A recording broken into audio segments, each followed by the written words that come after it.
before the video starts. Please consider subscribing and comment what time is it for you. If you want more deep dive into Pokemon's history and lore presented in a way you can relax to, then consider liking and subscribing. This small gesture from you would mean the world to me. Anyways, without further delay, let's begin. In the beginning, there was nothing. Not darkness, not light, not space, not time, just an infinite vortex of chaos, an endless void where reality had yet to take form. In this primordial nothingness, something miraculous occurred. An egg appeared, floating in the chaos, containing within it the potential for all existence. This egg would hatch, and from it would emerge Arceus, the alpha Pokemon, the creator of all things. Using its 1,000 arms, Arceus brought forth the fundamental forces that would shape reality itself. The first beings Arceus created were the architects of existence, Dialga, Palkia, and Giratina. Dialga received dominion over time, its very heartbeat setting the rhythm by which moments would flow forward. Palkia was granted control over space, shaping the dimensions in which all things would exist. And Giratina, the most powerful and violent of the three, was given command over antimatter, the shadow reflection of all matter. Giratina is said to come to life from the darkness that is cast by Arceus. Every source of light must cast a shadow, and in the Pokemon universe, Giratina is that shadow. But Giratina's violent nature proved too chaotic for the newly formed universe. Arceus made a difficult decision and banished Giratina to the Distortion World, a mirror realm that exists parallel to our reality, where the renegade Pokemon would dwell in isolation, watching our world from the reverse side of existence. With the fundamental forces of the universe established, Arceus turned its attention to creating the essence of consciousness itself. 3 more beings were brought into existence: the Lake Guardian, Uxie, Mesprit, and Azelf. Uxie embodied knowledge, the capacity to learn and understand. Mesprit represented emotion, the ability to feel joy, sorrow, love, and rage. Azelf carried willpower, the determination to act, and the courage to face challenges. These 3 gifts would be imparted to all living beings that would eventually populate Arceus's creation, forming the foundation of sentient thought. The universe was now complete in its basic structure. Time flowing forward, space spreading outward, and the spark of consciousness ready to ignite in whatever life would. Arceus then created 3 sacred artifacts, objects of immense power linked directly to the creation trio. The Adamant Orb connected to Dialga, the Lustrous Orb to Palkia, and the Grecius Orb to Giratina. These orbs held the power to summon these legendary beings and even bring forth their true primal forms. Their purpose remained mysterious, perhaps insurance should these powerful Pokemon ever need to be controlled or summoned in times of great crisis. After shaping these fundamental forces, Arceus created Mew, known as the ancestor of all Pokemon. This small psychic creature held within its Na the genetic blueprint for all Pokemon that would ever exist. From Mew, through millions of years of evolution and diversification, every other Pokemon species would eventually descend. Arceus looked upon its creation and saw that it was complete, with the universe shaped, time flowing, consciousness sparked, and life ready to flourish. Arceus vanished, retreating to a realm beyond mortal understanding, watching over its creation, but no longer directly intervening in its affairs. The ancient world, 300 million to 20,000 years ago, untold millions of years passed in this new cosmos. The Earth formed, cooling from molten rock into a sphere capable of sustaining life. During this primordial era, approximately 300 million years before what we now call the modern Pokemon timeline, super ancient Pokemon began to emerge. 3 titans of incomprehensible power appeared: Groudon, Kyogre, and Rayquaza. In what would become known as the Hoenn region, these primordial forces clashed in a battle that would shape the very geography of the planet. Groudon rose from deep beneath the Earth's surface, a being of pure earth and magma, expanding the land masses with every step it took. Its power over the ground itself was absolute, raising continents and mountains with sheer force of will. Kyogre emerged from the deepest trenches of the ocean, a leviathan of water and storm, carving out seas and filling them with endless water. These two titans became eternal rivals, each seeing the other as a threat to their vision of what the world should be. Their battle raged across the Hoenn region, Groudon expanding land while Kyogre shaped the oceans, neither willing to yield to the other. The conflict would have continued indefinitely, perhaps until one or both were destroyed. But a third force intervened. From the heavens descended Rayquaza, a dragon of the sky whose power dwarfed even these two ancient titans. Rayquaza struck them both down with overwhelming force, ending their battle and sending them into a deep sleep beneath the earth to recover from their wounds. Rayquaza itself returned to the upper atmosphere, taking on a new eternal duty as the guardian of the planet, destroying asteroids and space debris that threatened to strike the earth. This battle had reshaped Hoenn entirely, creating the land-sea balance that defines the region to this day. Around the same era, another legendary Pokemon began its work shaping the planet. Regigigas, a colossal being of incredible strength, dragged entire continents across the Earth's surface, creating the current arrangement of land masses and carving out great mountain ranges. In the region that would become Sinnoh, Regigigas formed Mount Coronet, the great mountain at the heart of the land. To assist in its continental work, Regigigas created 5 servants made in its own image, constructs imbued with elemental powers: Regirock, Regis, Registeel, Regidrago, and Regieleki. These Golems worked tirelessly alongside their creator, shaping the Earth's geography according to some grand design only Regigigas understood. During this ancient period, around 300 million years ago, the Mew population reached its peak with multiple Mew existing across the world. However, as eons passed and the planet continued to change, the Mew population slowly declined until only one remained, the last of its kind, carrying within it the genetic legacy of all Pokemon. Ancient species roamed the Earth during this time, Pokemon like Aerodactyl, Kabutops, and Rampardos, creatures that would later be found only as fossils, remnants of a bygone age. Around 2 million years ago, in what would become the Paldea region, a catastrophic event occurred. A massive crater formed in the center of the region, creating what is known as Area Zero. This impact, whose origin remains debated, released tremendous energy into the surrounding area. The depths of this crater became home to unique environmental conditions and mysterious energy that would influence the region for millions of years to come. The event was so violent that it nearly drove an entire species to extinction. The ancient Pokemon Terapagos was almost completely wiped out, with only a single survivor managing to endure by transforming its entire body into a crystalline form, entering a state of suspended animation deep within Area Zero, where it would remain dormant for nearly 2 million years. The meteor and Eternatus, 20,000 years ago. 20,000 years ago, a meteor of unprecedented size streaked through space toward Earth. This was no ordinary asteroid, for within it slept something ancient and terrible, an extraterrestrial Pokemon of immense power.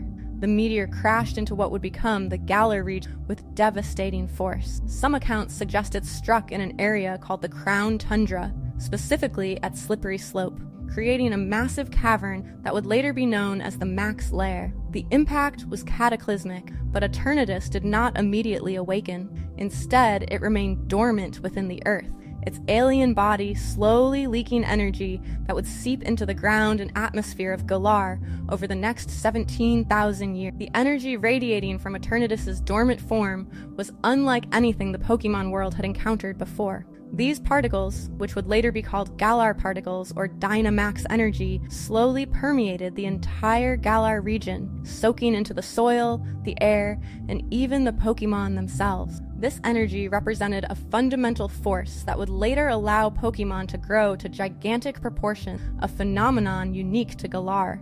But for now, Eternatus slept, and the energy it leaked was subtle, barely noticeable, gradually building in concentration as millennia passed. The Age of Worship, 10,000 years ago. 10,000 years before the modern era, humanity had begun to spread across the Pokemon world, forming primitive societies and learning to coexist with the creatures that shared their world. The 5 Regigolems, Regigigas' servants, had been wandering the world for millions of years, and humans had come to revere them as gods. These massive constructs were worshipped across multiple regions, with different cultures building shrines and temples in their honor. The Regis were seen as bringers of prosperity, protectors of the land, and symbols of ancient power that predated human civilization itself. However, as human societies grew more complex and their understanding of the Regis deepened, fear began to mix with reverence. The immense power these beings possessed, power that could reshape landscapes or destroy cities, became a source of concern rather than pure worship. Councils of ancient leaders made a momentous decision. The Regis must be sealed away. Whether this was out of fear of their power, concern that they might turn hostile, or simply a desire to control forces they didn't fully understand, remains unclear. What is known is that the Regis were imprisoned in specially prepared chambers across multiple regions, bound by ancient magic and technology designed to keep them dormant. Regigigas itself was sealed in a temple in Sinnoh, while its servants were scattered and hidden, each locked away in remote locations where they could cause no harm. The seals were meant to be permanent, ensuring that these ancient powers would never again walk freely upon the earth.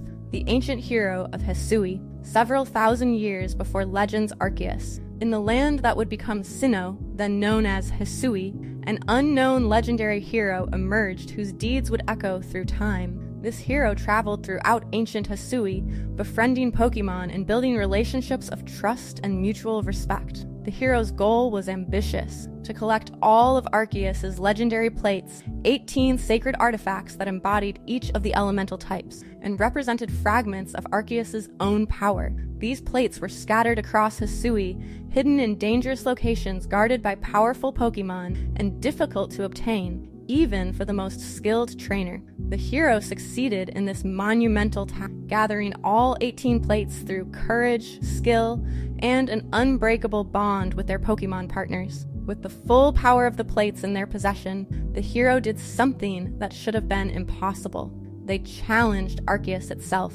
In a battle at the summit of existence, the hero fought against the creator of the universe and incredibly emerged victorious. Arceus, impressed by the hero's strength and the depth of their bond with Pokemon, bestowed a special gift upon them. The hero's Pokemon partners, the creatures that had stood beside them through their journey, were granted special powers by Arceus, transforming them into what would be known as noble Pokemon. These noble Pokemon became revered figures in Hisui, worshipped and protected by the human settlements that would eventually form. Descendants of these noble Pokemon would continue to serve as guardians and protectors of Hisui for thousands of years, passed down through generations, their special powers making them stronger and more unique than others of their species. The people of Hisui never forgot the ancient hero, though over time, the specific details of who they were and what they looked like faded into legend, becoming stories told around fires and carved into stone tablets. The Celestica people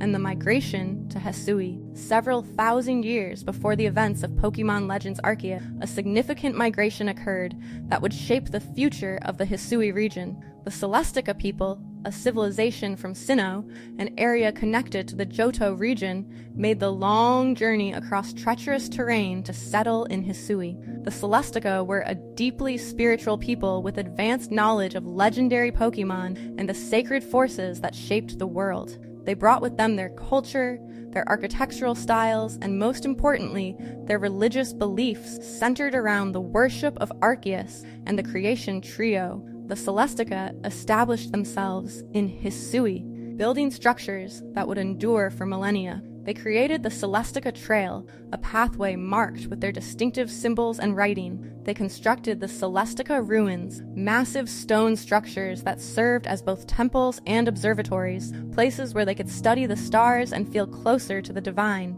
The crown jewel of their civilization was the Temple of Sinnoh, later called the Temple of Coronet, built at the summit of Mount Coronet.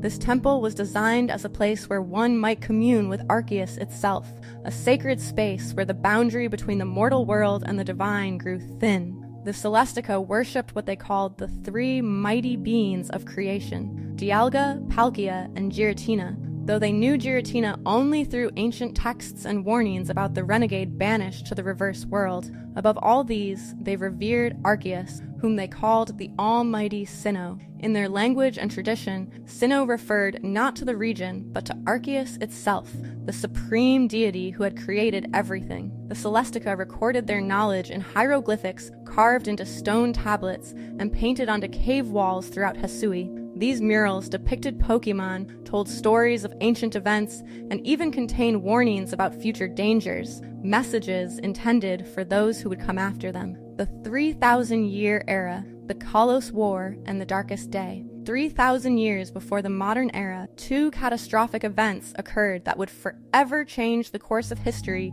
in two different regions. These events, separated by geography but connected through time and possibly through cause and effect, represent some of the darkest moments in Pokemon history. Understanding these events requires us to examine both carefully, for they are the key to understanding the interconnected nature of the Pokemon world's timeline. In the Kalos region, a terrible war erupted.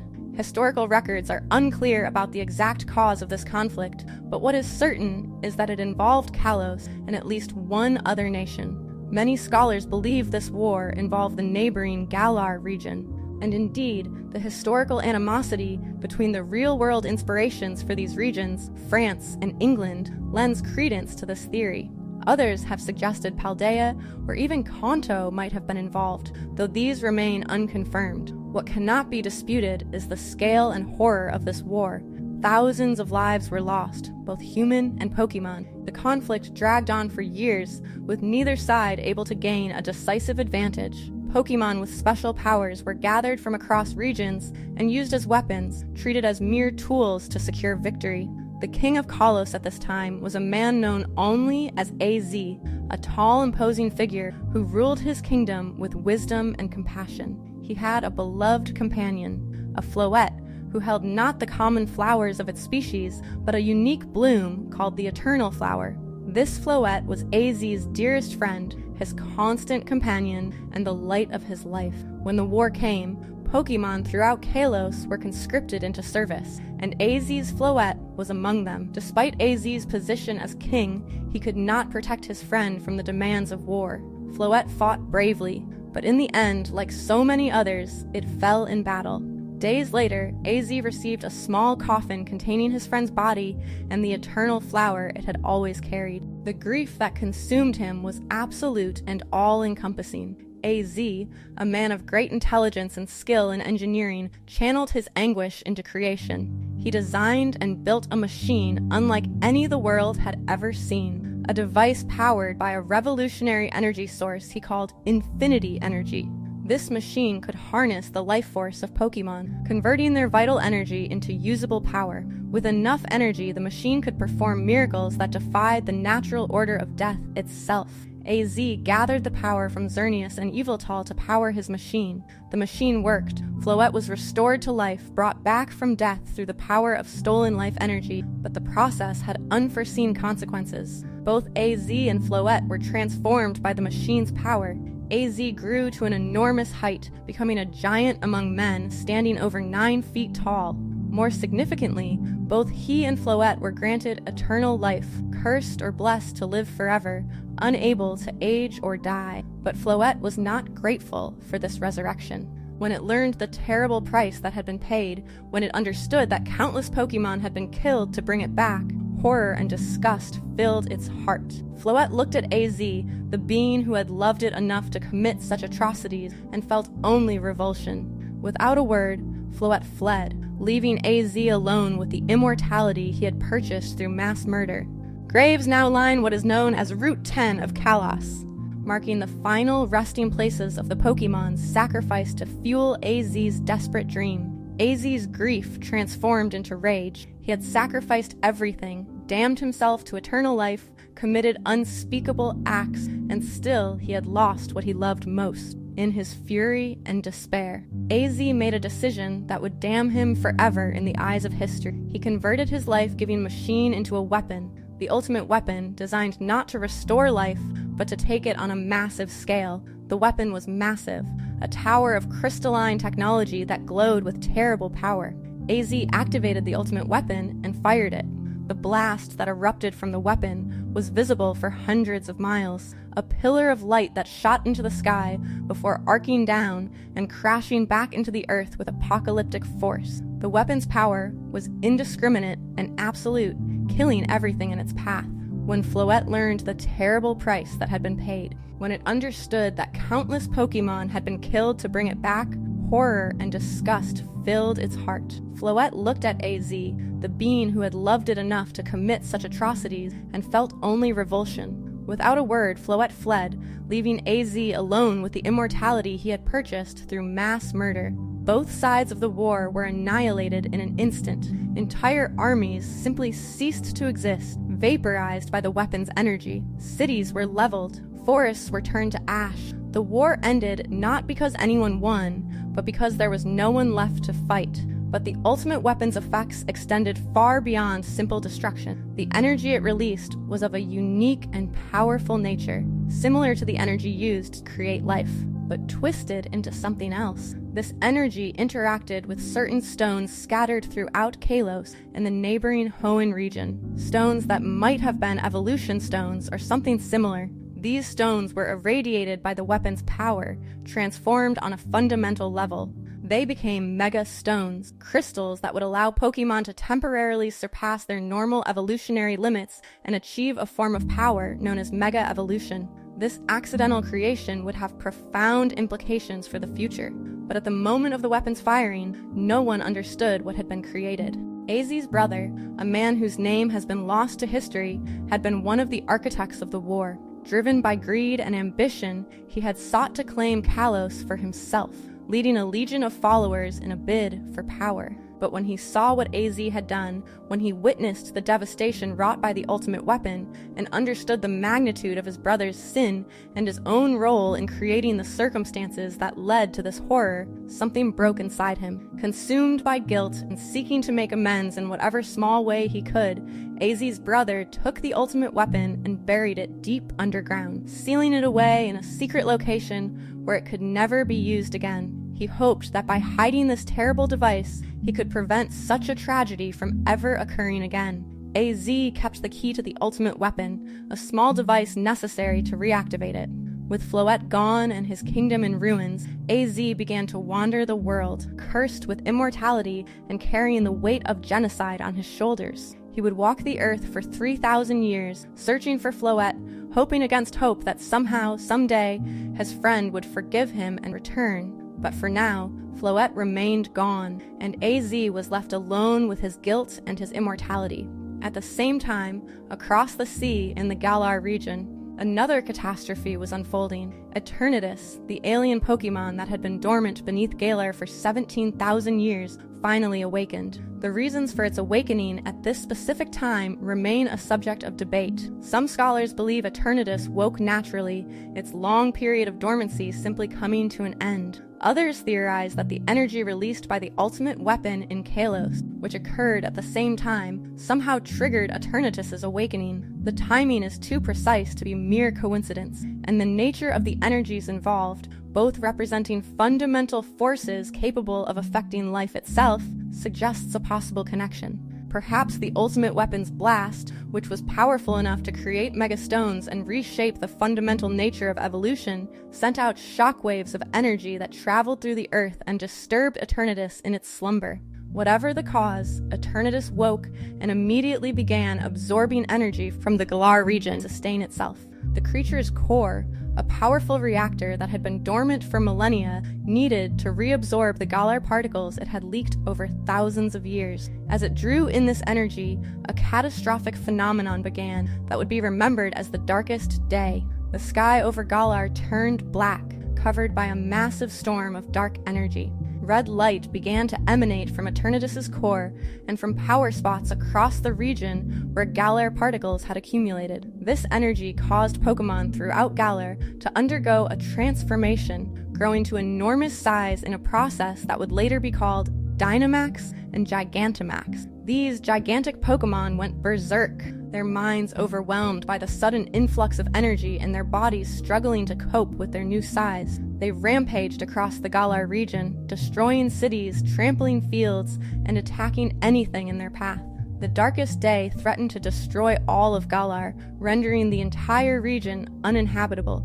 The situation seemed hopeless, as no normal means could stop these titanic creatures or the alien monstrosity that had caused this catastrophe. Two legendary Pokemon native to Galar, Zacian and Zamazenta, awakened to face this threat. These heroic Pokemon warriors slept in the slumbering Weald, waiting for the day they would be needed, and rose to defend their home. Alongside them came two human youths whose names have been lost to history, but whose courage would save a nation. Armed with powerful weapons, a sword, and a shield that seemed to resonate with Zacian and Zamazenta's power, these heroes fought against Eternatus. The battle was fierce and terrible, shaking the entire region as legendary Pokemon clashed with an alien god. Zacian wielded its sword like fangs and the power of the rusted sword, while Zamazenta defended with its impenetrable armor and the rusted shield. The two human heroes coordinated with their Pokemon partners,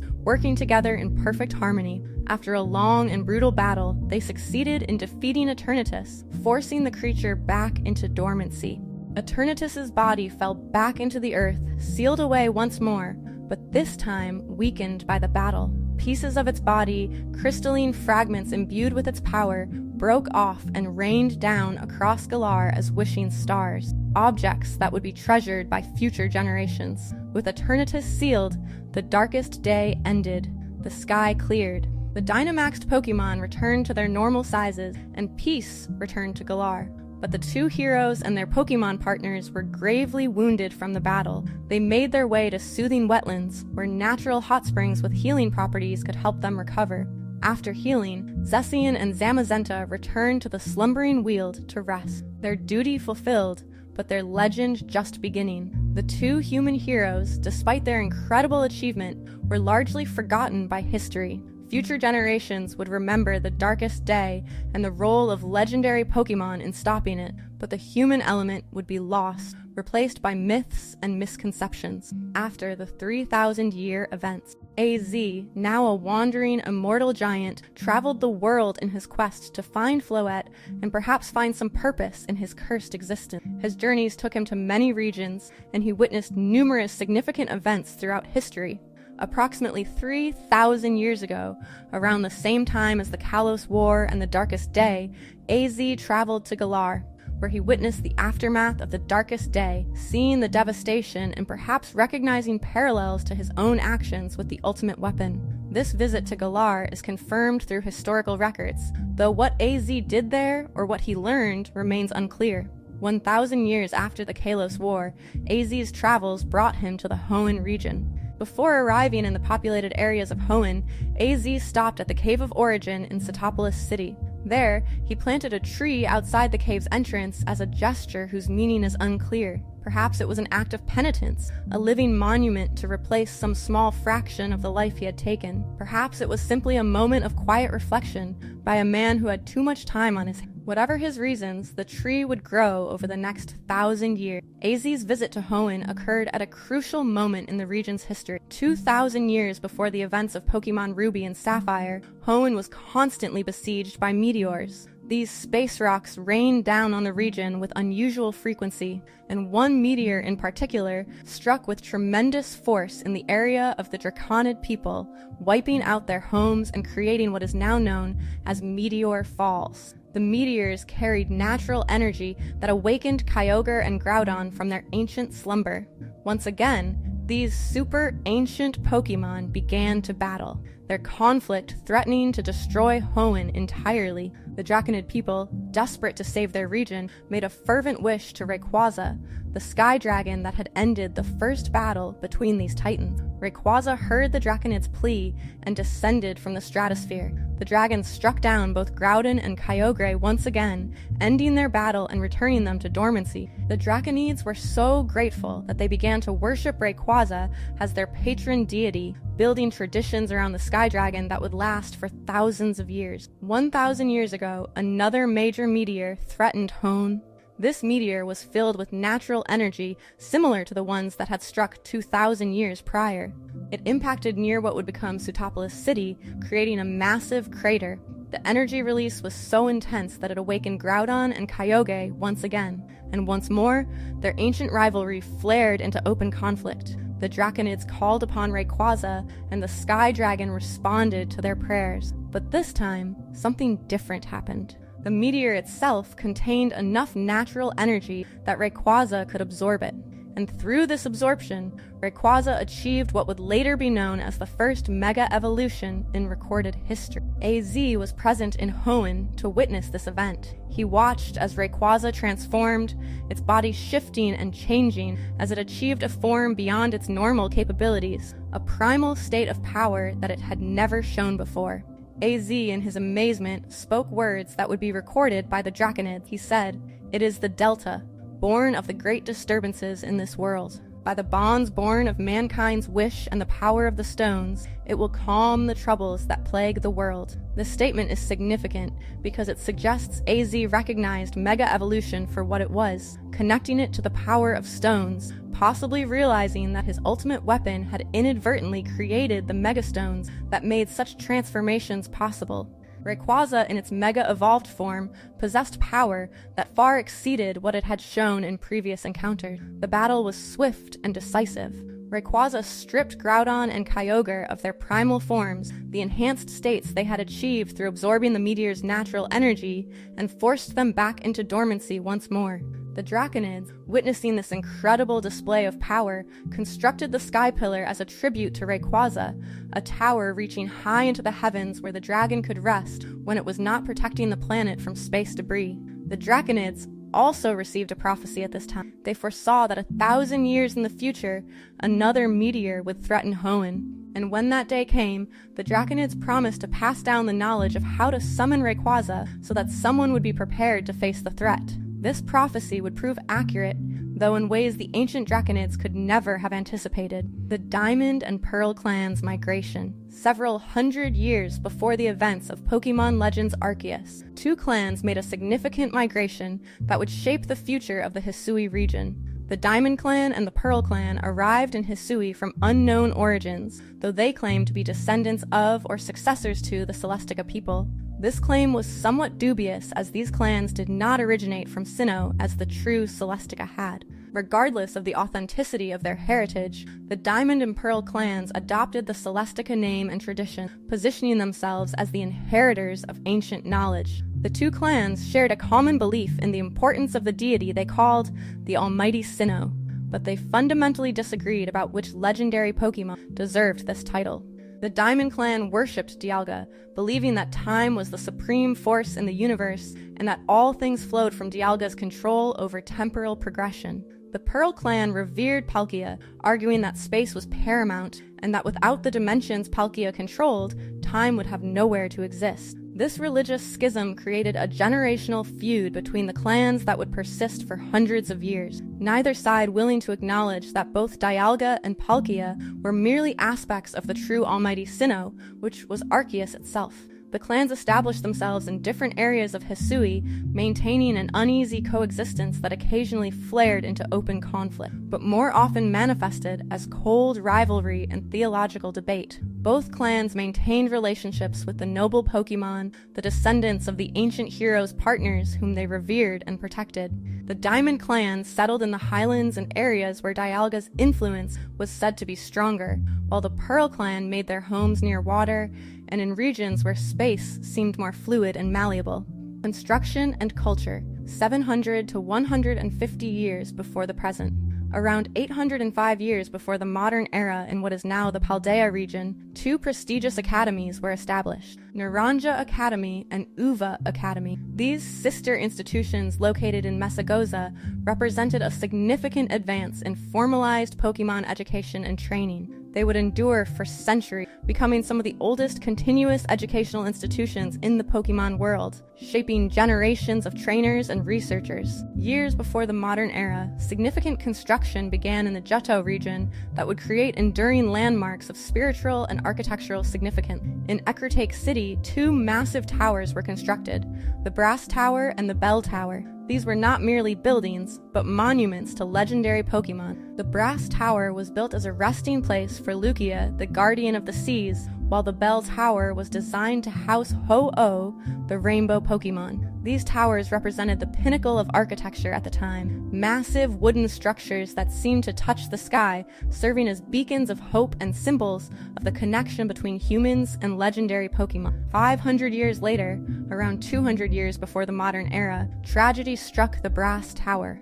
A devastating fire broke out, consuming the ancient structure in a blaze so intense that it burned for days. The cause of this fire remains disputed by historians. Some accounts suggest it was started by a lightning strike during a storm. Others claim it was set deliberately, either as an act of war or through carelessness. Regardless of the cause, the result was catastrophic. The Brass Tower was completely destroyed, reduced to a burned-out shell that would be known forever after as the Burned Tower. 3 Pokemon died in that fire, trapped within the tower as it collapsed. But their story did not end with their death. Ho-Oh, the legendary Pokemon of resurrection and rainbows, was drawn to the site of the tragedy.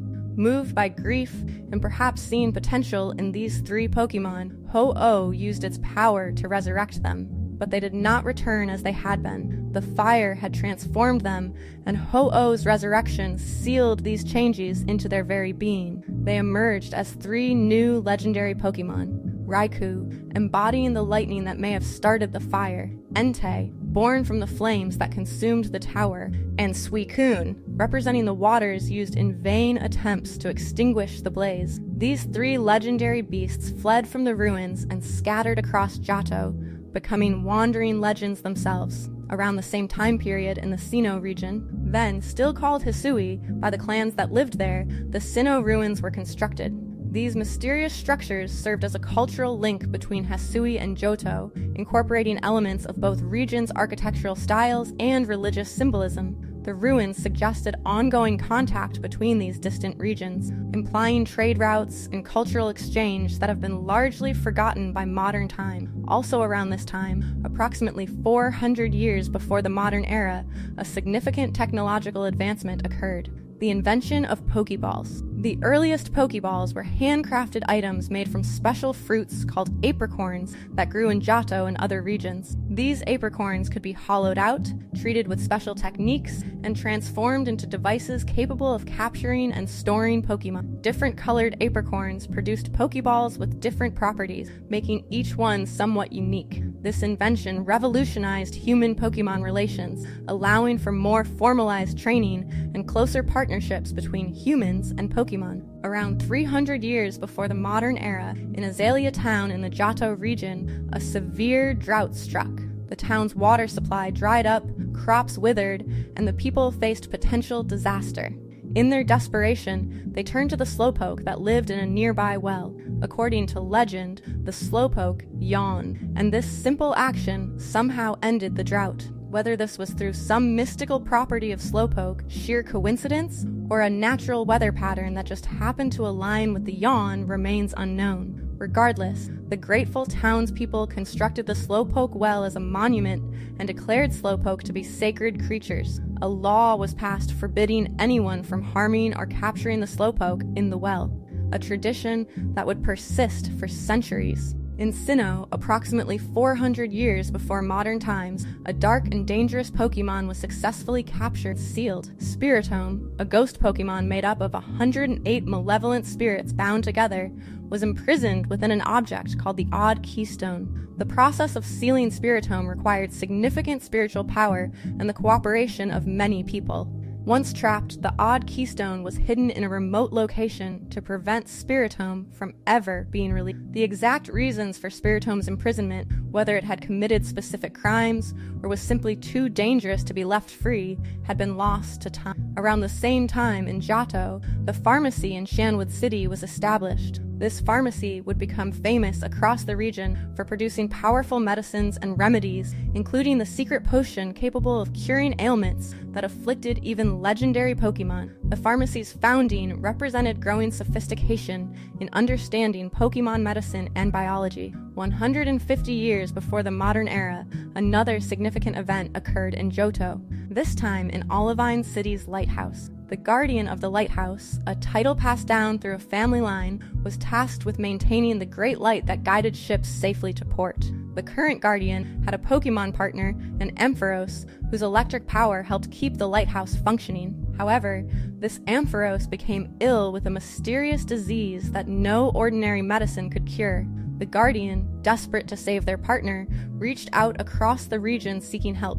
Eventually, the secret potion from Cianwood City's pharmacy was used to cure the Ampharos. This event established a tradition of cooperation between Olivine and Cianwood, and the Lighthouse Guardian position became even more revered. Pokemon Legends: Arceus. 300 years before the modern era we know from the main Pokemon game, an event of cosmic significance occurred that would forever change the Hisui region. A young trainer from the distant future, a person who knew Pokemon as household companions and who lived in an age of advanced Pokeballs technology and established leagues, suddenly found themselves ripped from their time. Arceus, the creator Pokemon itself, had reached forward through time and pulled this trainer back 300 years for reasons that would not become clear for some time. The trainer appeared in ancient Hisui, disoriented and confused, with only vague instructions from Arceus to seek out all Pokemon. They were found on Prelude Beach by Professor Laventon, a researcher from Galar who had traveled to Hisui to study Pokemon in their natural, untamed state. Laventon recognized that this person, despite their confusion, had an unusual affinity for Pokemon and invited them to join the Galaxy Expedition Team, often called the Galaxy Team for short, an organization dedicated to studying and cataloging the Pokemon of Hisui. The Hisui region at this time was vastly different from the Sinnoh that players would later know. There were no cities, only the small settlement of Jubilife Village, where the Galaxy Team made their base. Pokemon were viewed with fear and suspicion by many humans, treated as dangerous wild animals rather than partners. The Pokédex did not exist. Pokeballs were still created by hand with apricorns. The very concept of becoming a Pokemon trainer was foreign to most people. But something else was happening in Hisui, something that terrified everyone and drove the Galaxy Team's urgency. A massive rift had opened in the sky above Mount Coronet, a tear in reality itself that pulsed with otherworldly energy. This space-time rift was causing Pokemon throughout the region to become frenzied, entering a berserk state where they would attack anything that came near them with unusual aggression. Several of the noble Pokemon, the special descendants of the ancient heroes' partners who were revered by the clans, had fallen into this frenzied state and were causing havoc across Hisui. The leader of the Galaxy Expedition Team, Commander Kamado, tasked the time-displaced trainer with a critical mission: quell the frenzied noble Pokemon. Using a blessing given to them by the clans and special bombs crafted from materials that the noble Pokemon favored, the trainer began a journey across Hisui to calm these raging creatures. Each noble Pokemon presented a unique challenge, requiring the trainer to study their patterns, dodge their attacks, and wear them down with bombs until they could be approached and calmed. Meanwhile, Professor Laventon, along with his assistant,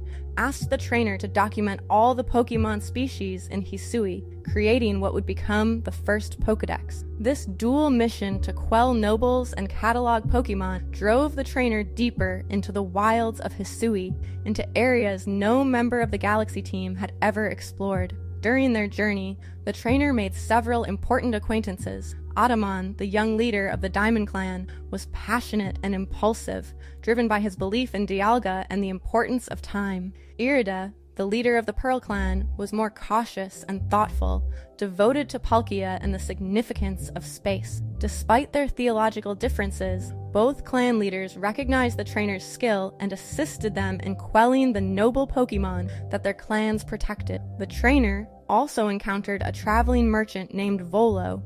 Volo was a member of the Ginkgo Guild, traders who moved between settlements selling goods and supplies. Volo presented himself as a friendly, helpful individual with a keen interest in history and mythology. He often appeared when the trainer needed assistance, offering items, sharing information about the region's legend, and expressing fascination with the mysterious plates of Arceus that the trainer occasionally discovered in ruins and dangerous areas. As the trainer successfully quelled each noble Pokemon, the situation should have improved, but instead, the rift in the sky grew larger. The space-time distortions, small tears in reality that appeared randomly across Hisui and spawned Pokemon from other times and places, became more frequent and dangerous. Commander Kamado, growing increasingly desperate and paranoid, began to suspect that the trainer themselves might be the cause of these problems. After all, the trainer had appeared out of nowhere around the same time the rift appeared, and they possessed knowledge and skills that no one in Hisui could explain. The situation reached a breaking point after the final noble Pokemon was quelled. The rift had grown to enormous size, and Commander Kamado, convinced that the trainer was somehow responsible, banished them from Jubilife Village. The trainer was branded an outsider, potentially dangerous, and cast out into the wilderness. With nowhere else to turn, the trainer sought refuge with Volo, who directed them to a woman named Kogita. Kogita lived in a remote location far from any settlement. She was ancient beyond measure, though she appeared middle-aged and possessed knowledge that seemed to span centuries. She recognized the trainer's predicament and revealed crucial information. Both she and Volo were descendants of the Celestica people, the original inhabitants of Hisui, who had worshipped Arceus and the Creation Trio.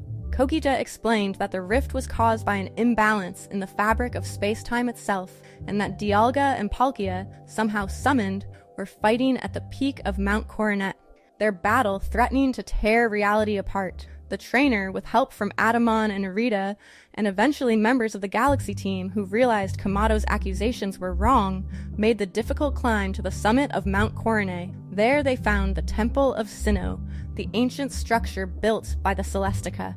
And within the temple, they witnessed a terrifying sight. Dialga and Palkia, two of the fundamental forces of the universe, were locked in combat, their battle distorting space-time so severely that reality itself was breaking down. The trainer had to calm these enraged deities, fighting against impossible odds to quell first one and then the other of these legendary Pokemon. The battle was fierce, pushing the trainer and their Pokemon to their absolute limits. But through skill, determination, and the bonds they had formed with their Pokemon partners, the trainers succeeded. Dialga and Palkia were calmed. The crisis was over, or so it seemed. Commander Kamado, humbled by his mistake and grateful for the trainers' heroic actions, welcomed them back to Jubilife Village with honors. The Galaxy team celebrated their success, and it appeared that peace had returned to Hisui. But the story was far from over. The trainer, following up on leads and completing research tasks, eventually gathered all of the plates of Arceus scattered throughout Hisui. With all 18 plates in hand, they traveled to the Temple of Sinnoh, intending to perhaps commune with Arceus or understand the deity's purpose in bringing them to this time. But as they approached the temple, they found Volo waiting for them. Volo's friendly demeanor had vanished, replaced by an expression of cold determination and barely contained madness. He revealed his true intention. Volo was not merely a descendant of the Celestica. He was obsessed with their teachings and had spent his entire life studying the mythology of Arceus and the creation of the world. He had concluded that the current world was flawed, filled with suffering and injustice, and his goal was nothing less than to meet Arceus, take its power for himself, and recreate the world according to his own vision of perfection. Everything Volo had done, every helpful gesture and friendly conversation, had been manipulation. He had been guiding the trainer, using them to gather the plates of Arceus and cause enough chaos in Hisui to weaken the barrier between the mortal world and Arceus' realm. The space-time rift had been his doing, created through forbidden rituals and the summoning of Giratina, the renegade Pokemon, banished to the distortion world. Volo had made a pact with Giratina, promising to overthrow Arceus and reshape reality if the Shadow Dragon would lend him its power. Volo challenged the trainer to battle, and what followed was one of the most brutal encounters in Pokemon history.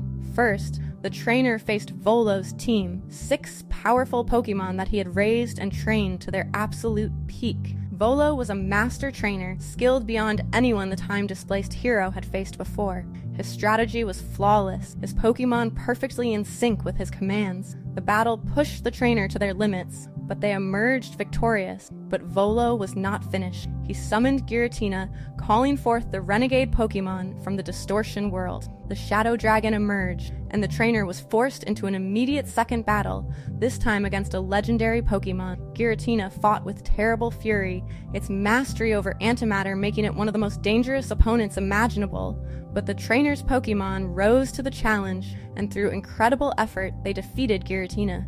And still, Volo was not done. Giratina transformed, shifting into its origin form, its true shape from the Distortion world, where the normal rules of physics did not apply. The trainer had to fight Giratina again, this time against an even more powerful version of the renegade Pokemon. The battle was desperate, with both sides exhausted and pushed beyond what should have been possible. But finally, through sheer determination and the unbreakable bond between the trainer and their Pokemon, Giratina fell. Volo, faced with his failure, was consumed by rage and despair. His plans had failed, his Pokemon had been defeated, and his dream of reshaping the world lay in ruins. But rather than accept defeat gracefully, Volo swore that he would not give up, that he would continue searching for a way to meet Arceus and achieve his goals no matter how long it took. With those words, he vanished into the wilderness, leaving the trainer alone at the Temple of Sinnoh. The trainer, finally able to complete their original purpose, used the plates to call forth Arceus. The alpha Pokemon appeared before them, and in a final test, challenged the trainer to battle. This was not a fight born of hostility, but a trial to measure the trainer's worth. The trainer battled against the creator of the universe itself, and miraculously proved themselves capable.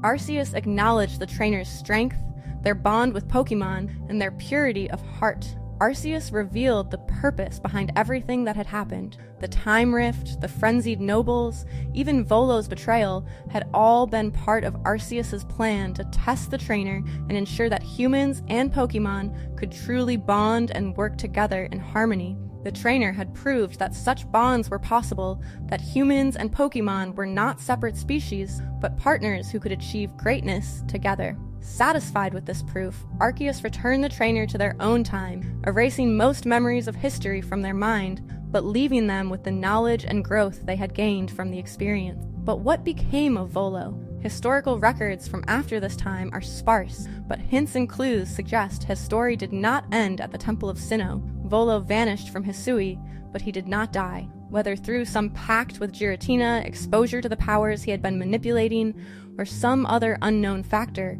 Volo found himself cursed or blessed with an impossibly long lifespan. He would live for over 1,000 years, witnessing the slow transformation of Hisui into Sinnoh, watching civilizations rise and fall, and perhaps continuing his obsessive quest to meet Arceus and reshape the world. Evidence suggests that Volo eventually found his way to the Kalos region.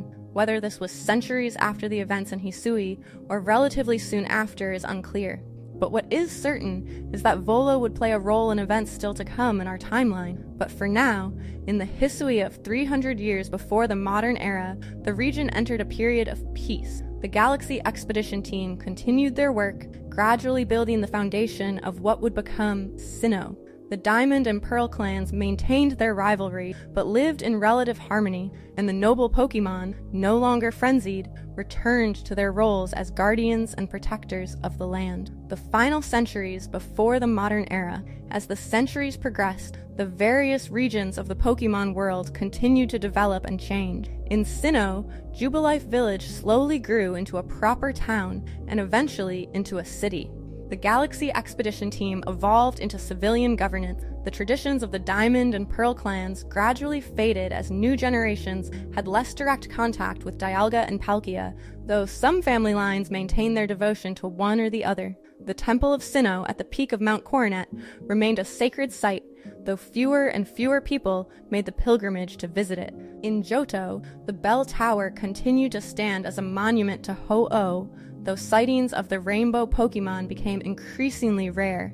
The three legendary beasts, Raikou, Entei, and Suicune, roamed the region, occasionally being spotted, but never staying in one place for long. These Pokemon seemed to be searching for something, though what they sought remained a mystery. In Hoenn, the Draconids maintained their traditions and their prophecy about the meteor that would come 1,000 years after Rayquaza's last appearance. They trained in the arts of dragon mastery and kept vigil, preparing for the day when they would need to summon Rayquaza once more. Meanwhile, Groudon and Kyogre slept in their hidden sanctuaries, the Cave of Origin and the Seafloor Cavern, their previous battles having left them weakened and dormant. In Kanto, a war occurred at some point in the past, the details of which are extremely scarce. This conflict is mentioned only briefly through references in the games, particularly in conversations with Lieutenant Surge, who mentions having fought in a war where electric-type Pokemon saved his life. Whether this war involved other regions, who the combatants were, and what caused it remain mysteries that may never be fully answered. What is clear is that the war left lasting impressions on those who fought in it and may have influenced the formation of certain criminal organizations that would later plague the region. The various regions slowly developed the technology and social structures that would define the modern Pokemon world. Pokeball manufacturing became industrialized to mass-produce devices using advanced materials. The Pokemon League system was established in various regions, creating standardized gyms, Elite Fours, and champion positions. Pokemon centers and Pokemarts became common fixtures in every town. The bond between humans and Pokemon, once rare and feared in places like ancient Hisui, became the foundation of society. And throughout all of this, AZ continued his wandering. For 3,000 years, he walked the earth, a giant among men, immortal and cursed. He witnessed the rise and fall of civilization. He saw regions transform and technologies advance. He watched as humans and Pokemon grew closer, forming bonds that would have seemed impossible in his time. But through all of this, Floette never returned to him. The guilt of his actions, the genocide he had committed with the ultimate weapon, weighed on him constantly. He was a living monument to the cost of grief-driven vengeance, a warning written in immortal flesh about the dangers of going too far in pursuit of what we love. The modern era begins, Red's journey. Our timeline now reaches what scholars call Year Zero of the modern era, the point where Pokemon history transitions from legend and ancient history into documented contemporary events. This is the time of Red's journey through Kanto, the point where the story many trainers know begins. We are approximately 3,000 years after the Kalos War and the Darkest Day, 300 years after the events of Legends Arceus. In Pallet Town, a small settlement in the Kanto region, a young boy named Red turned 10 years old. In this era, 10 was the age when children were considered old enough to begin their Pokemon journey, to receive their first Pokemon, and start traveling the region, training and battling. Red had two significant figures in his life who would shape his journey. His rival Blue, the grandson of Professor Samuel Oak, and Professor Oak himself, the foremost Pokemon researcher in Kanto. On the day Red and Blue were set to receive their first Pokemon, an unusual situation occurred. Red had overslept, arriving late to Professor Oak's laboratory.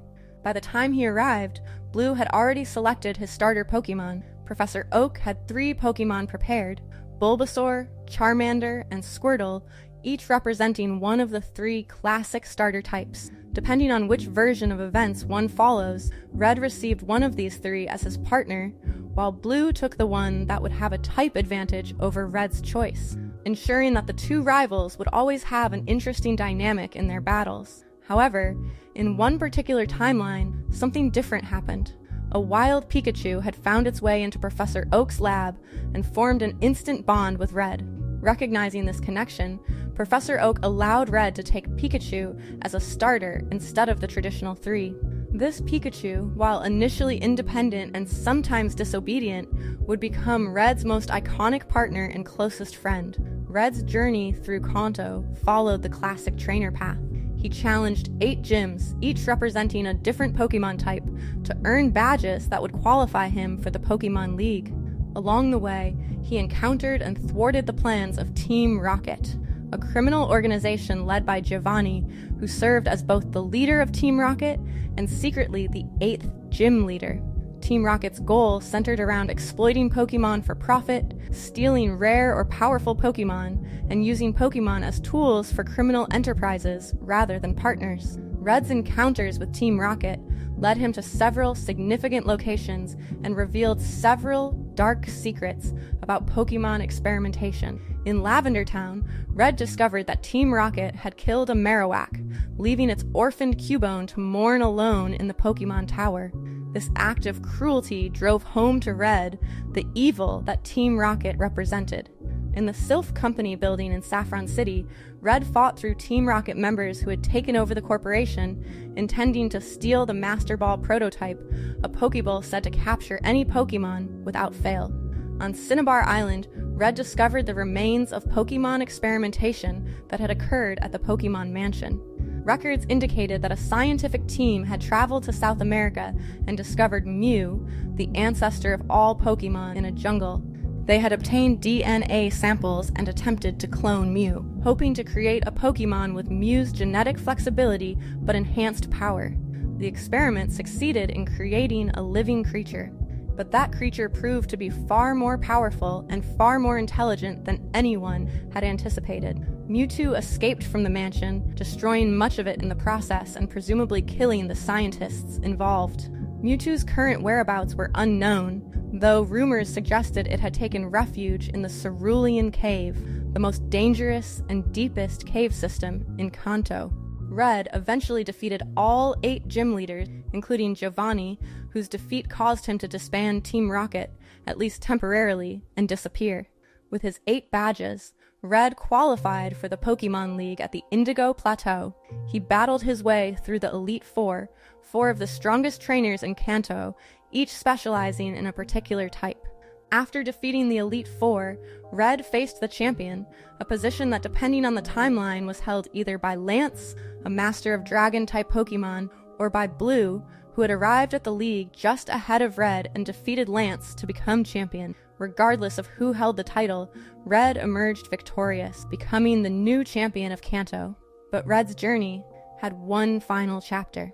After becoming champion, Red ventured into Cerulean Cave, the mysterious and dangerous cavern where legend said the most powerful Pokemon in Kanto dwelt. Deep within the cave, Red encountered Mewtwo, the clone of Mew, a Pokemon of such immense psychic power that it could kill with a thought. The battle between Red and Mewtwo was legendary, pushing both trainer and Pokemon to their absolute limits. But Red succeeded in defeating Mewtwo and capturing it, adding the most powerful Pokemon in Kanto to his team. Red's journey through Kanto took place during a period of relative technological simplicity compared to later eras. Cell phones did not exist. Trainers communicated through Pokemon centers or did not communicate at all during their travels. The Pokédex was a relatively new invention, with Red serving as one of Professor Oak's test users, helping to catalog and document Pokemon throughout Kanto. The world was smaller, the dangers more immediate, and the bond between trainer and Pokemon was tested constantly through the challenges of the journey. Simultaneous events in Hoenn, the 3rd generation. At the same time Red was journeying through Kanto, on the other side of the Pokemon world, events were unfolding in the Hoenn region that would prove equally significant. A young trainer, either May or Brendan depending on the timeline, had recently moved to Hoenn when their parent Norman was appointed as the gym leader of Petalburg City. This trainer was given their first Pokemon by Professor Birch, who had been attacked by a wild Pokemon and needed rescue. The starter the trainer used to save Professor Birch became their partner. The trainer's journey through Hoenn was complicated by the presence of 2 opposing criminal organizations, Team Aqua and Team Magma. Not simple criminal enterprises like Team Rocket, but rather extremist groups driven by environmental ideology taken to dangerous extremes. Team Aqua, led by a man named Archie, believed that the ocean was the source of all life and that expanding the sea would create a paradise for water-type Pokemon and aquatic life. Team Magma, led by Maxie, believed that land was paramount and that expanding the continents would create more habitats for humans and land-dwelling Pokemon. Both teams sought the same tools to achieve their opposing goals, Groudon and Kyogre, the super ancient Pokemon that had shaped Hoenn's geography through their ancient battles. Team Magma sought to awaken Groudon to expand the land, while Team Aqua aimed to awaken Kyogre to expand the seas. Neither team understood the true nature or power of these creatures, nor did they realize that awakening either one would inevitably awaken the other, restarting their eternal rivalry. The trainer traveled through Hoenn, earning badges from the 8 gyms and repeatedly encountering both Team Aqua and Team Magma as they raced to find the orbs that could control Groudon and Kyogre. The conflict escalated when both teams succeeded in their goals. In the Cave of Origin beneath Setopolis City, Team Magma awakened Groudon, while Team Aqua simultaneously awakened Kyogre in the seafloor cavern. The two titans emerged and immediately resumed their ancient battle. The consequences were immediate and catastrophic. Groudon's presence caused volcanic eruptions and severe drought, with the sun blazing hotter and hotter, threatening to burn Hoenn to ash. Kyogre's awakening brought endless rain and flooding, with tidal waves and tsunamis threatening to drown the region. The weather itself became a weapon as these two titans clashed, and it quickly became clear that if they were not stopped, Hoenn would be completely destroyed. Archie and Maxie, witnessing the devastation their actions had caused, finally understood the magnitude of their mistake. These were not Pokemon that could be controlled or reasoned with. They were forces of nature, and they would continue fighting until one destroyed the other, or until the entire region was rendered uninhabitable. In their horror and desperation, the leaders of Team Aqua and Team Magma worked with the trainer to find a solution. The answer came from the Draconids and the ancient prophecy they had maintained for 1,000 years. Rayquaza, the sky dragon that had ended previous battles between Groudon and Kyogre, could be summoned. Wallace, the Setopolis City gym leader and later champion of Hoenn, along with his mentor Steven Stone, guided the trainer to the Sky Pillar. There, using the ancient summoning rituals preserved by the Draconids, they called Rayquaza from its rest in the upper atmosphere. Rayquaza descended, and its power was absolute. The Sky Dragon struck down both Groudon and Kyogre, forcing them to revert to their normal forms and retreat once again to their sleeping places. The weather returned to normal, the disaster ceased, and Hoenn was saved. Team Aqua and Team Magma disbanded, their leaders humbled by the near apocalypse they had caused, and recognizing the folly of their extremist ideologies. But this version of events was just one possibility.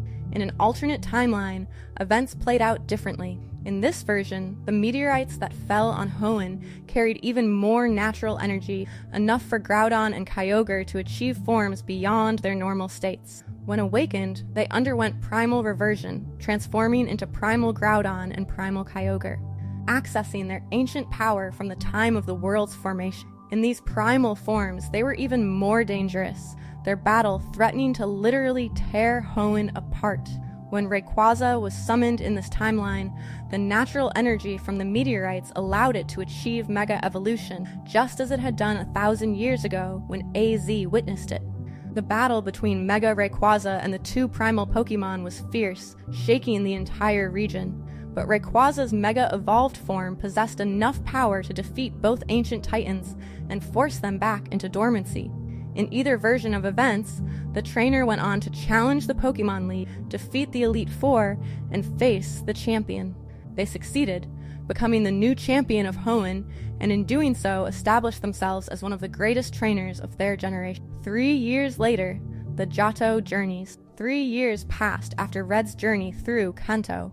The world had changed in subtle ways. Technology had advanced slightly, with some trainers now having access to basic communication devices. The understanding of Pokemon breeding had improved, with daycare facilities offering services to raise and breed Pokemon. And Red himself had changed, becoming something of a legend in Kanto before vanishing mysteriously, last seen heading toward Mount Silver, the tallest and most dangerous mountain in the region, which stood on the border between Kanto and Johto. In New Bark Town in the Johto region, a young trainer received their first Pokemon from Professor Elm. This new generation of trainer was tasked with running an errand to deliver a Pokemon egg to Mr. Pokemon, a collector of rare items and Pokemon. On their way to complete this simple task, the trainer encountered something concerning: a strange red-haired boy peering through the window of Professor Elm's lab. When the trainer returned to New Bark Town after their errand, they discovered that Professor Elm's lab had been broken into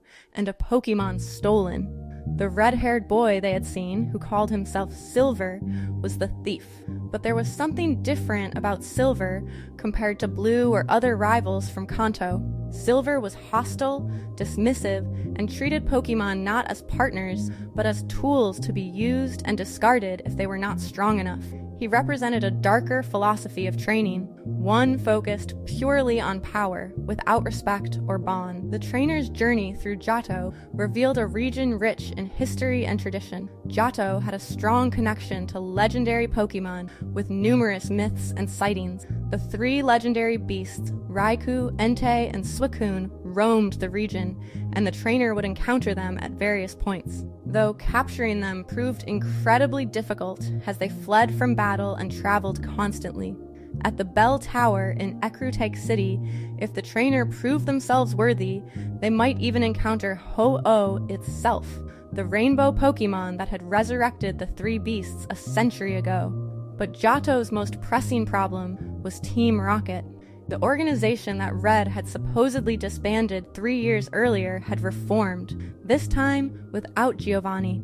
The new leaders, a group of executives including Archer, Ariana, Proton, and Petrel, sought to contact Giovanni and convince him to return. They believed that if they could prove Team Rocket was still powerful and effective, their old boss would come back and lead them to even greater heights of criminal success. Team Rocket's most ambitious plan involved Mahogany Town and the Lake of Rage. They had set up a secret base beneath the Mahogany Town gym, using experimental technology to broadcast a radio signal that affected Pokemon. This signal caused Pokemon to evolve prematurely or behave aggressively. The trainer, with help from Lance of the Elite Four, uncovered and shut down this operation, striking a major blow against Team Rocket. But the organization was not finished. Team Rocket made one final desperate play to summon Giovanni back. They took over the Goldenrod radio tower, broadcasting a signal designed to reach wherever Giovanni was hiding and call him back to lead them. The trainer, proving once again that Team Rocket's plans would not go unchallenged, stormed the radio tower, fought through the executives, and shut down the broadcast. Faced with complete failure and the realization that Giovanni was not coming back, Team Rocket finally truly disbanded, its members scattering and giving up their criminal ways. The trainer continued their journey, earning badges from Johto's 8 gyms, but their adventure was far from over. After defeating the Johto Pokemon League and becoming champion, the trainer discovered that they could now travel to Kanto, the neighboring region that had been Red's stomping grounds 3 years earlier. In Kanto, the trainer could challenge the 8 Kanto gyms, including Giovanni's former gym in Viridian City, now led by Blue. But the ultimate challenge awaited at Mount Silver. At the peak of this treacherous mountain, standing alone in the snow, was Red. The legendary trainer from 3 years ago had been here all this time, training in isolation with his Pokemon. The battle between the Johto trainer and Red was considered by many to be the ultimate Pokemon battle, a clash between the champion of Johto and the living legend of Kanto. The Johto trainer emerged victorious, proving themselves the strongest trainer of their era. Silver, the rival who had started as a Pokemon thief and cruel trainer, underwent a significant character arc during this time. Through his repeated losses to the protagonist, and through witnessing the strength that came from bonds with Pokemon, rather than simply forcing them to be strong, Silver slowly changed. By the end of his journey, he had learned to respect his Pokemon, to see them as partners rather than tools, and to understand that true strength came from the bond between trainer and Pokemon. This transformation represented hope that even those who start on the wrong path can change and grow. Contemporary with Johto, the Sinnoh adventures. Around the same time as the events in Johto, or perhaps shortly after, a new generation of trainers began their journeys in the Sinnoh region. This region, once known as Hisui, had transformed dramatically over the 300 years since the events of Legends Arceus. Jubilife Village had become Jubilife City, a bustling metropolitan center. The Temple of Sinnoh was now called the Spear Pillar, and Mount Coronet had become a central landmark, dividing the region into eastern and western sections. Two young trainers, Lucas and Dawn, one serving as the protagonist and the other as the assistant to Professor Rowan, depending on the version, received their first Pokemon under unusual circumstances. They were attacked by wild Starly near Lake Verity and defended themselves using Pokemon from a briefcase that Professor Rowan had carelessly left behind. These Pokemon were the traditional Sinnoh starters, Turtwig, Chimchar, and Piplup. Impressed by the trainers' quick thinking and natural skill, Professor Rowan allowed them to keep the Pokemon and begin their official journey. The trainer's rival was Barry, an energetic and impulsive boy who was constantly in a hurry and would fine people for making him wait. Despite his eccentricities, Barry was a skilled trainer and pushed the protagonist to constantly improve. The three traveled through Sinnoh together, sometimes as rivals and sometimes as allies, forming a bond that exemplified the spirit of Pokemon training.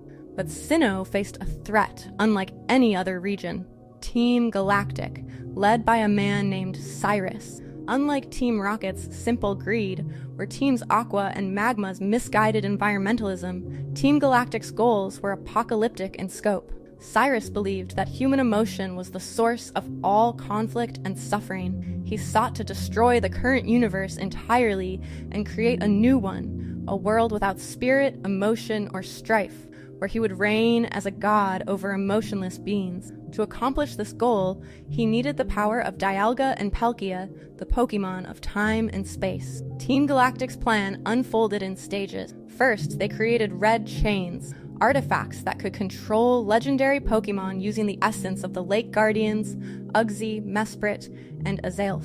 They captured these Pokemon from their respective lakes, draining their power to forge the chains. The protagonist and their allies worked desperately to stop Team Galactic, but they were too late to prevent the organization from reaching the Spear Pillar at the top of Mount Coronet. At the Spear Pillar, Cyrus used the Red Chains to summon both Dialga and Palkia, intending to force them to create a new universe. The sky tore open as the fabric of reality began to break down. Time and space became unstable, and the entire world was at risk of being unmade. But the Lake Guardians, freed by the protagonist, intervened. They broke the Red Chains, and the protagonist was able to engage either Dialga or Palkia in battle, depending on the version, calming the enraged deity and preventing the destruction of the universe. In a variant timeline, both Dialga and Palkia were summoned, and the distortion of reality was so severe that Giratina, the renegade Pokemon from the distortion world, was disturbed. Giratina emerged and dragged Cyrus into the distortion world, taking him to a realm where the normal laws of physics did not apply. The protagonist followed into the Shadow Realm and battled Giratina, calming it and preventing further damage to space-time. Cyrus was left trapped in the distortion world or managed to escape depending on the account, but Team Galactic was disbanded and their apocalyptic plan thwarted. The protagonist went on to challenge the Sinnoh Pokemon League, facing off against Elite Four members who specialized in various types before battling Cynthia, the champion of Sinnoh. Cynthia was renowned as one of the strongest champions in history, a master strategist with a team that had no obvious weaknesses. Her Garchomp in particular was legendary for its power and speed. The protagonist's victory over Cynthia marked them as one of the elite trainers of their generation. Cynthia had a personal connection to the mythology of Sinnoh. She was a researcher of ancient history and myths, particularly interested in the Creation Trio and Arceus. Her studies had led her to uncover many secrets about Sinnoh's past, and she bore a striking resemblance to Volo, the ancient merchant from Hisui. Whether this resemblance indicated a family connection, reincarnation, or simple coincidence remained a mystery, but it suggested that Volo's descendants, if he had any, might have continued his interest in legendary Pokemon and the creation mythology. The Unova legend, a new generation. Several years after the events in Sinnoh, a new trainer named Hilbert or Hilda began their journey in the Unova region. Unova was geographically distant from the previous regions, located across an ocean, and inspired by North America rather than Japan. This region had its own unique history and legendary Pokemon centered around the Dao Trio, Reshiram, Zekrom, and Kyurem. The trainer's journey was complicated by the presence of Team Plasma, an organization that at first glance appeared to be advocating for Pokemon rights. Team Plasma publicly called for the liberation of all Pokemon, arguing that keeping Pokemon in balls and forcing them to battle was a form of slavery. Many people in Unova were swayed by these arguments, questioning whether their relationships with their Pokemon partners were ethical. The leader of Team Plasma was a young man named N, short for Natural Harmonia Gropius. He could understand Pokemon language and communicate with them directly. He had been raised in isolation, shown only Pokemon that had been abused or mistreated by humans, and as a result, he genuinely believed that Pokemon and humans should be separated for the Pokemon's own good. N was kind, idealistic, and completely sincere in his beliefs, but N was being manipulated. The true leader of Team Plasma was Ghetsis, a cruel and power-hungry man who claimed to be N's adoptive father. Ghetsis had raised N from childhood, shaping his worldview and molding him into a tool. Team Plasma's public mission of Pokemon liberation was a lie. Ghetsis' real goal was to convince everyone else to release their Pokemon while Team Plasma retained theirs, creating a situation where Team Plasma would have a monopoly on Pokemon power and could conquer Unova unopposed. The protagonist's repeated encounters with N throughout their journey revealed the complexity of the situation and challenged the protagonist to prove that Pokemon and humans could have genuine bonds, not relationships based on control or exploitation. Through these battles and conversations, seeds of doubt began to grow in N's mind about the absolute nature of his beliefs. The climax of events in Unova came at N's castle, a massive fortress that Team Plasma had built around the Pokemon League building, trapping the Elite Four inside. N had successfully awakened one of the legendary dragons of Unova, either Reshiram or Zekrom depending on the version, using the power of this legendary Pokemon. He declared himself the hero of ideals if he had Zekrom, or the hero of truth if he had Reshiram, and he challenged the protagonist to prove their beliefs in battle. But the protagonist was not defenseless. They had obtained the Lightstone or Darkstone, the dormant form of the legendary dragon that N had not awakened. Through their journey and the strength of their bonds with Pokemon, the protagonist awakened the second legendary dragon. The battle between the two heroes, each backed by a legendary dragon, representing fundamental forces of truth and ideals, shook N's castle and tested both trainers to their limits. The protagonist emerged victorious, defeating both N and his legendary dragon. This defeat shattered N's worldview, proving to him that genuine bonds between humans and Pokemon were not only possible, but could be stronger than the relationship between Pokemon and someone who simply wanted to free them. N's eyes were open to the reality that he had been manipulated his entire life. Ghetsis, seeing his carefully laid plans crumbling and his tool refusing to obey, revealed his true nature. The protagonist defeated Ghetsis in battle, and the villain was arrested, his conspiracy exposed. Team Plasma was disbanded, though some true believers continued to operate underground. N, freed from Ghetsis' manipulation and with his worldview fundamentally changed, decided to leave Unova. He released most of his Pokemon, keeping only his legendary dragon, and set off to travel the world to see how humans and Pokemon interacted in other regions and to discover his own truth and ideals. The protagonist, having saved Unova from Team Plasma's plot, went on to challenge the Pokemon League officially and became the champion. 2 years later, the return to Unova. 2 years after these events, Unova faced a new crisis. Team Plasma had reformed, but now it was split into two factions. One group wearing black uniforms continued Ghetsis' original mission of conquest under new leadership. The other group, wearing white uniforms, consisted of former members who genuinely believed in N's ideals of Pokemon liberation and wanted to make amends for the harm the original Team Plasma had caused. A new protagonist named Nate Orosa began their journey from a different part of Unova. This region had developed significantly in 2 years, with new cities and routes opened up, and the legendary Pokemon Kyurem, the remains of the original dragon that had split into Reshiram and Zekrom, had been discovered. Ghetsis, who had somehow escaped from custody, emerged as the leader of the black uniform Team Plasma. His goals remained the same, but now he had a new tool, Kyurem. using an artifact called the Dina Splicers. Ghetsis discovered that Kyurem could fuse with either Reshiram or Zekrom, temporarily recombining parts of the original dragon and creating Black Kyurem or White Kyurem, forms even more powerful than the legendary dragons alone. The protagonist of this new adventure worked with the reformed Team Plasma members and eventually encountered N, who had returned to Unova upon hearing about the crisis. The final confrontation occurred at the Giant Chasm, where Ghetsis had been using Kyurem to freeze the region. The protagonist and N worked together to stop Ghetsis, defeating him definitively and separating Kyurem from whichever legendary dragon it had been fused with. Ghetsis, completely broken by his second defeat and the realization that his plans would never succeed, was taken into custody, his mind shattered by failure. Team Plasma was finally permanently disbanded, with the black uniform members surrendering and the white uniform members going public with their mission to help Pokemon, the Kalos Adventure, and the return of AZ. Several years into the future from the first Pokemon games, in the Kalos region, a new generation of trainers began their journey.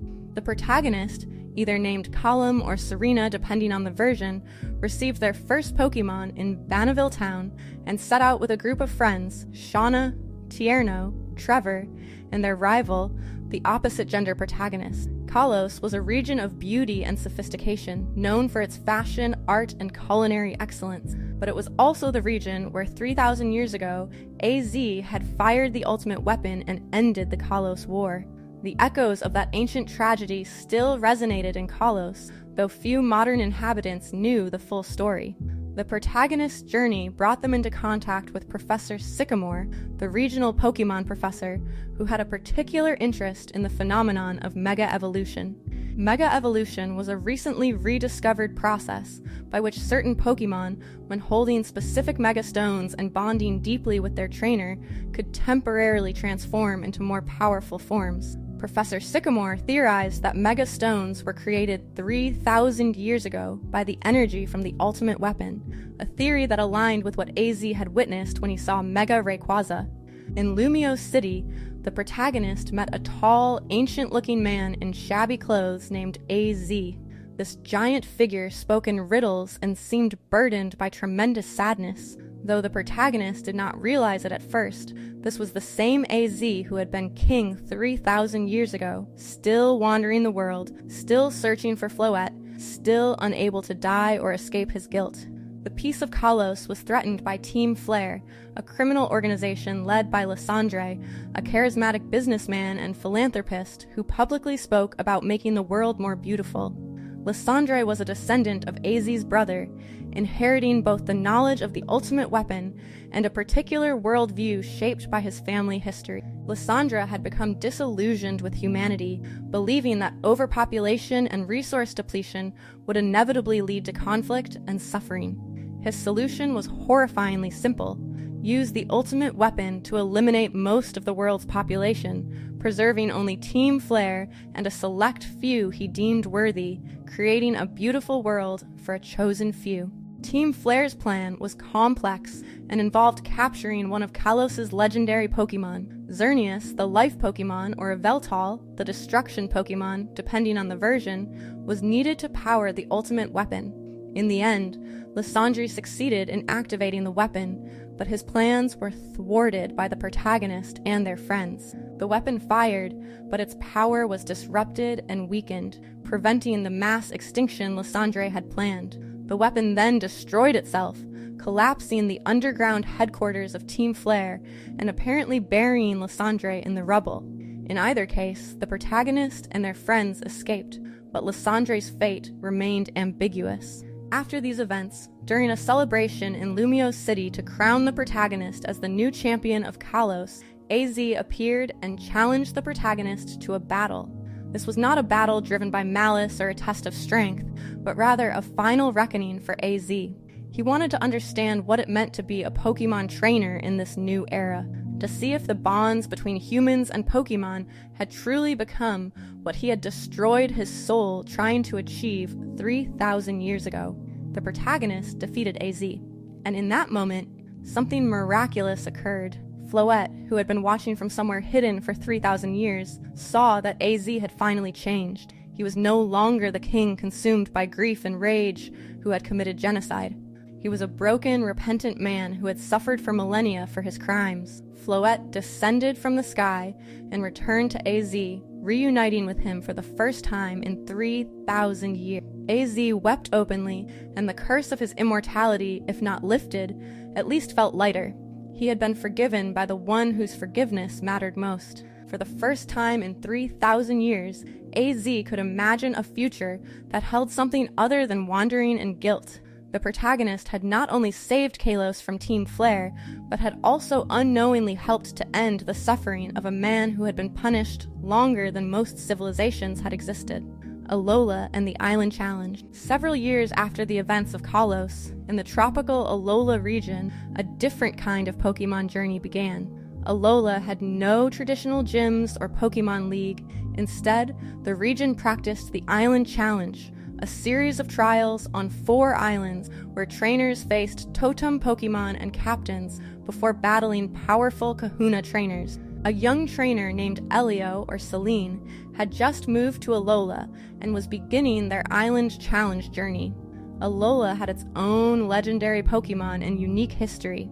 1,000 years ago, the region had been protected by the guardian deities Tapu Koko, Tapu Lele, Tapu Bulu, and Tapu Fini, powerful Pokemon that watched over each of the 4 main islands. These guardians still existed and occasionally intervened in human affairs when they deemed it necessary. The protagonist's journey was complicated by the appearance of strange creatures called Ultra Beasts, Pokemon from another dimension that had come through wormholes connecting Alola to Ultra Space. These Ultra Beasts were dangerous and unpredictable, and an organization called the Aether Foundation claimed to be working to protect Pokemon and deal with the Ultra Beast threat.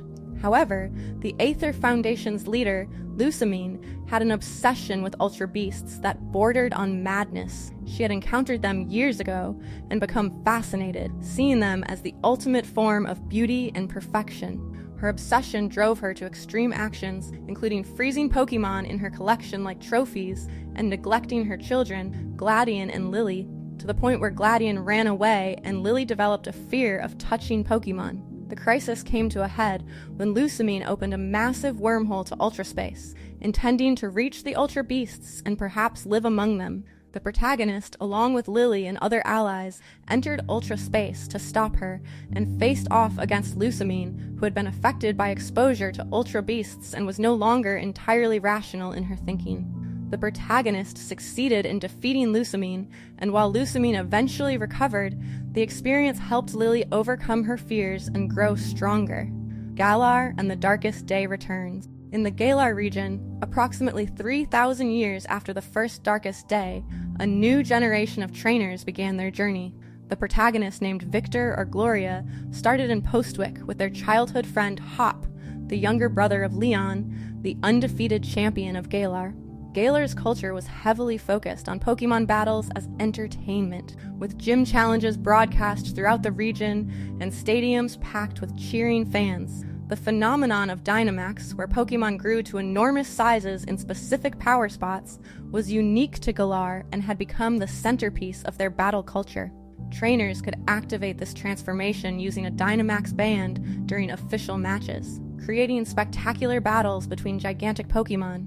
The protagonist journeyed through Galar, earning badges and gradually uncovering mysteries about the region's history. Sonia, the assistant to Professor Magnolia and a researcher in her own right, was investigating the Darkest Day that had occurred 3,000 years ago. She discovered that the true heroes who stopped that catastrophe were not humans, but the legendary Pokemon Zacian and Zamazenta, and that the historical records had been altered over time to promote a narrative of human heroism. The antagonist of Galar's story was not a traditional villainous team, but rather Chairman Rose, the head of the Macrocosmos Company and the organizer of the Galar Pokemon League. Rose had discovered the dormant Eternatus beneath Galar and had been feeding it wishing stars, fragments of Eternatus's own body, to gradually reawaken it.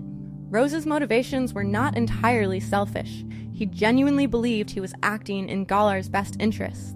His research had convinced him that Galar would face an energy crisis 1,000 years in the future, and he believed that Eternatus's infinite energy could solve this problem.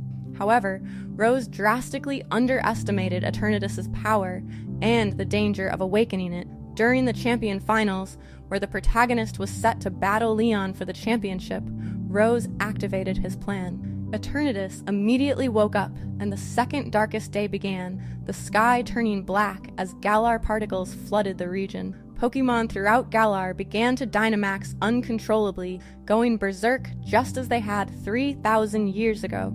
Leon attempted to stop Eternatus, but was defeated by the alien Pokemon's overwhelming power. The protagonist and Hop raced to the energy plant where Eternatus had been contained, but even together they could not defeat the creature. Eternatus absorbed all the Dynamax energy in Galar, transforming into its Eternamax form, a titanic version of itself so large it could barely be comprehended. In this form, Eternatus was invincible, immune to ordinary attacks. But the protagonist remembered the legend Sonia had uncovered. Using the rusted sword and rusted shield, artifacts connected to the heroes of 3,000 years ago, they called forth Zacian and Zamazenta, who awakened from their slumber in the slumbering Weald and came to aid the protagonist and Hop. With their help, and together with other trainers from across Galar, the group engaged in a max raid battle, slowly weakening the creature until the protagonist could finally capture it in a giant Pokeball. With Eternatus captured, the second darkest day ended. The sky cleared, the berserk Dynamaxed Pokemon returned to normal, and peace was restored to Galar. Chairman Rose was arrested for his reckless actions. Even though his intentions had not been entirely malicious, the protagonist went on to defeat Leon and become the new champion of Galar. In the aftermath, two brothers named Swordward and Shieldbert, who claimed to be descendants of the ancient Galarian monarchy, attempted to seize control of Zacian and Zamazenta, believing this was their royal right. Their plan failed, and the legendary Pokemon chose to stay with the protagonist and Hop, recognizing them as the true heroes of the modern era. The Crown Tundra, a snowy region of Galar, held additional secrets. Calyrex, a legendary Pokemon that had once ruled over this area, was weakened and needed help to be restored to its former glory. The protagonist aided Calyrex in reuniting with its steed, either Glastrier or Spectrier, and explored the Max Lair, where the concentration of Dynamax energy was so high that legendary Pokemon from across different regions and time periods could be encountered. Peonia, a character exploring the Crown Tundra, suggested that a massive wishing star, possibly the original meteor containing Eternatus, had landed there, creating the Max Lair. Paldea, the open world adventure. In the Paldea region, several years after the Galar events, 3 young trainers began their journeys in a non-linear way. Florian, or Juliana, the protagonist, had just moved to Paldea and enrolled at either Naranja or Yuva Academy, the prestigious schools founded 805 years ago. Their neighbor, Nemona, already a champion-ranked trainer, decided to restart her journey with a new team to have a proper rival experience with the protagonist. The protagonist's adventure was unique in that they could tackle objectives in any order. 3 major storylines unfolded simultaneously: the traditional gym challenge to become champion, the Starfall Street storyline dealing with Team Star, and the Path of Legends to help Arven find Herba Mystica. Team Star was not a traditional villainous organization. These students had been bullied severely at the academy and banded together to protect each other, eventually staging a mass walkout. However, the school's administration had hidden records of the bullying and instead portrayed Team Star as the problem, labeling them as delinquent bullies. The protagonist, working with Cassiopeia, later revealed to be Penny, a student who had created Team Star but felt guilty about how things turned out, helped reveal the truth and reintegrate Team Star members back into the academy. Arven's story was more tragic. His parent, Professor Sada or Turo, depending on the version, had become obsessed with Area Zero, the massive crater at the center of Paldea. The professor had discovered that Area Zero contained strange energies and had been working on a dangerous project involving time travel or dimensional travel. Arven's partner Pokemon, Mabastiff, had been badly injured by a Paradox Pokemon from Area Zero, and Arven needed Herba Mystica, extremely rare healing herbs guarded by Titan Pokemon, to heal his companion. The three storylines converged when the protagonist was summoned to Area Zero by Professor Sada or Turo. Descending into the crater, the group discovered the truth. The professor had died in an accident involving the aggressive second Koraidon or Miraidon, and the person who had been communicating with them was an AI duplicate. This AI had been following the original professor's programming, continuing the experiments with the time machine that brought Pokemon from the ancient past or distant future to the present. The AI recognized that the time machine was destabilizing the region and posed an existential threat, but was unable to shut it down due to its programming. The only solution was for someone to defeat the AI in battle, allowing the AI to travel through time to a distant point where it could no longer interfere with the machine's ongoing operation in the present. The protagonist battled and defeated the AI, who then departed through time, and the time machine ceased its uncontrolled operation. In the Hidden Treasure of Area Zero DLC, the protagonist traveled to Kitakami, a region where they learned of the legend of Ogerpon and the Loyal Three.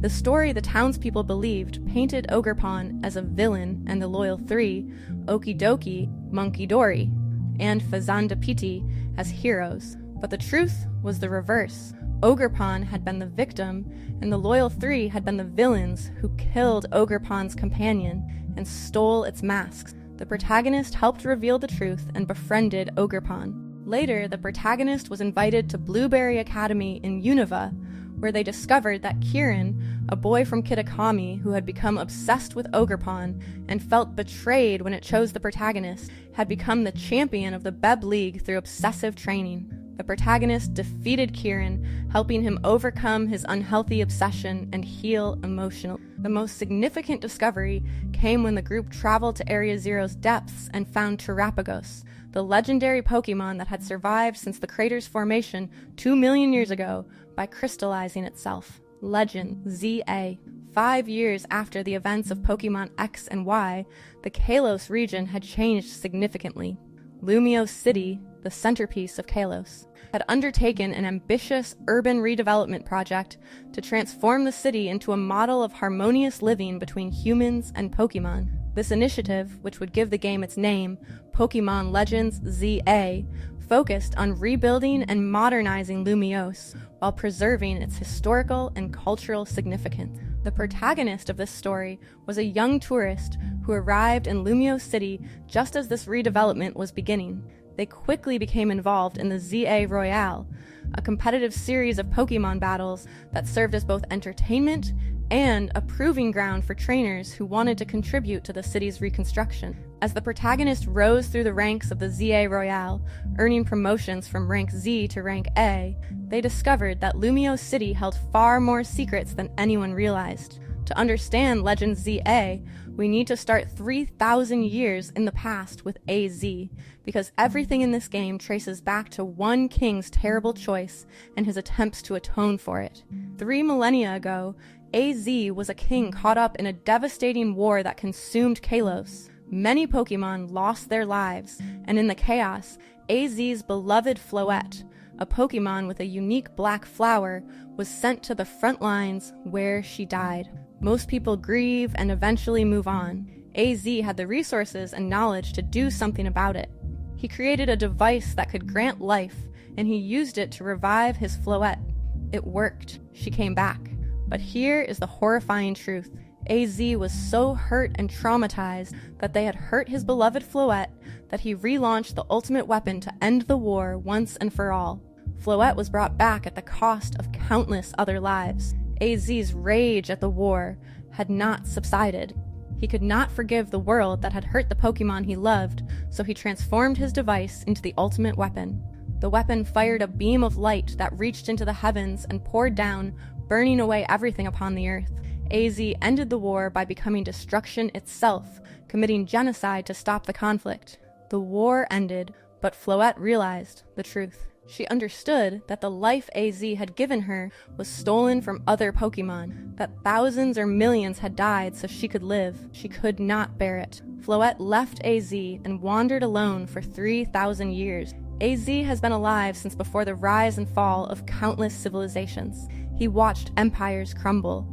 Technology evolved from primitive tools to modern innovations. He outlived everyone he ever knew. And through all that time, the one being he loved most wanted nothing to do with him because of what he had done. But AZ did not just wander aimlessly. About 2,000 years ago, during his wandering, a man of great power asked for his help with a way to protect Kalos, instead of making another device that would take from others. AZ decided to make one that would share the eternal life he had given Floette. He called it Ange, and he embedded it into Prism Tower in Lumiose City. Ange was designed as the opposite of the ultimate weapon. Where the ultimate weapon destroyed life, Ange would grant eternal life to all living beings it touched. It was AZ's attempt to give meaning to the curse he had placed on Floette. His way of atoning by creating something that could benefit everyone rather than stealing from them. He planned to activate it after reuniting with Floette. But that day never came. They lived in a time of peace, and Ange remained dormant. Fast forward to 5 years before Legend ZA, Lysandra, leader of Team Flare, discovered the ultimate weapon buried beneath Geosenge Town. His philosophy was that the world was growing too crowded, that resources would run out, and the only way to create a world of beauty was to reduce the number of living things. So, he activated the ultimate weapon. There was an explosion. Zygarde, the legendary guardian of Kalos, intervened and used its power to protect all living things in the area from the deadly light, saving even Lysandra himself. But doing so exhausted Zygarde's power, and the weapon's activation had an unintended consequence. It awakened Ange. Ange, sensing danger, began emitting excessive amounts of mega energy. This energy started causing wild Pokemon throughout Lumiose City to undergo rogue mega evolution, a state where Pokemon mega evolve without trainers and experience immense pain and aggression. This is the crisis the entire game revolves around, all because of AZ's original sin 3,000 years ago and Lysandre's actions 5 years ago. Your rival character, Tony or Urban depending on your player gender, seems like a typical energetic Pokemon rival when you first meet her.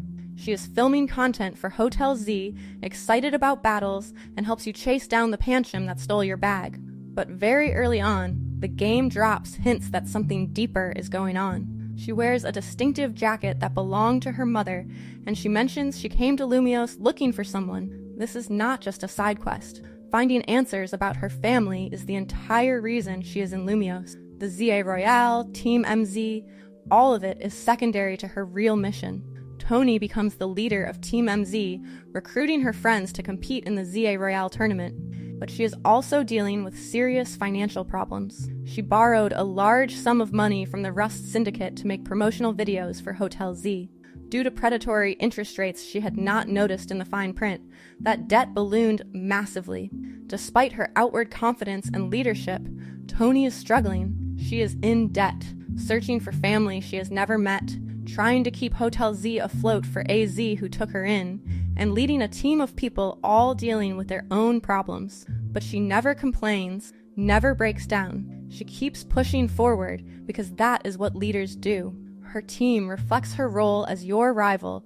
She uses the 2 starter Pokemon you did not choose. Early on, she adds a Manectric that can Mega Evolve, which becomes her signature Pokemon for most of the mid-game. The entire plot of Pokemon Legends ZA revolves around AZ's attempts to reconcile through his original sin. The Tower Ange that he built due to Lysandra launching the ultimate weapon for the second time in the events of Pokemon X and Y activated abruptly. This activation caused Pokemon all throughout Lumiose City to undergo the phenomenon called Rogue Mega Evolution, where they would not even need a trainer to Mega Evolve. And here we also learn something very interesting. Mega Energy lets Pokemon use a powerful version of moves called Plus moves. The game suggests that Plus moves are like Z moves, meaning the Z crystal phenomenon was also a consequence of the launch of the ultimate weapon by AZ 3,000 years ago. You, the protagonist, calm the rogue Mega Pokemon and climb your way through the ZA Royale, earning everyone's trust and respect. In the climax of the game, the tower takes over Mega Floette, causing it to go rogue and causing every Pokemon nearby to undergo rogue Mega Evolution as well. But the protagonist, with the help of Zygarde, who tests you throughout the entire game, is given a small pebble as a token of respect. But it turns out that in the heat of the battle, that gift from Zygarde turns into the first Mega Stone, which can Mega Evolve Zygarde. So, you and Mega Zygarde take down the frenzied Ainge Tower.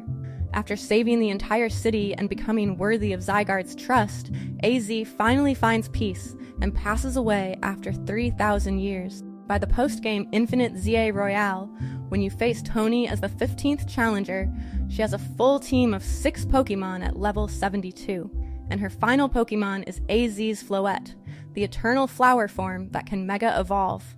After you defeat her in that battle, after you have seen her use Mega Floette with its exclusive move Light of Ruin, the detective Emma shows up and says she needs to speak with Tony privately. They go to Quasartico Incorporated headquarters, and President Jet, the CEO of the company funding the urban redevelopment of Lumiose City, asks Tony about her jacket. Tony confirms it was a keepsake from her mother, and that is when Jet drops the truth. That jacket was originally a gift that Jet gave to someone, and she is quite sure that Tony's mother was her daughter. Tony's mother worked to develop hologram technology, the same technology that would later be used by Team Flare, and that Quasartico used to create the barriers around Wild Zones. Jet and Tony's mother had a falling out over the direction of the company, and Tony's mother left to pursue her own research. She ended up doing work for or receiving support from Lysandra and Team Flare, which means Tony's mother was indirectly connected to the organization that nearly destroyed Kalos 5 years ago. Tony's mother burned herself out from the work. She had to go to some faraway region to rest and recover, and based on Tony's dialogue, she either passed away or is still in that distant region, unable to return. President Jet, feeling responsible for concealing the truth about Prism Tower's threat to the public for so long, announces she is stepping down as CEO of Quasartico Incorporated. She asks Tony, her granddaughter, to take over as CEO to provide continuity to the urban redevelopment project. Tony is shocked. She is still a teenager or a young adult. She has been running a small team of 4 people, and suddenly she is being asked to run a massive corporation. But she accepts because she knows it is what her mother would have wanted. Tony realizes that if she becomes CEO, she will not have time to be a Pokemon trainer anymore.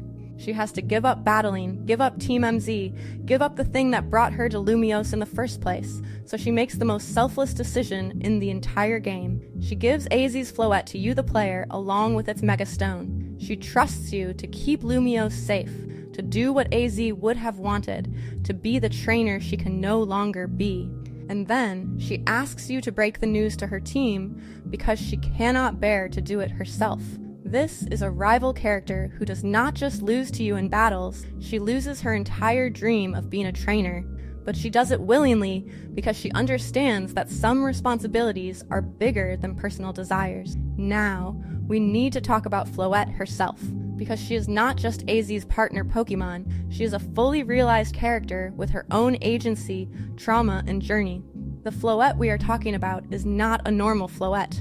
She is the eternal flower form, distinguished by the black flower she carries. When we first meet her in Legends ZA, she appears at night when you and Tony are being cornered by aggressive trainers in a battle zone. She uses Light of Ruin to protect you, then disappears. As the game progresses, you learn her story through AZ's explanations and files found in Team Flare's underground laboratory. When AZ transformed his life-granting device into the ultimate weapon and used it to end the war by burning Kalos, Floette realized what had happened. She understood that her life had been purchased with the deaths of countless other Pokemon, that AZ had become a monster in his quest to protect her, that she was the reason for genocide, even if indirectly. The guilt and horror drove her to leave AZ and wander the world alone for 3,000 years. Carrying the weight of knowing her existence cost so many others their lives. Floette's ability to use Light of Ruin is thematically perfect because it is a powerful fairy-type attack that deals massive damage but also heavily damages the user. It is a move that represents self-sacrifice, the pain of existence, how trying to protect others can hurt yourself. Every time Floette uses Light of Ruin, she is essentially saying, I will take the pain, I will bear the cost, I will suffer, so others do not have to. The reason Floette returns to AZ after 3,000 years only happens because the protagonists of X and Y show AZ what a true trainer really is. The ending battle in X and Y opens AZ's eyes to the bond between Pokemon and trainers, which is why Floette returns to AZ after 3,000 years of watching over him from the shadows. When he gets his light back, that is when his beloved Floette comes back to him to stay by his side in his final moments. When Tony gives Floette to you in the post-game, it is the end of a 3,000-year journey. Floette finally has a partner who proved themselves worthy by choosing to give rather than take, by calming rogue mega Pokemon, by helping people, by being the trainer AZ always hoped would exist. Now, AZ appears throughout the game as the owner of Hotel Z, impossibly tall, speaking in an archaic, formal way that immediately tells you this person is not from this. Between the events of X and Y and Legends ZA, Floette returned to AZ after 3,000 years of separation. AZ himself says he no longer has it in him to be a trainer. He spent 3,000 years carrying guilt and regret. He is tired, he is broken, and he knows he cannot be the hero this time. This is why AZ takes you in at Hotel Z, why he gives you his Lucario and a Mega Ring to fight the first rogue Mega Absol, why he provides you with your starter Mega Stone. AZ is passing the torch to a new generation. He is finally accepting that his role is not to be the hero, but to enable others to be heroes. When Tony becomes CEO and gives you Floette, this is the culmination of AZ's 3,000-year journey. Floette, the Pokemon he sacrificed everything for, now willingly goes with you to continue protecting Lumiose. At the end of the game, AZ finally finds peace. After everything, after 3,000 years of guilt and wandering, AZ dies. The game shows him finally resting, having atoned for his sins. AZ's death is peaceful, quiet, the end of the longest redemption arc in Pokemon history. He does not get a fairy tale ending where everything is forgiven and forgotten, but he gets peace, knowing that his atonement led to something good, that Lumiose is saved, and that Floette is with someone worthy. AZ, the ancient king from 3,000 years ago, had settled in Lumiose City and was now the owner of Hotel Z, where the protagonist stayed. AZ appeared at peace for the first time in millennia, his eternal flower Floette by his side. The two finally reunited and content. He had found purpose in running a hotel and helping travelers, a quiet redemption after his long punishment. However, a new threat emerged in the form of L. As the protagonist investigated, they discovered that L was actually Lysandre, the former leader of Team Flare, who had apparently survived the destruction of the Ultimate Weapon headquarters 5 years earlier. But this was not the Lysandre of 5 years ago.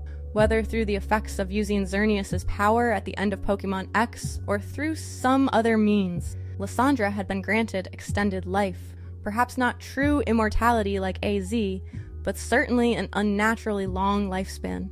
The experience of surviving the weapon's destruction, being buried alive, and spending years trapped or recovering had fundamentally changed him. Lysandre had come to realize the error of his ways, understanding that his genocidal plans had been monstrous, and that true beauty in the world came not from eliminating those he deemed unworthy, but from helping others grow and improve.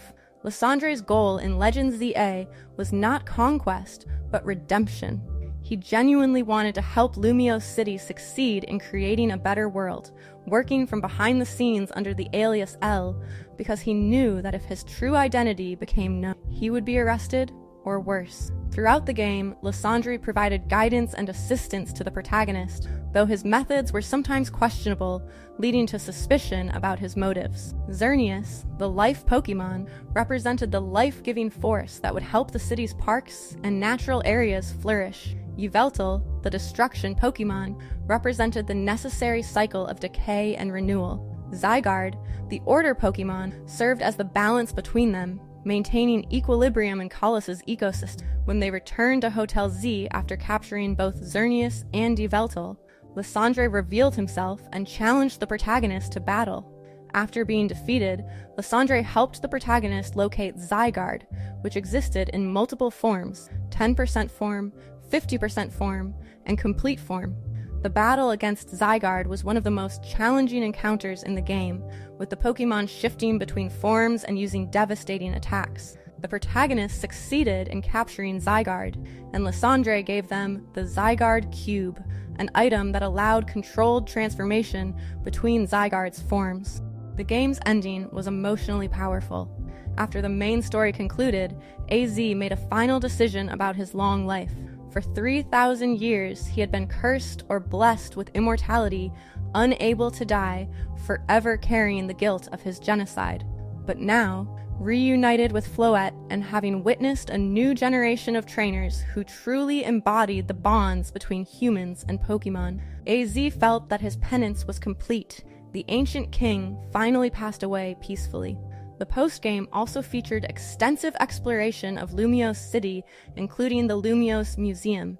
This museum contains several significant exhibits that revealed connections across time and regions. Most significantly among the historical artifacts on display was the outfit of Volo, the ancient merchant and antagonist from Pokemon Legends Arceus. The museum's description explicitly stated that Volo himself had donated this clothing to the museum, confirming that Volo had indeed survived for 300+ years and had at some point visited Kalos in the modern era. Volo, the man who had tried to overthrow Arceus and remake the world 300 years ago in Hisui, was still alive in the present day. Whether he still harbored his obsessive goals, whether he had changed like Lysandre had, or whether he had simply been wandering like AZ for centuries remained unknown. But his presence in the modern era, confirmed through his donation to the museum, suggested that the story of Volo was far from over. The future, Legends Galar and beyond. As we reach the present day, the Pokemon timeline stretches from the creation of the universe by Arceus through to the recent events in Paldea and Kalos. But the story is not over.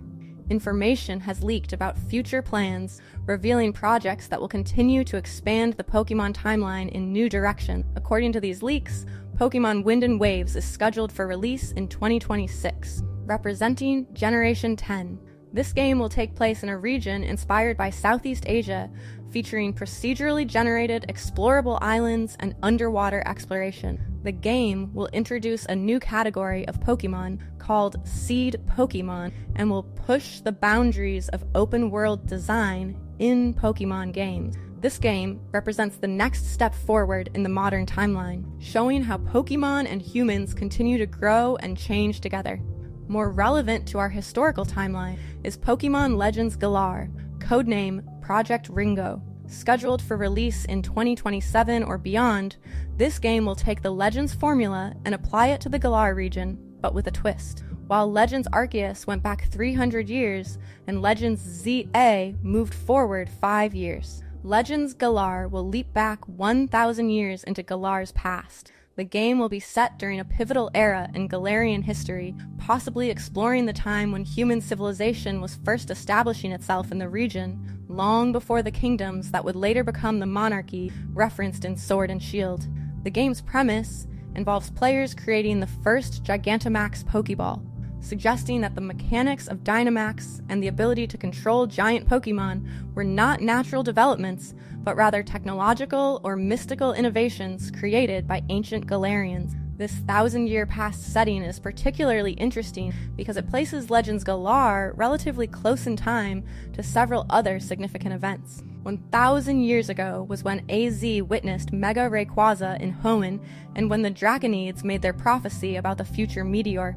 It was an era when legendary Pokemon were still relatively active, and when the relationship between humans and Pokemon was still being defined. The leaked information about Legends Galar suggests that players will face massive Gigantamax Pokemon in the wild, not as controlled phenomena in stadiums, but as terrifying natural disasters. Early screenshots show encounters with gigantic Pokemon like Gigantamax Colossal in open areas, their enormous forms dominating the landscape. If Legends Galar maintains the pattern of revealing historical truths that contradict accepted legends, we might learn that the common understanding of Galar's history is inaccurate. Perhaps the two heroes who supposedly defeated Eternatus 3,000 years ago were not from the same time period, or perhaps there were earlier encounters with Eternatus that have been forgotten. The game might reveal connections between the Darkest Day and events in other regions, finally confirming whether the ultimate weapons firing in Kalos had any role in awakening Eternatus. The Tapestry of Time, the complete Pokemon timeline, from the moment Arceus hatched from an egg in a void of chaos to the present day, spans not just thousands, but millions of years. It encompasses the formation of the universe itself, the creation of fundamental forces like time and space, the shaping of the Earth by titanic Pokemon, and the gradual emergence of human civilization and its growing bond with Pokemon. Throughout this timeline, certain themes recur. The danger of power without wisdom appears repeatedly, from AZ's genocide with the ultimate weapon to Lysandre's attempt to use that same weapon, from Team Galactic's attempt to remake the universe to Ghetsis' manipulation of N and legendary dragons. Each generation faces villains or catastrophes that threaten not just a single region, but potentially the entire world, or even reality itself. Yet equally prominent is the theme of redemption and growth. AZ, who committed perhaps the greatest atrocity in Pokemon history, spent 3,000 years atoning and finally found peace. Lysandre, who attempted genocide himself, survived to become a better person. Silver transformed from a Pokemon thief who saw Pokemon as tools into a trainer who understood the importance of bonds. N, raised to believe Pokemon and humans should be separated, learned that genuine partnership was not only possible, but beautiful.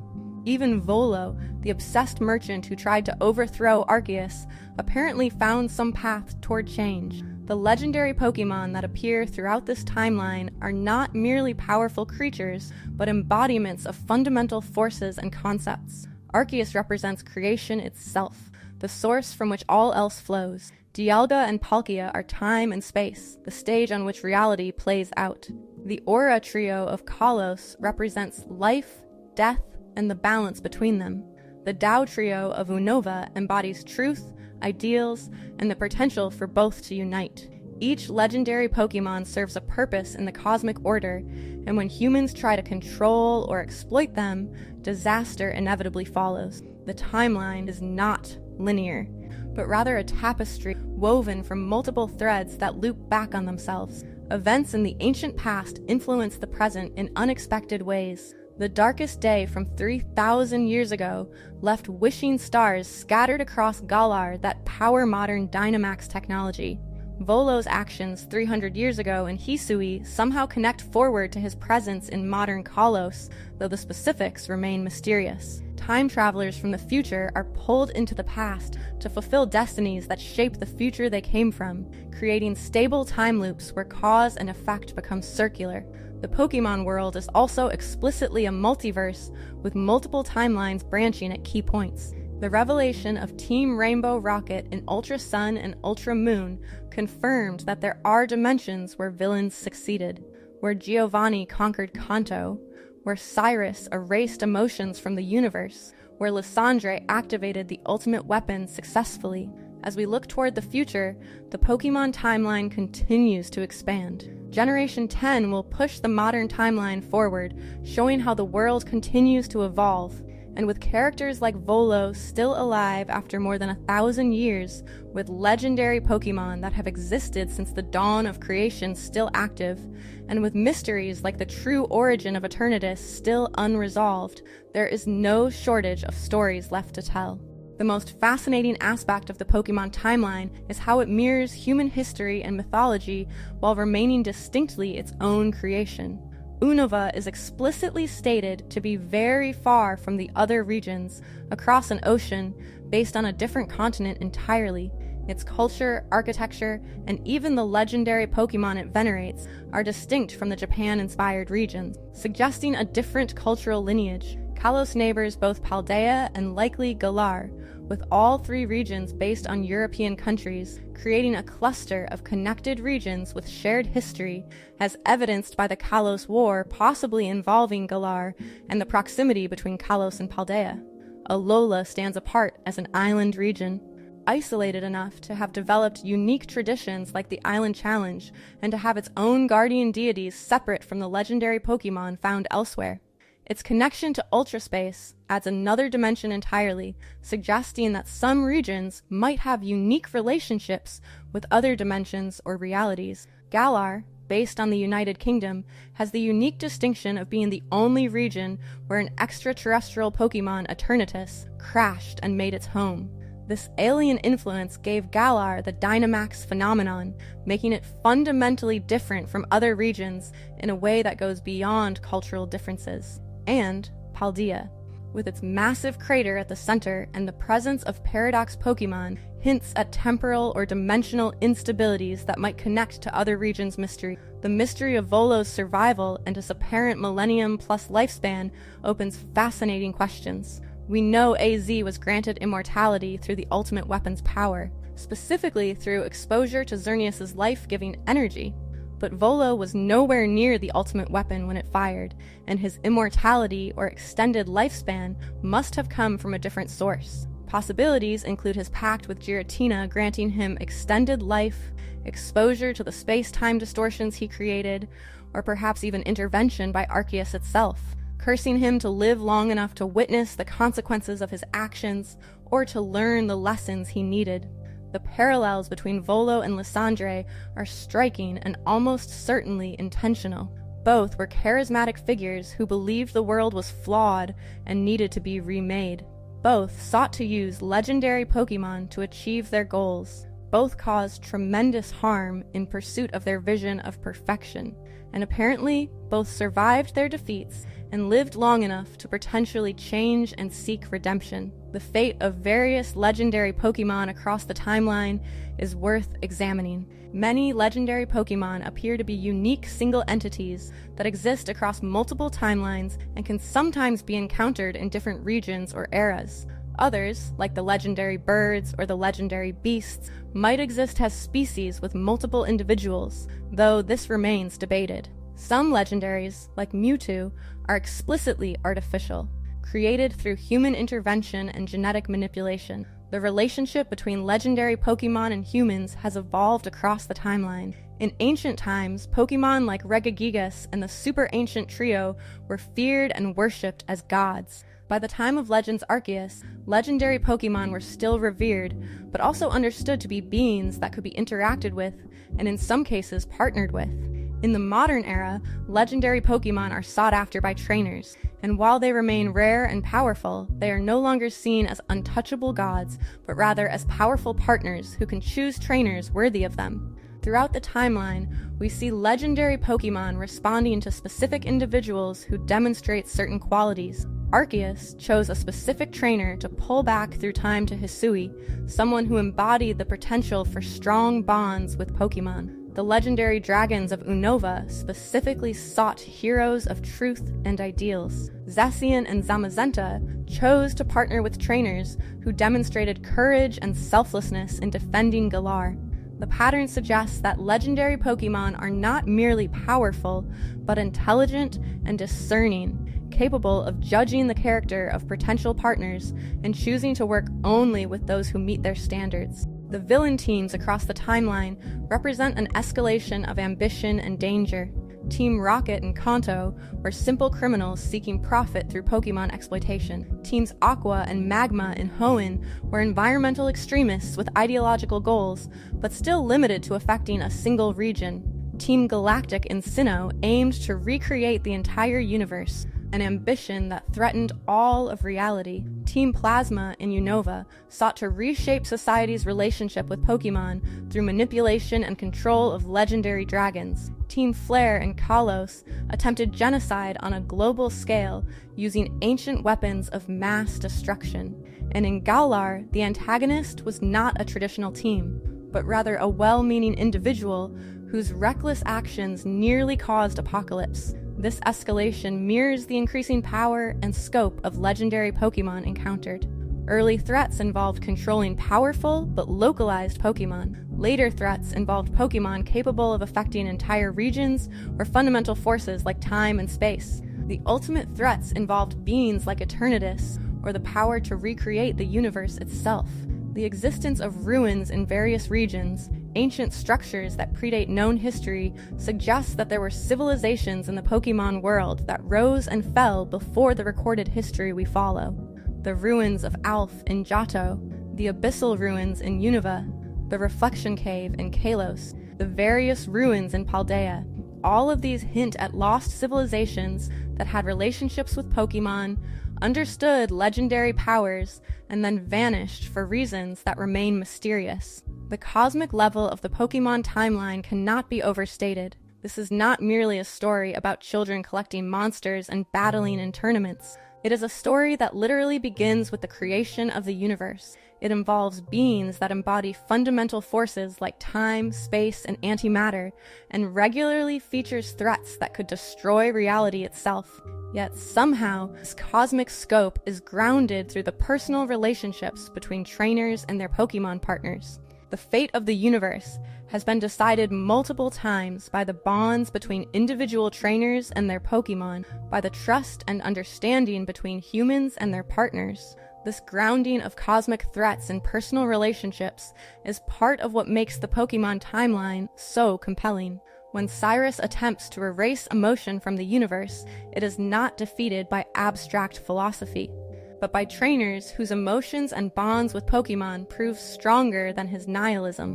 When Eternatus threatens to destroy Galar, it is defeated by the cooperation of trainers and legendary Pokemon working together. The message is consistent. The bonds between individuals, the capacity for emotion and connection, these are not weaknesses to be eliminated, but strengths that can overcome any threat. Looking at the complete timeline, we can identify several historical eras. The creation era, from the universe's beginning to the emergence of human civilization, spans millions of years and features the formation of fundamental forces and the shaping of the planet by primal Pokemon. The ancient era, from early human civilization to about 3,000 years ago, sees humans beginning to interact with Pokemon, building early civilizations, and learning to coexist with the powerful creatures that share their world. The war era, centered around 3,000 years ago, is defined by the Kalos War and the Darkest Day, two catastrophes that nearly destroyed their respective regions and had lasting consequences that persist to the present day. The Classical era, from 3,000 years ago to about 300 years ago, sees the development of more stable human societies, the gradual transformation of human Pokemon relations from fear and worship to partnership and cooperation, and the establishment of traditions and institutions that would shape the modern world. The transition era, from 300 years ago to the beginning of the modern timeline, encompasses the events of Legends Arceus and the final development of Pokemon training as a formal practice. The modern era, spanning from Red's journey to the present day, covers approximately 15 to 20 years in universe, a remarkably short time given the number of significant events that occur.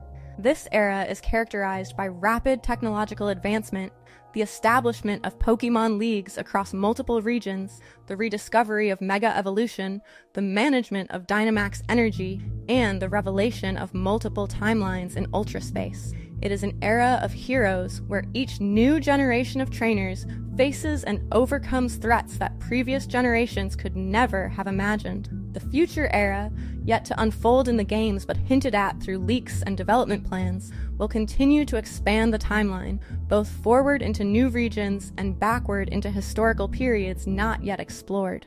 The question of what makes a hero in the Pokemon timeline is worth considering. Every protagonist across the timeline demonstrates certain common qualities. They show courage in the face of overwhelming danger.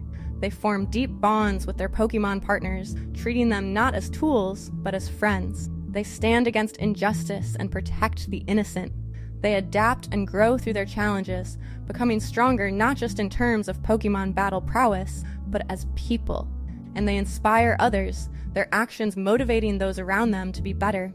The villains of the timeline, similarly, are not simple cartoons, but complex figures with motivations that often make sense from their own perspectives. Lysandre genuinely believed he was trying to save the world from resource depletion and conflict, even if his solution was monstrous. Cyrus had been emotionally damaged to the point where he saw all emotion as suffering and believed erasing it would be merciful. N was raised to believe humans and Pokemon should be separated, and honestly thought he was helping. Even Getsy, one of the most purely villainous figures in the timeline, believed he was entitled to power and saw Pokemon as tools because that had been his worldview for so long that he could not imagine any other way. As our journey through the Pokemon timeline comes to an end, we stand at a point where the documented history extends from the literal birth of the universe through millions of years of geological and biological development, through the rise and fall of ancient civilizations, through catastrophic wars and near apocalypses, through the journeys of numerous heroes and the redemption of villains, to the present day where humanity and Pokemon have achieved a level of partnership and understanding that would have seemed impossible to the ancient Celestica people of Hisui or the war-torn kingdom of AZ. This is why AZ found peace after 3,000 years, not because he was forgiven by laws or society, but because Floette forgave him. Because a single Pokemon who knew him best and loved him most chose to return to him. It is why Lysandre could find redemption, because the Pokemon he had abused and used still responded to his genuine change of heart. It is why every hero succeeds, because their Pokemon stand with them not out of obligation, but out of choice, out of the bonds that make them partners rather than master and servant. As we conclude this journey through the complete Pokemon timeline, from the void before creation to the present day, from Arceus hatching to bring forth existence to trainers exploring a transformed Lumiose city, we are left with a story that is simultaneously cosmic in scope and intimately personal. It is a story about the birth of the universe and about a king and his Floette. It is about legendary Pokemon that embody fundamental forces and about ordinary trainers who become extraordinary through their bonds with Pokemon. It is about wars that nearly destroyed regions and about friendships that saved the world. The Pokemon timeline is not finished. We will learn more about Volo's fate and whether the prophecy of his redemption came true. We will discover what role the ancient Galarians played in developing Dynamax technology.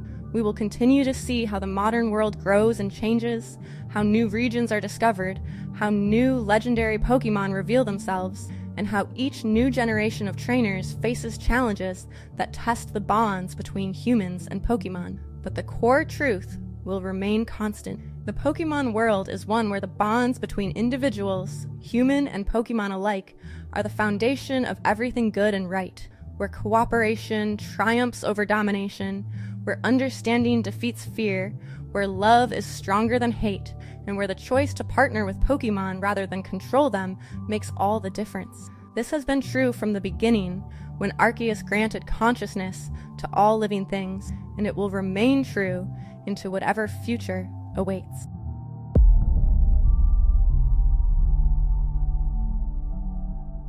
Every rival story explained, from Kanto all the way to Paldea. Forget everything you thought you knew about Pokemon rivals. They are not just stepping stones, they are the broken protagonist, the hero who is fighting their own secret battle, and the real driving factor behind why you became a champion. This video will cover every rival's backstory, why they became a trainer, their hidden battles and fights that go on in the background which we only notice if we dig deep enough. The very first founding father of the rival trope is none other than Gary Oak from Kanto, the original rival, the professor's grandson. Blue is not just a rival, he is the foundational blueprint for all who followed, establishing the standard for competitive dynamics within the Pokemon world. From the very first moments in Pallet Town, when the player character selects a starter Pokemon, Blue immediately chooses the one with the type advantage, initiating an immediate sense of competition. Professor Oak's grandson, he carries an inherent sense of superiority, an intense drive to meet or even exceed the expectations placed upon him. His dialogue is consistently sharp and dismissive of you, and singularly focused on achieving greatness. His ambition extends beyond catching them all. He aims to become the champion, exhibiting a willingness to overcome any perceived obstacle in his path.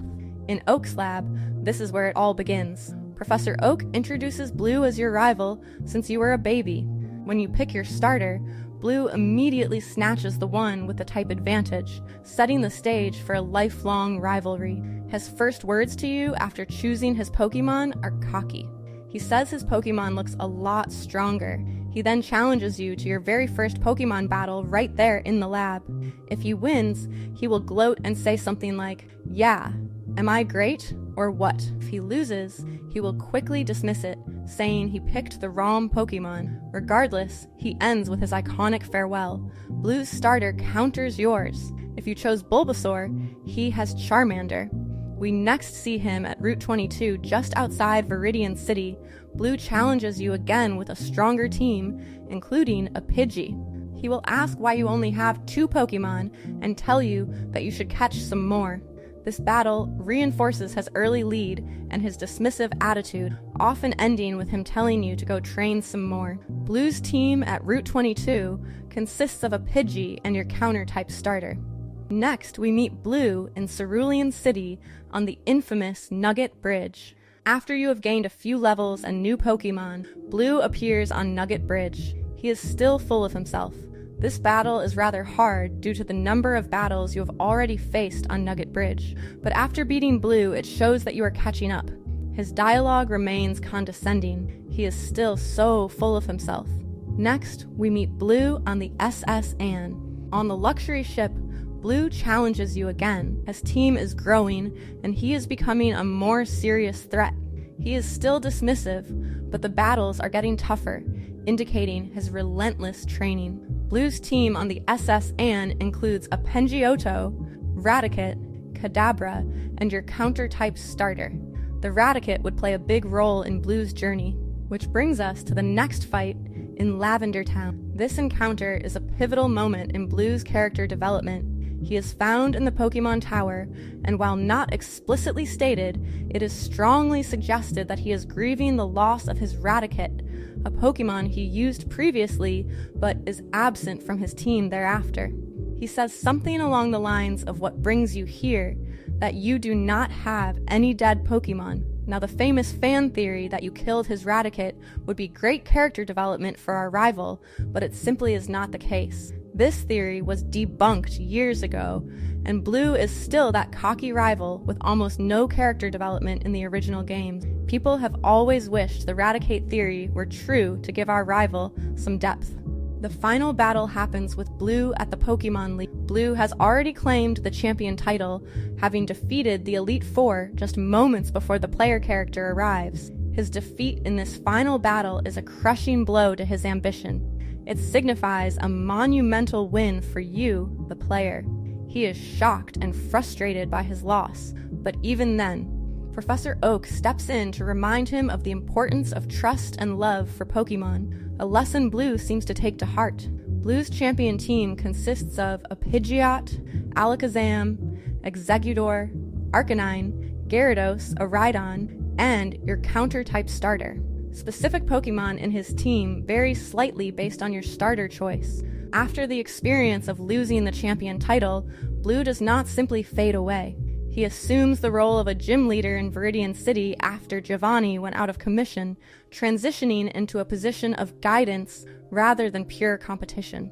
This shift demonstrates significant maturity, while he retains his competitive spirit. His focus broadens from being the absolute best to helping others achieve their potential.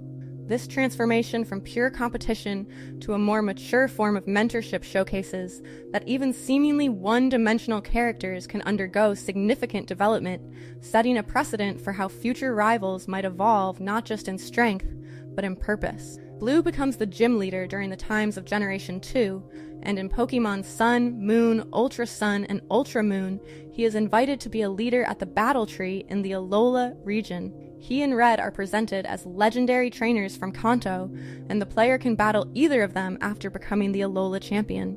He appears to have matured and become more composed, often offering insightful advice to the player. So while he started as the brash rival, Blue eventually settles into a role as a respected, albeit still competitive, trainer and even a gym leader before venturing to new regions to continue his journey. Silver in Generation 2. Silver makes a dramatic entrance, immediately establishing his ruthless nature by stealing a Pokemon from Professor Elm's lab. He is characterized by his cold demeanor, his contempt for any perceived weakness, and his unwavering belief that only absolute strength holds value. His philosophy, encapsulated by his signature line that weak Pokemon are useless and only strong Pokemon matter, stands in stark contrast to the player character's journey, which emphasizes friendship and the bond between trainer and Pokemon. Silver's first appearance sums up his character at the beginning of the game. He is seen peeking into Professor Elm's lab and shoves you aside when you go to talk to him. He then steals a Pokemon and declares his intention to be the world's greatest Pokemon trainer. His chosen starter is always the one with a type advantage over yours. His first battle in Cherry Grove City is the real introduction to his aggressive style and distaste for weakness. He will say something like, are you happy you won? If he loses, or simply say that was a waste of time if he wins, before declaring his name and his goal to be the world's greatest Pokemon trainer. Next, we see him at Azalea Town at the Slowpoke Well. You find Silver here, expressing his disgust for Team Rocket's perceived weakness and incompetence. He battles you again, still focused on raw power. This encounter highlights his hatred for Team Rocket, which stems from his father's failure. Silver's team at Azalea Town, Ghastly, Zubat, your counter-type starter. The next encounter is at the Burned Tower in Ecruteak City. Silver is found training, still singularly focused on cultivating strength. He says he is there to catch the legendary Pokemon in Ecruteak City. Silver's team at the Burned Tower, Ghastly, Magnemite, Zubat, and your counter-type starter. Our next encounter with Silver happens in Olivine City. When we go to enter the gym, we are stopped by Silver saying that the gym leader is not there and is taking care of a sick Pokemon at the lighthouse. His cruel nature also surfaces when he states that Pokemon that cannot battle are worthless and should be let go. The player then goes to Sheanwood City to get the medicine for the gym leader's sick Ampharos. There we can find someone by the name of Kirk, who says that Silver bullied him into giving his Sneasel to Silver. Kirk also offers us his other Pokemon, Shuckle, for safekeeping. A rival of this level of depth had never been seen in the Pokemon franchise before, which makes Silver's character truly unique. Our next encounter is at Mahogany Town at the Team Rocket HQ. Silver witnesses Team Rocket's incompetence firsthand, solidifying his distaste for their methods. He sees their reliance on numbers and schemes as a sign of weakness, reinforcing his belief in individual strength. We meet with Silver again at the Goldenrod radio tower. Silver expresses frustration at Team Rocket's resurgence and his own inability to stop them alone. Lance's intervention at this point is crucial, as Lance imparts the wisdom that true strength comes from trust, not just raw power. This statement plants a vital seed of doubt in Silver's mind, while the player character battles Silver. It is Lance's direct philosophical guidance that acts as a catalyst for Silver's change. Silver wanted to take down Team Rocket at the radio tower himself, so he deceives the player into going somewhere else, but then ends up battling you to see who gets to fight against Team Rocket. Silver's team at the Goldenrod radio tower, Golbat, Haunter, Magnemite, Sneasel, and your counter-type starter. After Silver loses to you, his character begins to go through a real change. He says something like, "I do not understand. Is what that Lance guy said true? That I do not treat Pokemon properly?" Love, trust, are they really what I lack? Are they keeping me from winning? I just do not understand. But it is not going to end here. Not now. Not because of this. I will not give up my dream of becoming the world's best Pokemon trainer. You, the player, constantly beating Silver and Lance, putting some wisdom into him, really made him do a full turnaround on his character, slowly but surely. The final encounter before the champion fight is at Victory Road. Silver battles you one last time before the Pokemon League. His team is stronger, but his demeanor has subtly shifted. He is still competitive, but there is a hint of respect, and he wants to figure out what Lance meant when they fought. Silver's team at Victory Road: Golbat, Alakazam, Gengar, Sneasel, Magneton, and your counter-type starter. After the league, we get to see Silver at Mount Moon in the postgame. This location marks the culmination of Silver's transformation. He is seen training, reflecting on his journey, and admitting that he is still not strong enough. He has begun to grasp the significance of the bond between trainer and Pokemon. Silver's team at Mount Moon postgame rematch: Golbat, Alakazam, Haunter, Sneasel, Magneton, and your counter-type starter. If you head to the Dragon's Den, you can find Silver training outside. The master of the Dragon's Den refuses to train Silver, and then Lance and Claire show up. Silver challenges Lance to a battle. Claire suggests she teams up with Silver, but he refuses her and teams up with us instead. He only uses his starter, his Gengar, and his newly evolved Crobat. This internal change is powerfully shown by his Golbat evolving into Crobat, an evolution that requires high friendship. This visual metaphor beautifully demonstrates that his actions, such as caring for his Pokemon, are now aligning with the philosophy he once vehemently rejected. He can also be rematched at the Pokemon League on Mondays and Wednesdays after completing a post-game side quest. Silver's Pokemon team evolves from aggressive, powerful creatures to those that require friendship to reach their full potential, symbolizing his profound internal shift. His dialogue also softens, transitioning from pure disdain to grudging respect, and eventually a more reflective and introspective tone. In Heart Gold and Soul Silver, if you go to Professor Elm's lab after the game, his assistant tells you that the person who took Professor Elm's Pokemon has come back to return it. That was the last thing anyone expected. And Professor Elm said to him that his Pokemon already likes him so much that for a Pokemon, the best happiness is to be with someone it loves, and that it should stay with him. He went from a cold-hearted trainer who would steal Pokemon to now having a Crobat and deeply caring for his partners. Silver is the best-written rival in all of Pokemon. Also, in Heart Gold and Soul Silver, there is a special event where the player is able to travel back in time to right after Giovanni is defeated during the events of Red and Blue. We see Giovanni and Silver interacting on Route 22. In the Japanese version of the games, Silver actually calls Giovanni Dad, which confirms their relationship. This explains so much about Silver. Why he hates Team Rocket so much. Why he has such misguided thoughts about strength and Pokemon at the start of the games. All of it can be traced back to Giovanni abandoning Silver 3 years prior. Silver is trying to understand how Giovanni failed with Team Rocket. And Giovanni admits that putting together the strength and potential of a group of people is how you get a huge amount of power, but that he failed to use his subordinates' potential. Silver is not satisfied with this answer and just does not understand him.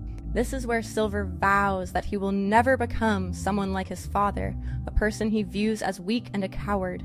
This is where Silver makes the goal of wanting to become the strongest trainer out there, and it ultimately influences his entire personality and character arc for the events of Generation 2.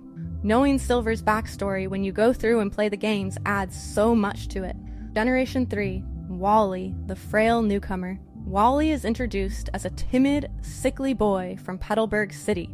Initially too weak to even catch his own Pokemon, he relies on the player character and gym leader Norman to assist him in catching his very first Pokemon, a Ralts. This immediate reliance sets him apart from previous rivals, positioning him not as a direct competitor, but as someone the player character actively helps. His initial dialogue is hesitant and shy, reflecting both his physical limitations and a lack of confidence. Wally's journey is punctuated by key encounters that highlight his remarkable growth.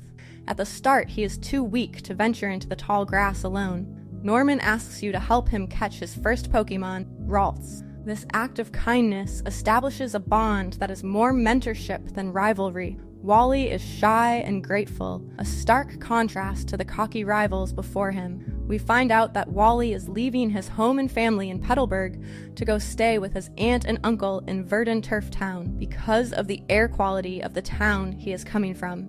He came to the gym to ask Norman to help him catch a Pokemon so he does not get lonely when he moves away. It is never stated exactly what Wally's illness is in any of the games, but it is mentioned that being in areas with clear air seems to help his condition. It has been speculated that Wally suffers from either asthma or some form of bronchitis as a respiratory disease. Looking at the map of Generation 3 shows that Mount Chimney constantly spews ash and subparticles over most of Hoenn. It makes sense why Wally would be moving to Verdanturf Town to recover from a breathing-related problem, as Verdanturf Town is free of volcanic ash due to wind patterns, while in Mauville City, he surprises you by challenging you to a battle. He is still relatively weak, but his growing strength is evident. He expresses a clear desire to become stronger, a quiet determination that shows that despite his frail beginnings, Wally possesses an extraordinary inner strength. We do not see Wally for a while after that. The next time we see him is at Victory Road. This encounter marks his defining moment. Wally stands as the final challenge before the Elite Four. No longer a timid boy, but a powerful trainer commanding a fully evolved Gardevoir and a formidable team. He expresses gratitude to the player character for inspiring him and pushing him to grow. His battle here is intense, showcasing his strategic thinking and the deep bond he shares with his Pokemon. The red spider lilies that bloom around him in this location have been theorized to symbolize the death of his sickly, weak self and his reincarnation as a strong, capable trainer. Wally's team at Victory Road, Altaria, Roselia, Delcatty, Magneton, Gardevoir. And in Omega Ruby and Alpha Sapphire, his team is even stronger, featuring a Mega Gallade. After you defeat Norman, you will run into Wally and his father in Petalburg City. Norman comments on how Wally is looking better and getting stronger, and his father thanks you for all your help with motivating and teaching him about Pokemon. Wally then says goodbye to his dad, and you join him in traveling to Mauville City. Once the player and Wally leave, Wally's father and Norman have a heart-to-heart about their kids, talking about how it makes them both happy and a little bit sad to see their children growing up. Wally's story is a unique narrative about overcoming both physical and personal limitation. He learns that true strength extends beyond physical prowess, encompassing courage, perseverance, and the unbreakable bonds forged with Pokemon. He becomes a symbol of what anyone can achieve through dedication and unwavering spirit. His relationship with the player character is unique. The player does not just battle him, but actively helps him catch his first Pokemon and serves as an ongoing inspiration. Generation 4, Barry, the impatient friend and the son of a frontier brain. Barry is a whirlwind of boundless energy, characterized by his constant rushing and impatience. He embodies the type of friend who is already halfway to the next town before a conversation has even concluded.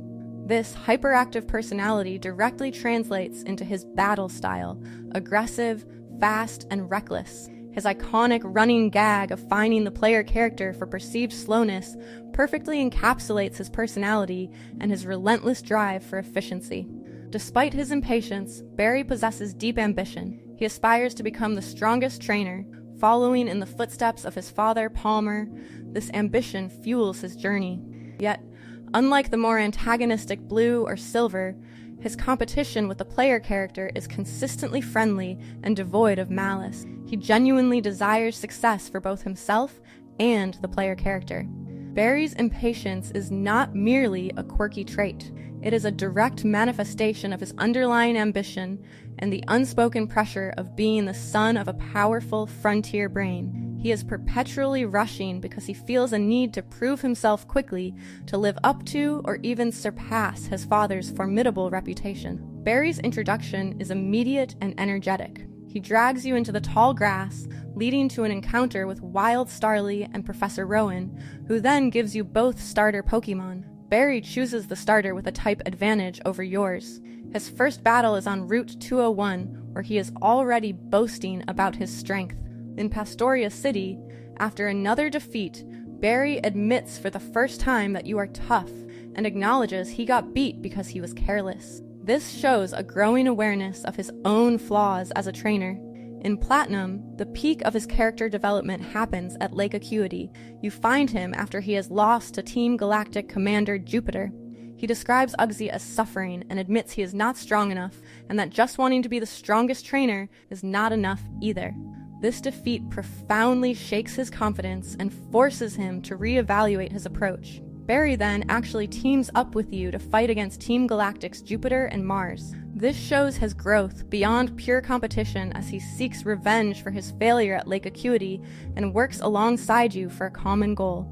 Our last main encounter with Barry is at the Pokemon League. Barry challenges you, showcasing his fully realized team. He is still competitive, but his approach is more refined. Barry's team at the Pokemon League consists of Staraptor, Floatzel, Heracross, Roserade, Snorlax, and your fully evolved starter. In the postgame, Barry can be found training at Stark Mountain during the week and at the fight area on weekends for battles. He even turns down challenging you at one point, acknowledging he needs to get stronger first, a stark contrast to his earlier impatience. He reveals he spent his journey dreaming of being like his dad, but now understands what being a trainer truly involves. Barry represents a significant shift in the rival dynamic. His relationship with the player character is consistently one of mutual support and friendly competition, demonstrating that competition does not have to be destructive, but can be a powerful force for collective growth. Generation 5, Sharon and Bianca in Black and White. Unova introduces a unique dynamic with not one but two main rivals who journey alongside the player character, each embodying distinct philosophies. Sharon is driven by an earnest pursuit of strength and knowledge. He explicitly aims to become the champion and to fully comprehend the true meaning of Pokemon battles. He is serious, analytical, and constantly questions the world around him. His Pokemon team is balanced and strong, reflecting his methodical approach to battling. Bianca, initially unsure of herself, embarks on her journey largely due to her father's encouragement. Her quest is one of independence and self-discovery. She eventually realizes that her true strength lies not necessarily in battling prowess, but in her passion for Pokemon and research. Her Pokemon team is more varied, reflecting her curiosity and gentle nature. Their paths, while intertwined with the player characters, ultimately diverge. Sharon becomes a gym leader in Black and White 2, continuing his quest for strength and knowledge by guiding others. Bianca becomes Professor Juniper's assistant, finding her true calling in supporting Pokemon research. The introduction of multiple rivals like Sharon and Bianca simultaneously demonstrates that the Pokemon journey is not a singular path to becoming champion. Sharon's pursuit of strength and Bianca's search for self-discovery illustrate that success can be defined in various ways. Bianca's journey, where she explicitly decides not to pursue the champion title, but finds fulfillment in research, directly challenges the traditional become the strongest narrative. This offers a more nuanced perspective for players who might not connect with the competitive aspect.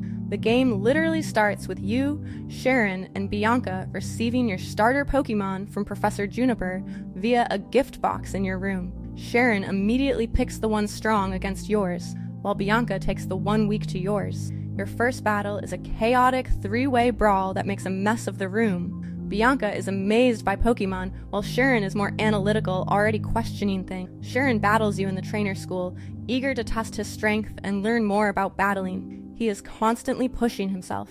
On Route 4, when Team Plasma steals a girl's Pokemon, Sharon immediately runs off to help, showing his strong sense of justice, while Bianca stays with the girl.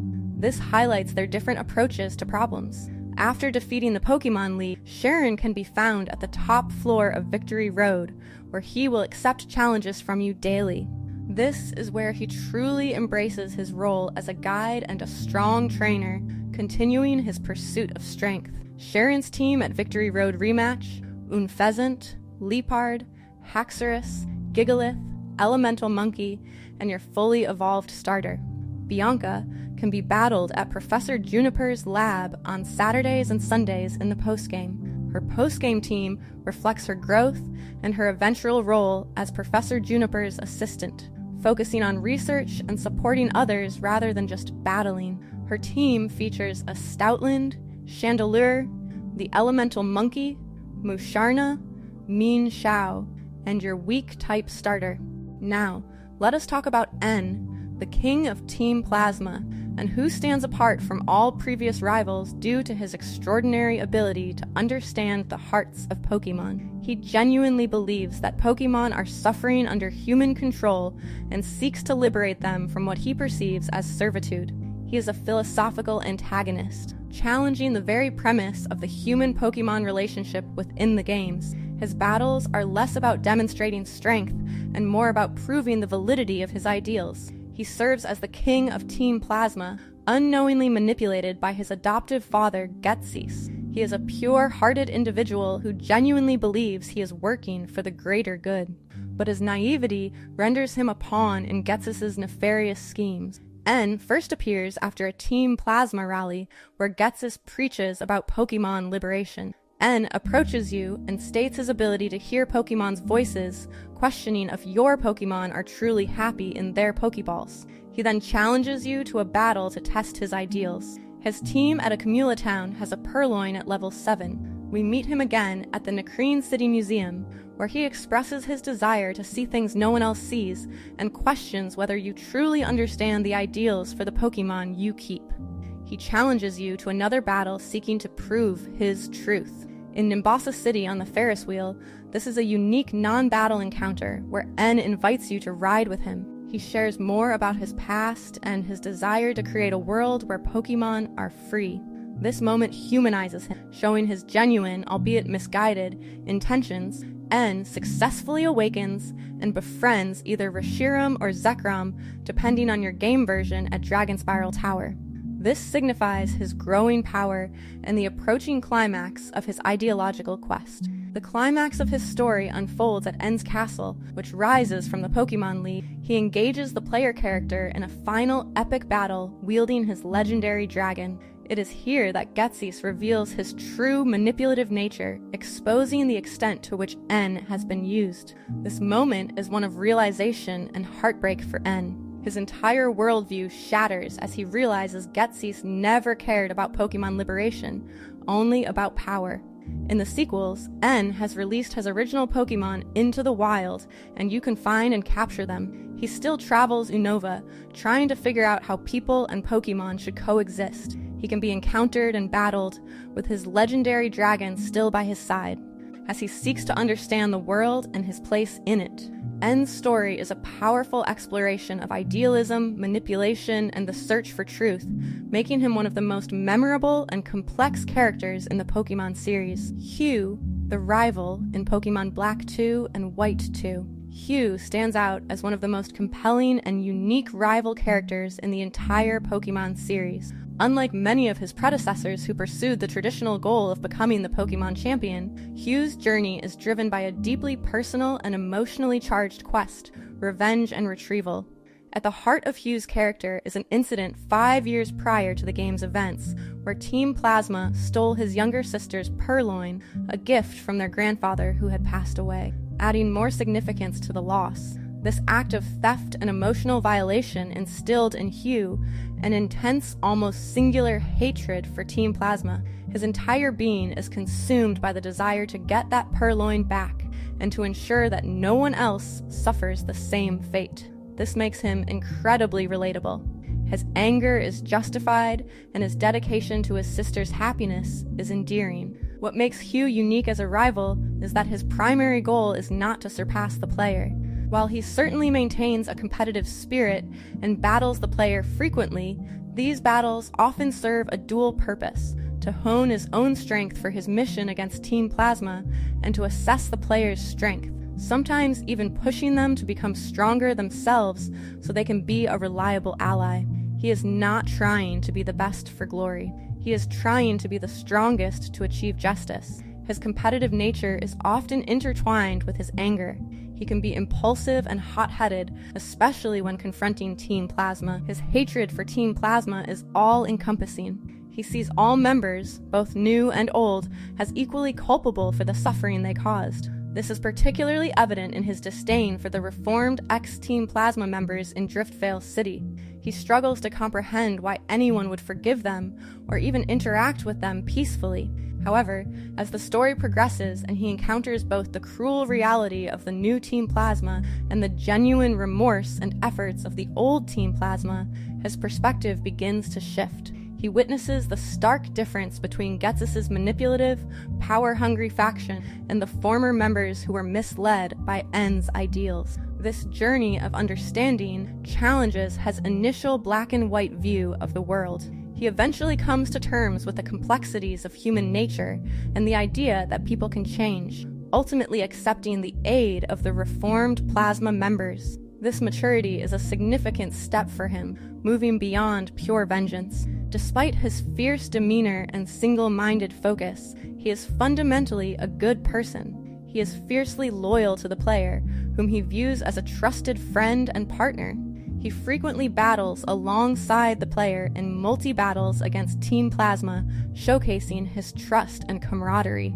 His protectiveness extends not just to his sister, but to all Pokemon, as seen when he scolds the owners of a lost herdier at Flockacy Ranch, showing his empathy born from his own painful experience. His relationship with his sister is a constant undercurrent throughout the game. The stolen Purloin, which evolved into a Liepard during their separation but can barely recognize him, and his unwavering commitment to her happiness. The emotional payoff of reuniting him with his sister and the recovered Liepard is a genuinely moving moment in the story.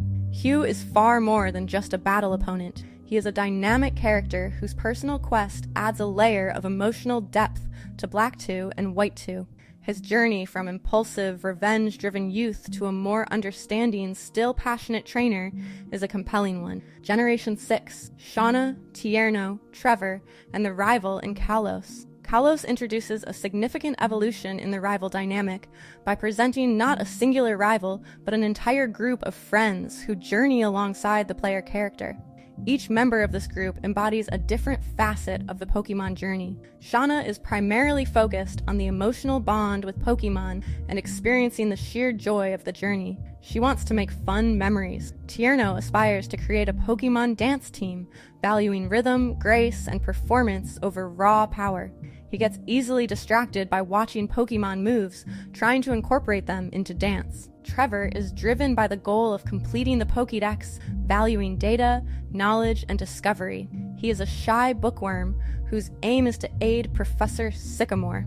And the main rival, the opposite gender protagonist, also strives to become champion, providing a more traditional competitive element within the group. This ensemble of characters journeys together, consistently supporting and challenging each other, including the player character.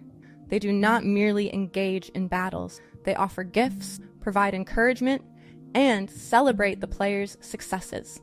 The multiple rivals in Kalos represent a shift from singular rivalry to an ensemble cast. This demonstrates that the Pokemon journey can be a shared experience of collective growth and friendship, rather than solely individual competition. Furthermore, with Tierno aiming for a dance team and Trevor for Pokédex completion, the Kalos rivals further show that there are many ways to engage with and find fulfillment in the world of Pokemon. Hau, from Generation 7, the grandson of a kahuna. Hau is a character radiating pure sunshine and optimism. He possesses an incredibly joyful disposition and an enduring love for Malasada, and approaches Pokemon battles with a carefree, enthusiastic attitude. He is never malicious, consistently supportive, and genuinely celebrates the player character's successes. In a friendly twist, he chooses the starter Pokemon that is weak to the player's choice. He reminds you a lot of Barry from Generation 4. Despite his relaxed demeanor, Hau undergoes significant growth throughout his journey. He learns from his losses not with anger or frustration, but with a renewed determination to improve. He eventually evolves into a formidable trainer capable of challenging the Elite Four. His grandfather, Hala, the kahuna of Melemele Island, serves as a quiet, guiding influence, subtly shaping Hau's development. Hau is introduced as soon as you arrive in Iki Town. He is excited about getting his first Pokemon and immediately challenges you to a battle. He chooses the starter that is weak to yours, a reversal of the traditional rival dynamic, emphasizing his friendly nature. Hau challenges you again after the festival, still cheerful, but his losses begin to subtly push him to improve. In Mali City, this battle marks a turning point for Hau. He is starting to take the island challenge more seriously, realizing that losing a battle just because you are having fun is not okay. He cannot let down his Pokemon when they are fighting their hardest for him. Hau challenges you at Mount Lanakila just before the Elite Four. He is now a formidable trainer, having overcome his initial carefree attitude to become truly strong. He expresses that it is hard to be strong enough to admit that you are weak. Hau's team at Mount Lanakila, Alolan Raichu, his evolved evolution depending on your starter, Noivern, Flareon, and your weak-type starter. In the postgame, Hau can challenge you for the champion title, showcasing his continued growth and dedication. He remains a supportive friend, celebrating your achievements even as he strives to surpass you. Gladion, the fiercely independent rival in Pokemon Sun and Moon. Gladion's story is steeped in familial complexity, a desperate desire for strength, and a compelling arc of self-discovery and eventual reconciliation. Unlike rivals motivated by simple ambition or friendly competition, Gladion is driven by a deep-seated need to protect, making his journey and interactions particularly resonant. Gladion's backstory is central to understanding his motivations. He is the son of Lusamine, the president of the Aether Foundation, a seemingly benevolent organization dedicated to Pokemon conservation. However, beneath the surface of Lusamine's philanthropy lies an ultimately destructive obsession with the Ultra Beasts, creatures from alternate dimensions that appeared through Ultra wormholes. This obsession stemmed from the tragic loss of her husband and her subsequent belief that the Ultra Beasts held a key to seeing him again. Growing up in that environment, Gladion witnessed his mother's increasing fixation firsthand. He also came to care deeply for a specific Pokemon created by the Aether Foundation, type Null. This artificial Pokemon was designed to be an anti-Ultra Beast weapon, based on the god of Pokemon, capable of adapting to any opponent due to its arc system and various memory modules. However, the immense power and instability of type Null led to it being deemed a failure and subjected to restrictive control helmets that suppressed its true abilities and caused it considerable pain. Unable to bear witnessing type Null's suffering and witnessing his mother's descent into obsession, Gladion made a pivotal decision. He stole type Null from the Aether Foundation along with several memory drives. This act of rebellion and compassion set him on a path of self-imposed exile and a relentless pursuit of strength. He believed that by training himself and type, Null, whom he later names Silvally after it breaks free from its control mask and evolves, he could protect it from his mother's dangerous experiments and potentially find a way to unlock its full potential to combat the Ultra Beast. Gladion's interactions with the player are complex and evolve significantly throughout the narrative. Initially, he appears cold and intensely focused on his own training. His battles with the player are not born out of playful competition, but rather a need to test his own strength and the progress of Silvally. He often offers curt remarks and seems dismissive. However, as the player progresses and demonstrates their own strength and dedication to protecting Alola, Gladion begins to acknowledge their capabilities. The climax of Gladion's personal journey arrives with the player's infiltration of Aether Paradise and the confrontation with Lusamine. As Lusamine's obsession with the Ultra Beasts reaches its peak, fueled by Nihilego neurotoxins, Gladion stands alongside the player to try and reason with his mother and ultimately stop her destructive action. These moments are emotionally charged, revealing the deep pain and conflict within Gladion as he witnesses the extent of his mother's delusion. Following Lusamine's defeat and the subsequent threat posed by the Ultra Beasts, Gladion actively participates in the Ultra Beast response team, working alongside the player and other key characters to protect Alola. In the aftermath, with Lusamine undergoing treatment and the Aether Foundation restructuring, Gladion takes on a more proactive role within the organization, working to rebuild its image and ensure its focus is genuinely on Pokemon conservation. Gladian's journey is a powerful story of rebellion against flawed authority, the bond between a trainer and their Pokemon formed in adversity, and the slow but meaningful process of healing and reconciliation. He begins as a troubled youth haunted by his past and driven by a singular, almost vengeful purpose. Through his interactions with the player, his experiences confronting Team Skull and the Aether Foundation, and the evolution of his relationship with Silvally, he gradually learns to trust, to rely on others, and to embrace his role in protecting the Alola region. Generation 8, Hop, Leon's younger brother. Hop is introduced as the younger brother of Leon, the undefeated champion of Galar. This familial connection immediately places immense pressure on him. He idolizes Leon, often mimicking his catchphrases and battle style. His entire journey is defined by his struggle to forge his own identity and emerge from his brother's overwhelming shadow. He initially picks the starter Pokemon weak to the players, mirroring the friendly rival trope. Hop experiences significant emotional highs and lows throughout his adventure.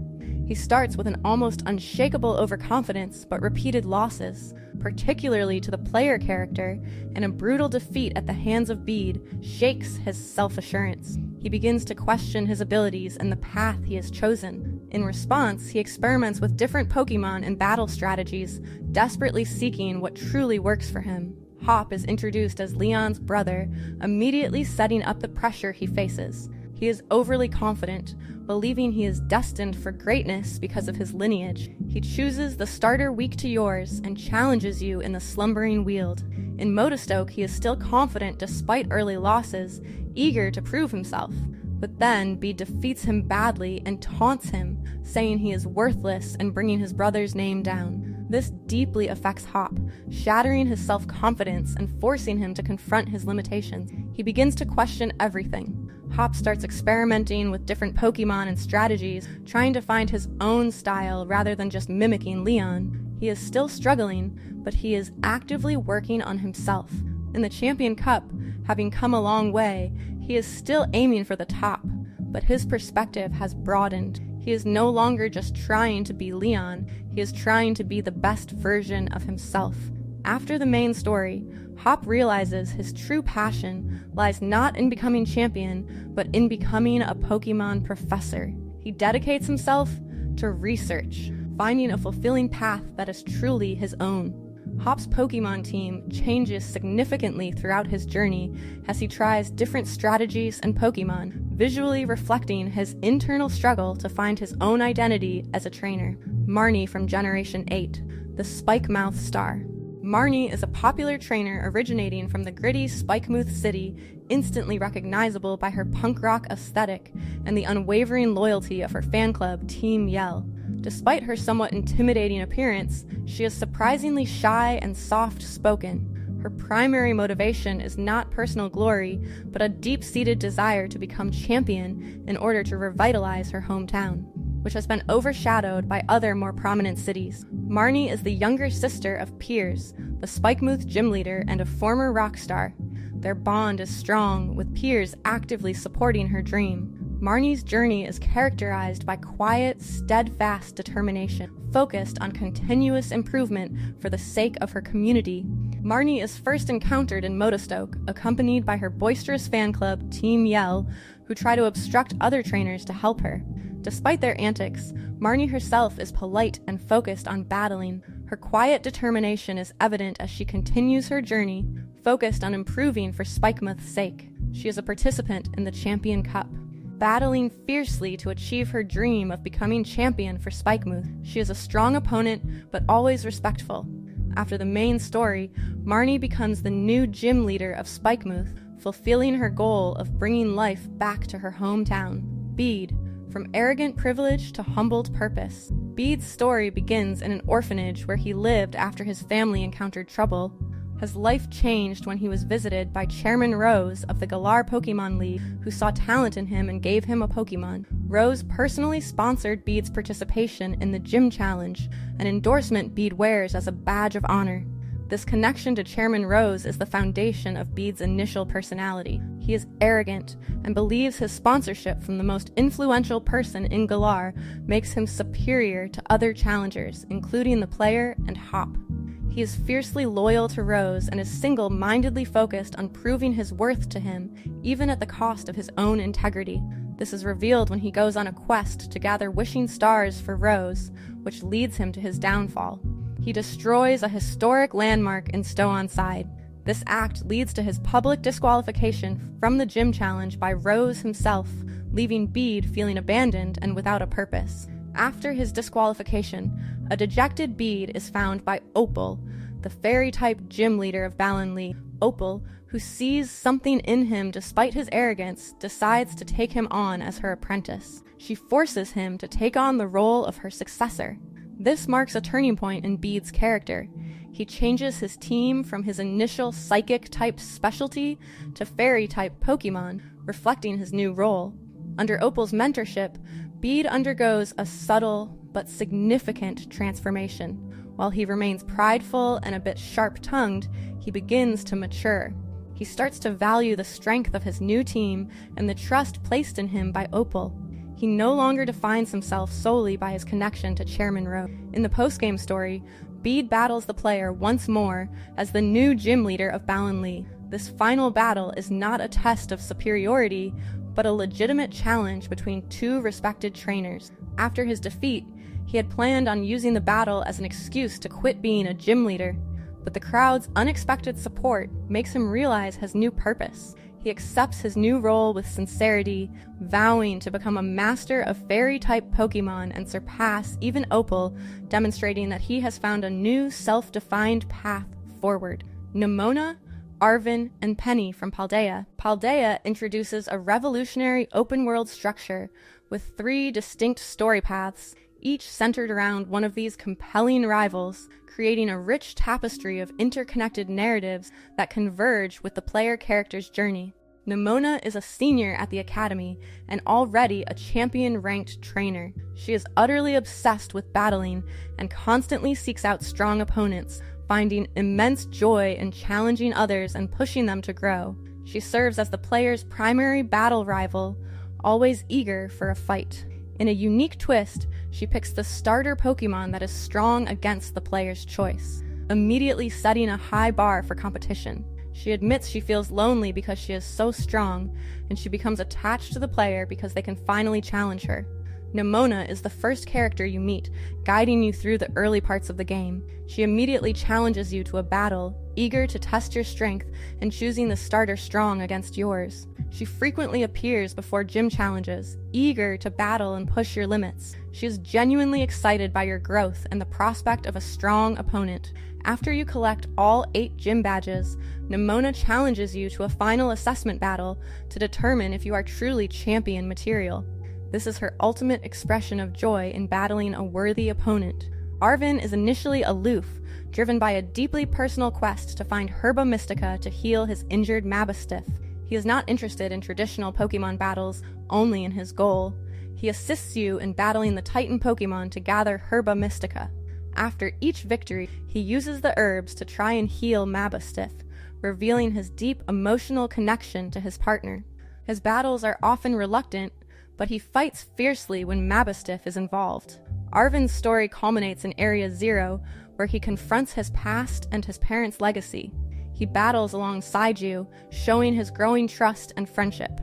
Arven becomes a close friend, and his journey is a powerful narrative about love, loss, and healing. Penny is shy and mysterious. She is introduced as a shy, introverted student who avoids school. She is initially mysterious, only communicating through a hidden identity as the boss of Team Star.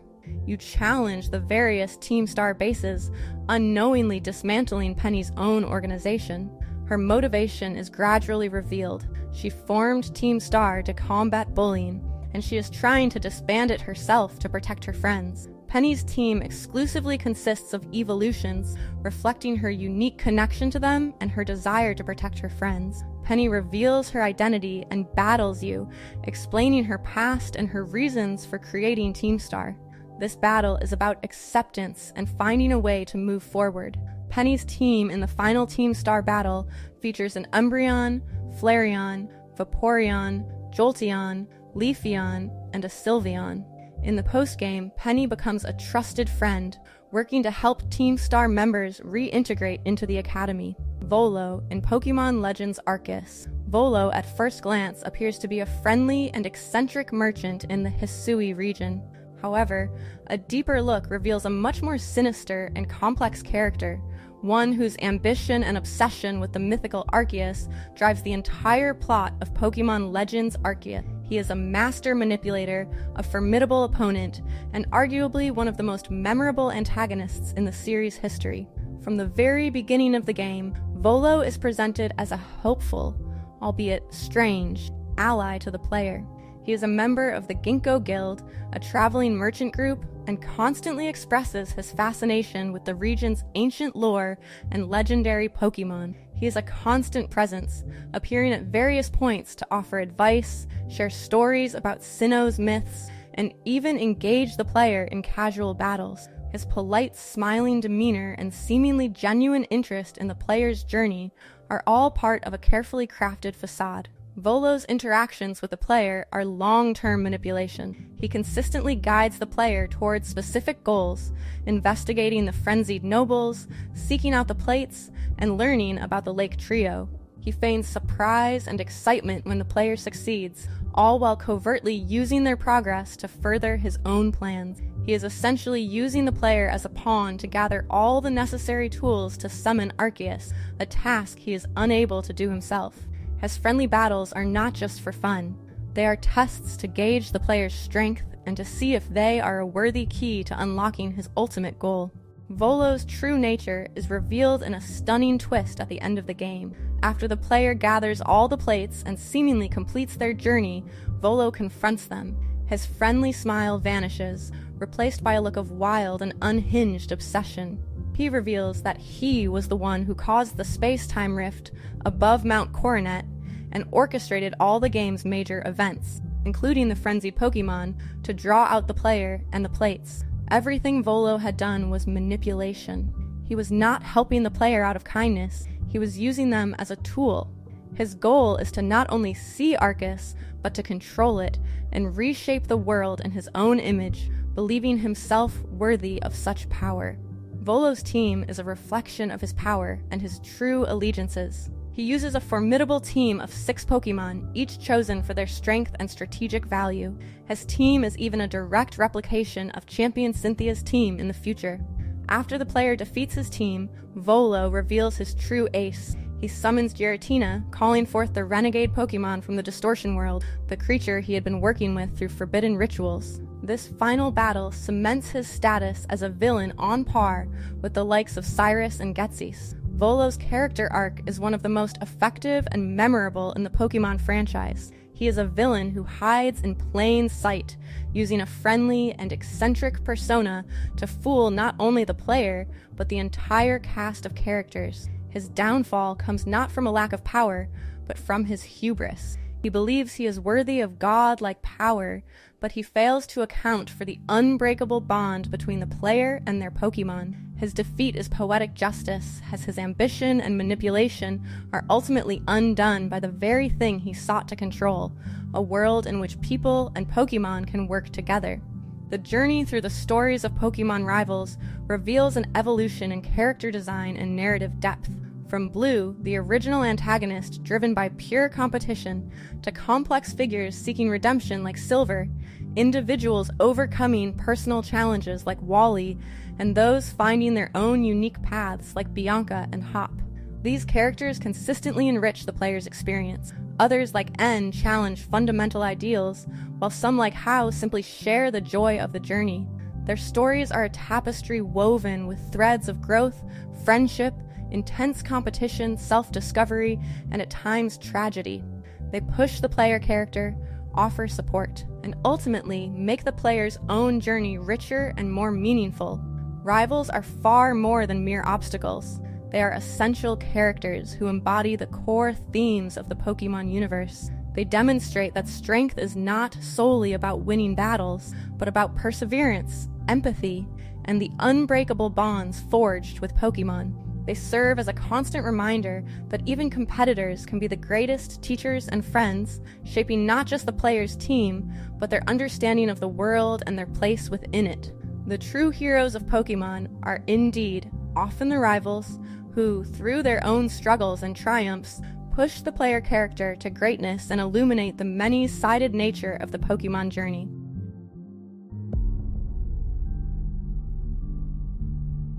Every legendary Pokemon you can catch before the Elite Four in each region. Here is something that will blow your mind. You have probably walked past dozens of legendary Pokemon without even realizing it.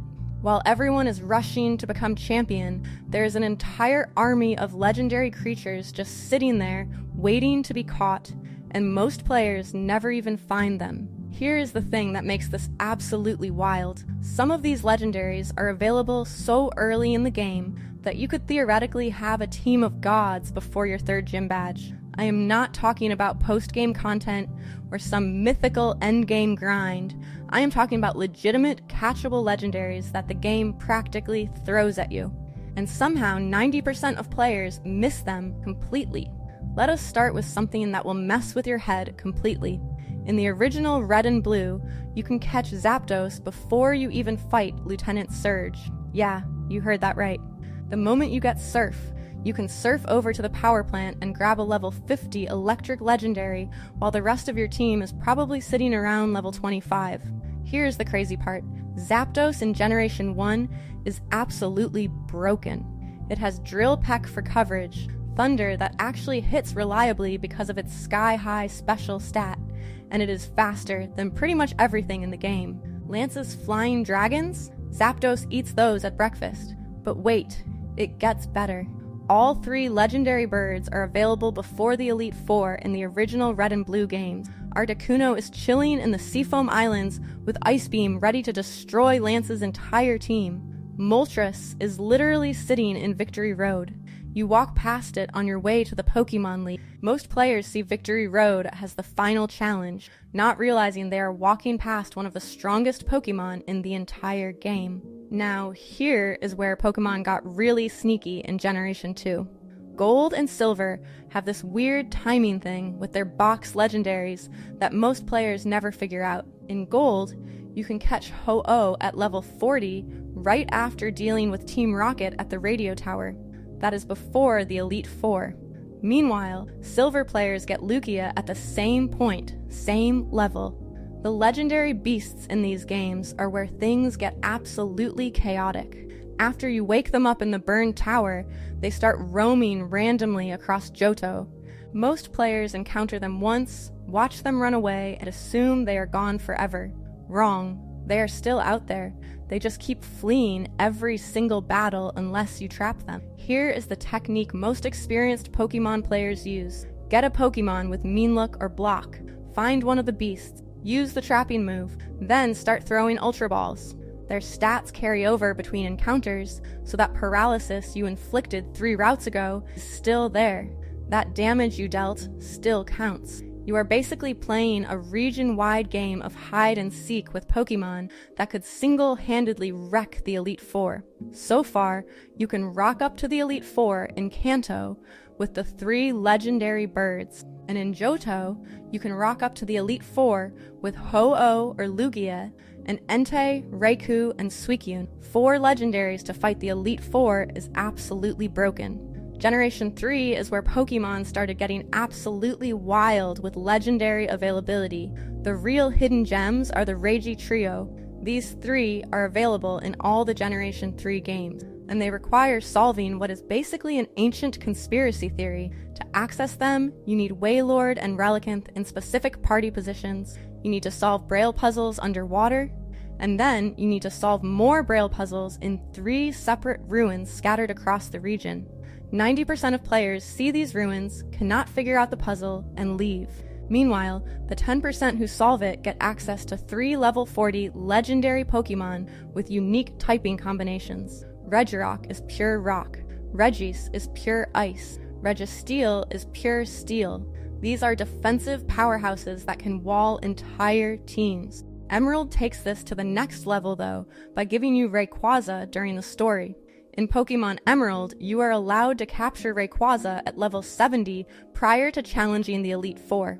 Unlike other legendaries, which are typically reserved for post-game encounters, the path to acquiring Rayquaza involves navigating the Sky Pillar, which requires the Mach Bike to traverse cracked floors. The most atrocious Pokemon puzzle to ever exist. You have to effectively weaken and capture the level 70 Rayquaza, or just throw a Master Ball at the God of the Skies and he is yours forever.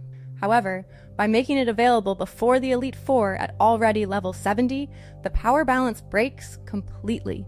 The team Pokemon you would have by the time you reach the end of the story should already be enough to fight the Elite Four. Adding a level 70, essentially giving you the legendary with the most busted base stats to your already capable roster, creates an overwhelming power advantage against the Elite Four, whose Pokemon are significantly lower in level. This design decision effectively bypasses the traditional progression curve, where players are meant to gradually level up and strategize their team to overcome the end of the game. Instead, Rayquaza offers a direct and immediate advantage, undermining the intended difficulty of the Elite Four and the sense of earned accomplishment for the game's concluding challenge. So for Generation 3, exclusively in Emerald, you can rock up to the Elite Four with Regis, Registeel, Regirock, and Rayquaza. 4 legendaries inside a 10-year-old's team to fight the Elite Four is absolutely crazy. Fire Red and Leaf Green do something interesting with the legendary birds. They move Moltres to the Sevi Islands, which means you can access all 3 birds earlier than in the originals. The crazy part, these remakes have better AI and more diverse movesets, so these legendary birds are actually more useful than they were in the original games. Generation 4 continues the trend of story-mandatory legendaries. Diamond and Pearl will literally not let you progress past the Team Galactic storyline without battling Dialga or Palkia at Spear Pillar. Level 47, Signature Moves. Dialga's Roar of Time is essentially a nuclear option. It hits harder than almost anything else in the game, and you can have it before the champion fight. But here is what most players miss. The Lake Trio becomes available right after the Dialga or Palkia encounter. Uxie, Mesprit, and Azelf are sitting at level 50 in their respective lakes, and each one has a unique stat distribution that makes them useful for different Elite Four members. Uxie has ridiculous defensive stats, Azelf has crazy offensive stats, and Mesprit is perfectly balanced. Platinum does something absolutely brilliant by replacing the Dialga or Palkia encounter with Giratina in the Distortion world. This is not just a legendary encounter, it is a whole alternate dimension. The music is haunting, and you are chasing down the literal embodiment of antimatter. Here is the thing about Giratina that most players do not realize. Its origin form in Platinum has a completely different stat distribution than its altered form in other games. Higher attack, different typing interactions, and it looks way cooler. Plus, you get to experience one of the most memorable sequences in Pokemon history. Heart Gold and Soul Silver bring back the box's legendary timing from the originals, but with a twist. The encounters are now mandatory story events tied to the Kimono Girl subplot. You cannot just ignore Ho-Oh or Lugia. The game forces you to confront them as part of the Team Rocket storyline. The legendary beasts get a complete overhaul too. In Crystal, instead of the purely random roaming of the originals, Suicune in particular gets its own storyline. You chase it across multiple locations, learn about its connection to the Burn Tower tragedy, and finally battle it at full strength at Route 25. It is like having a mini-movie about one specific legendary Pokemon. Generation 5 gets interesting with legendary availability. Black and White have this approach where they give you access to several mid-tier legendaries throughout the story, then save the really powerful stuff for the climax. The Sacred Swords trio, Cobalion, Terrakion, and Virizion, are scattered across Unova and available as soon as you have the right HMs. These are not game-breaking powerhouses like some other legendaries, but they are solid, reliable Pokemon with unique steel and fighting, rock and fighting, and grass and fighting typing. Fighting type moves are incredible against the Elite Four, and having 3 different secondary types gives you coverage options most players never consider. But the real showstopper is the forced Reshiram or Zekrom encounter right before the Elite Four. This is not optional. The game literally will not progress until you catch one of these dragons. Level 50, signature moves, incredible stats, and you get it right before the most important battles in the game. Here is something most players do not know. If your party and boxes are full when this encounter happens, the game lets you progress without catching it, but then you can find it later at Dragon Spiral Tower. So technically, you could catch Reshiram and Zekrom, box it immediately, and still have it available for Elite Four rematches. Black 2 and White 2 simplify the legendary availability by just placing the Sacred Swords trio on various routes throughout Unova. No complex requirements, no hidden puzzles. Cobalion is just standing in the middle of Route 13 like it belongs there. It is almost comical how straightforward it is compared to their original location. But I bet some of you did not know that you could get Latios in Black 2 and Latias in White 2. Once you have gotten your 7th badge, you can go to the Dream Yard, and there you find Latios in Black 2 and Latias in White 2. You can encounter and catch them at level 68 before the Elite Four and Champion fight, which is wild. In Black 2 and White 2, you can actually get Regirock before the Elite Four. To catch Regirock in Pokemon Black 2 and White 2, head to Route 6 and use a Pokemon with Surf to reach the Clay Tunnel entrance. Navigate through Clay Tunnel to locate and enter the underground ruins. Using Flash is highly recommended for visibility inside the cave. In the central chamber of the underground ruins, where Regirock's inactive form is, stand precisely in the center. From that spot, take exactly 6 steps south, then exactly 9 steps. If the steps are executed correctly, Regirock will awaken. Save your game immediately, engage in battle with the level 65 Regirock, and you can catch it and use it against the Elite Four. After you catch Regirock, you get either a Steel Key or an Ice Key depending on your version. In Black 2, you get Registeel, and in White 2, you get Regis, meaning you can bring an entire team of legendaries to fight against the Elite Four in Black 2 and White 2, the 3 Swords of Justice, either Reshiram or Zekrom, Regirock, and either Registeel or Regis depending on your version, plus Latios or Latias. That is absolutely crazy, and I wish I knew this earlier. Generation 6 continues the mandatory box legendary trend. X and Y force you to catch Xerneas or Yveltal during the Team Flare storyline. These Pokemon are legitimately broken. Xerneas has fairy-type moves that did not exist in earlier generations, plus access to Geomancy, which boosts 3 different stats at once. Yveltal gets Dark-type Stab and the terrifying Oblivion Wing. You can technically get one of the Weather Birds in X and Y depending on your starter, but it takes a really long time and is a lengthy process to get there.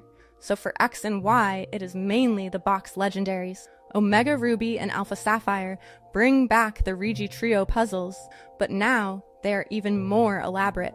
The underwater chamber puzzle returns, but the individual Regi encounters have new mechanics. But Oras also introduces something completely new. The Pokédex now has a legendary tracking system. You can track their locations, see their stats before encountering them, and plan your strategies accordingly.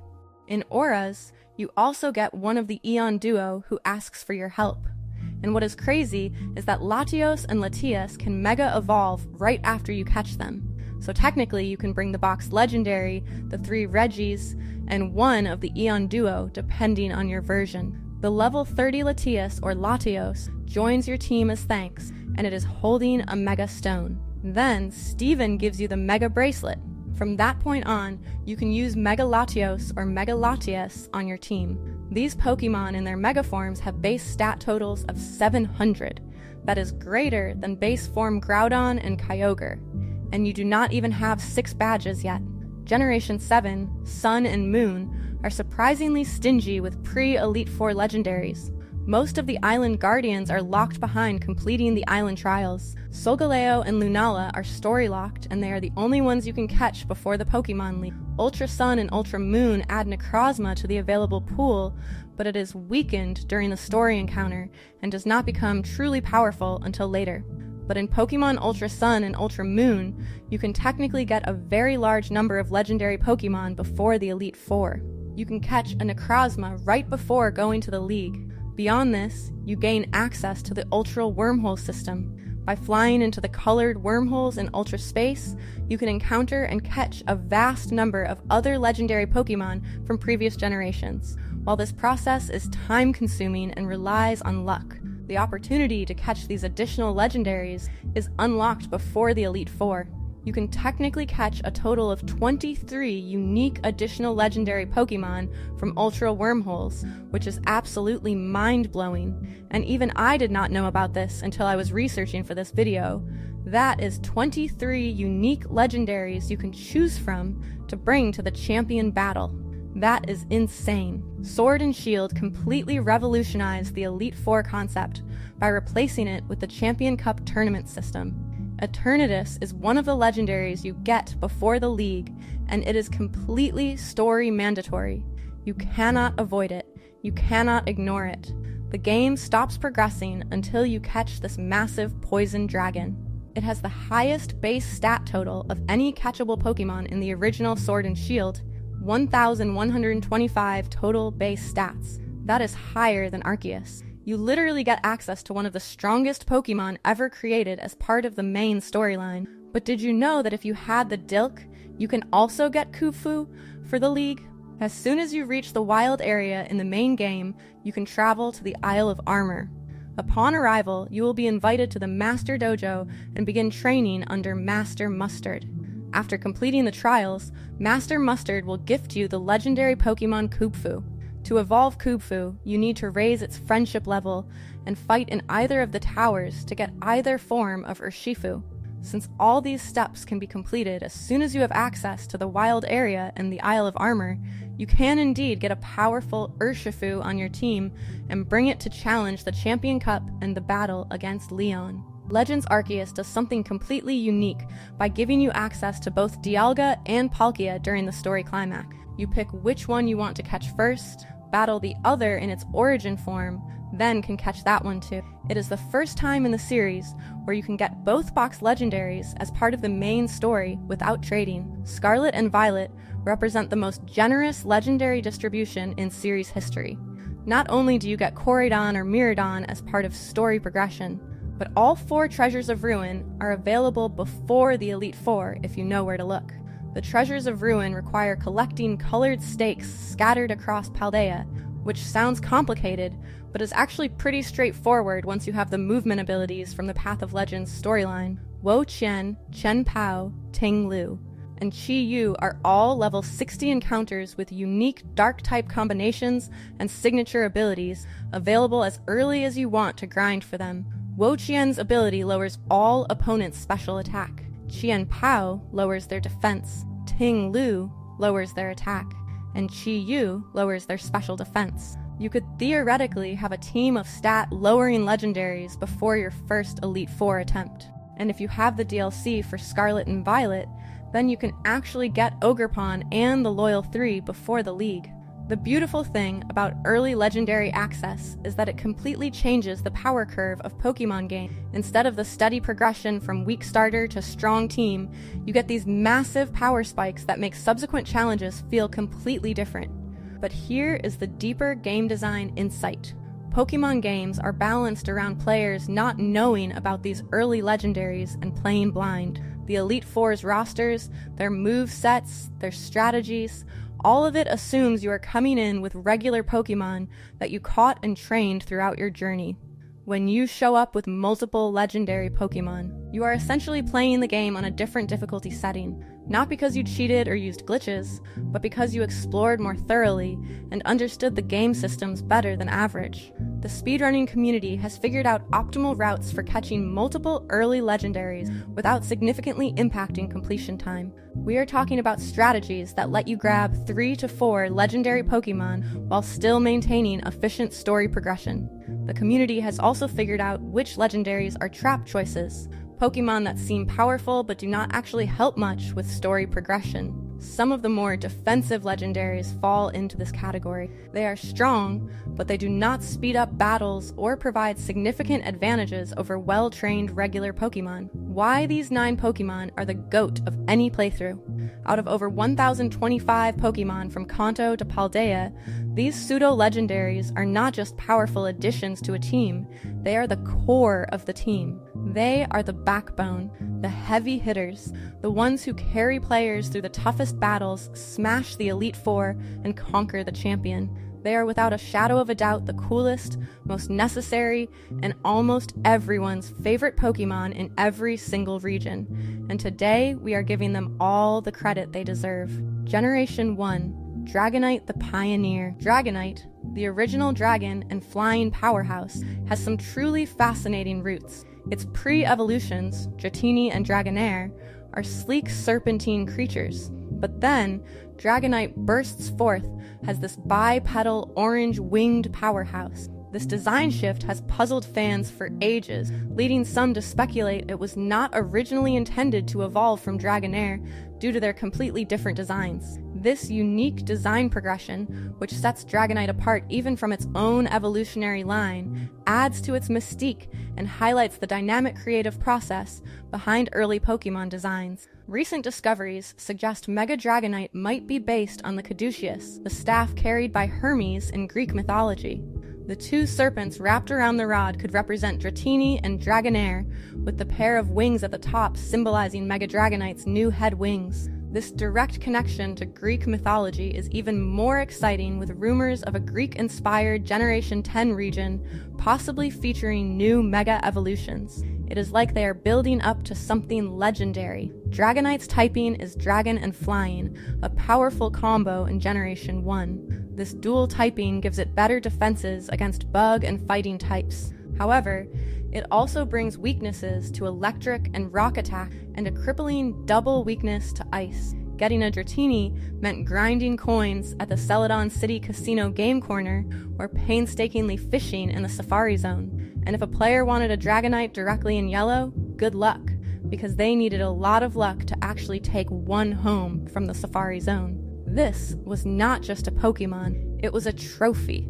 Players had to suffer for this dragon, and that makes the eventual capture all the more exciting. The sheer difficulty of obtaining Dragonite in the first generation amplified its perceived power and status. The effort required made the eventual payoff of acquiring such a powerful Pokemon feel incredibly earned. Dratini evolves into Dragonair at level 30, and then Dragonair evolves into the magnificent Dragonite at a staggering level 55. That was a serious commitment, especially back in Generation 1, when getting experience felt like a snail's pace. The grind was real, but the payoff was bigger than Lance's entire team combined. Every trainer who endured that grind knows the pain, and they know the glory. Dragonite was exceptionally powerful in Generation 1 due to a combination of its stats, move pool, and game mechanics. Its high stats, especially its attack, and combined special stat, allowed it to hit hard with both physical and special moves. A key reason for Dragonite's dominance was its access to the move Wrap. In Generation 1, Wrap was a particularly frustrating move because once it connected, the opponent could not attack until the effect wore off, or the user switched out. This meant Dragonite could potentially trap an opponent and continuously deal damage, sometimes without them ever getting a chance to retaliate. This strategy, often combined with agility to ensure Dragonite moved first, made it incredibly difficult to counter. Its access to powerful moves like Hyper Beam and a wide variety of elemental attacks through TMs like Blizzard, Thunderbolt, and Fire Blast made it a versatile and formidable force. Fast forward to Generation 9, and Dragonite is still kicking, even outperforming Pokemon released in 8 generations after it. The introduction of Terastallization in Scarlet and Violet was a game-changer for Dragonite. Its signature ability Multiscale, which reduces damage when at full HP, combined with Terastallization, makes it an absolute tank that can set up Dragon Dances and sweep entire teams. Dragonite's moveset highlights its incredible versatility. Dragon Dance is essential for boosting its attack and speed. Extreme Speed provides crucial priority, letting it finish off weakened opponents or strike first against faster threats. Coverage moves like Fire Punch and Earthquake ensure it can hit a wide range of types for super effective damage, making it a truly versatile threat. Mega Dragonite was officially revealed for Pokemon Legends ZA, not only bringing back Mega Evolution, but also giving the original pseudo-legendary a brand new form. Its design features distinctive Dragonite elements such as a pearl on its tail and wings on its head that act as feelers. Its already kind-hearted nature gets amplified, making it launch powerful attacks with a smile. At the same time, if it senses someone in trouble, it has the kindness to instantly rush to their aid, even if it is in the middle of an intense battle. This thing is going to be an absolute powerhouse. Generation 2, Tyranitar, the Kaiju King of Destruction. Tyranitar is the Godzilla of Pokemon. It is heavily inspired by kaiju, those giant monsters from Japanese cinema. While many immediately link it to Godzilla, some theories suggest its original creation might be closer to Bemular from Ultraman, a huge inspiration for Pokemon's creator, Satoshi Tajiri. Regardless of the specific inspiration, Tyranitar embodies the concept of a dino kaiju. It is a walking, roaring, mountain-crumbling force of nature. Tyranitar's typing is rock and dark, a unique and brutal combination. This dual typing gives it a whopping 7 weaknesses: water, grass, fighting, ground, bug, steel, and fairy. However, its sheer power and bulk often make up for these vulnerabilities. Getting a Tyranitar was a journey. Players could not just walk in and grab one. Larvitar, its base form, was incredibly rare, found only in empty silver, right at the very end of the game. This made it a true endgame grind, a testament to a player's dedication. This is where Tyranitar truly changed the game. Its ability, Sandstream, automatically summons a sandstorm when it enters battle. This is not just a cool effect. It boosts the special defense of rock types, chips away at non-rock, ground, or steel types, and activates abilities like Sand Rush and Sand Force for teammates. This ability literally defined entire competitive metas for generations, creating sand teams. Tyranitar has been paired with Garchomp, who won multiple VGC tournaments because Tyranitar would spawn Sandstorm when it entered the battlefield. Tyranitar's move pool was incredibly diverse, allowing it to cover a wide range of threats. Moves like Rock Slide and Crunch provided powerful stab options. Crunch, a new move in Generation 2, was particularly useful for its high power and chance to lower the opponent's defense. Tyranitar could learn Earthquake for its sheer power and ability to hit steel and electric types. Thunderbolt and Ice Beam were also viable options to cover its weaknesses to water and grass. The move Curse was especially potent on Tyranitar. In Generation 2, on a non-ghost type, it would boost attack and defense while lowering speed. This strategy turned Tyranitar into a terrifying tank that could set up and then sweep an entire team. As if regular Tyranitar was not enough, Mega Tyranitar takes the destruction to another level. Its back literally splits open from the colossal power, and its destructive instincts are the only thing keeping it moving. Mega Evolution makes it even more ferocious. Generation 3, Metagross, the Calculated Machine. There is a widely discussed fan theory that Metagross is not a natural Pokemon at all, but a man-made creation of the Devon Corporation in the Hoenn region, just like Mewtwo or Genesect, because Generation 3 is the only generation with 2 pseudo-legendaries, Metagross and Salamence, and Metagross being a mechanical non-dragon type just sticks out. This theory is based purely on in-game lore, not the anime. The Pokédex states Metagross has 4 brains joined by a complex neural network, making it smarter than a supercomputer. This is not just brute force. It is calculated, cold, hard intelligence. It is thinking 10 steps ahead, predicting every move. The former Hoenn champion, Steven Stone, is famously associated with Metagross. In Generation 3, players could not even catch a Beldum in the wild. Steven gifts it to them. This strong connection, combined with Steven's father being the president of the tech-focused Devon Corporation, heavily supports the man-made theory. It is the champion's choice for a reason, because it is a weapon. As mentioned, in its debut generation, players could not just find a Metagross in the wild. It was an exclusive gift from Steven Stone, making it a true post-game reward. This made it feel incredibly special and earned. Players had to beat the game, then get a gift and evolve it. Even when it was available in the wild in later games, Beldum had a notoriously low catch rate, sometimes as low as a legendary Pokemon. The struggle was real. Players would throw Ultra Ball after Ultra Ball, praying it would not break out. Metagross has been a consistent top-tier competitive Pokemon since Generation 3.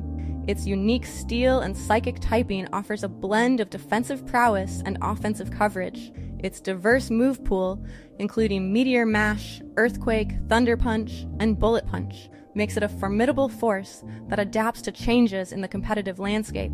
Mega Metagross is formed by one Metagross, one Metang, and two Beldum linking up, creating an even more powerful, floating multi-limbed machine.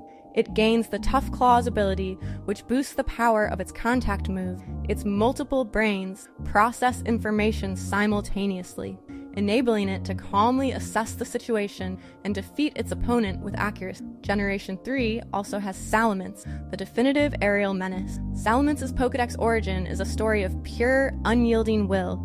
Bagon was a small, earthbound Pokemon driven by a singular, consuming desire to fly.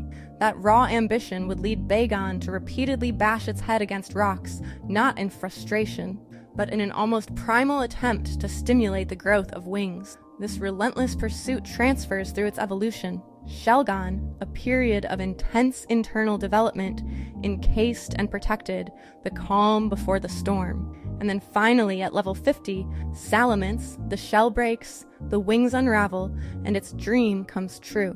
Salamence possesses two of the most impactful abilities in the entire Pokemon franchise. Intimidate lowers the attack stat of all opposing Pokemon by one stage the moment Salamence enters battle. This single action fundamentally alters the battle, creating opportunities for your own setup and forcing opponents to reconsider their strategy. In double battles, its effect is doubled, impacting both opposing Pokemon simultaneously. It is why many teams want Intimidate on their side, and why Salamence wields it so effectively. Moxie is the embodiment of offensive snowballing. When Salamence knocks out an opposing Pokemon, its attack stat immediately increases by one stage. Picture a Salamence that, after Dragon Dance, takes down a weakened foe. The Moxie boost activates. This creates a terrifying chain reaction that can tear through entire teams. Moxie turns Salamence, who already has one of the highest attack stats of any pseudo-legendary, from a strong attacker into an unstoppable game-ending sweeper. Although players prefer to run Intimidate, unlike most Pokemon where only one ability is useful, both of Salamance's abilities are genuinely powerful and used at the highest levels of play. In Generation 3, Salamence was undeniably overpowered.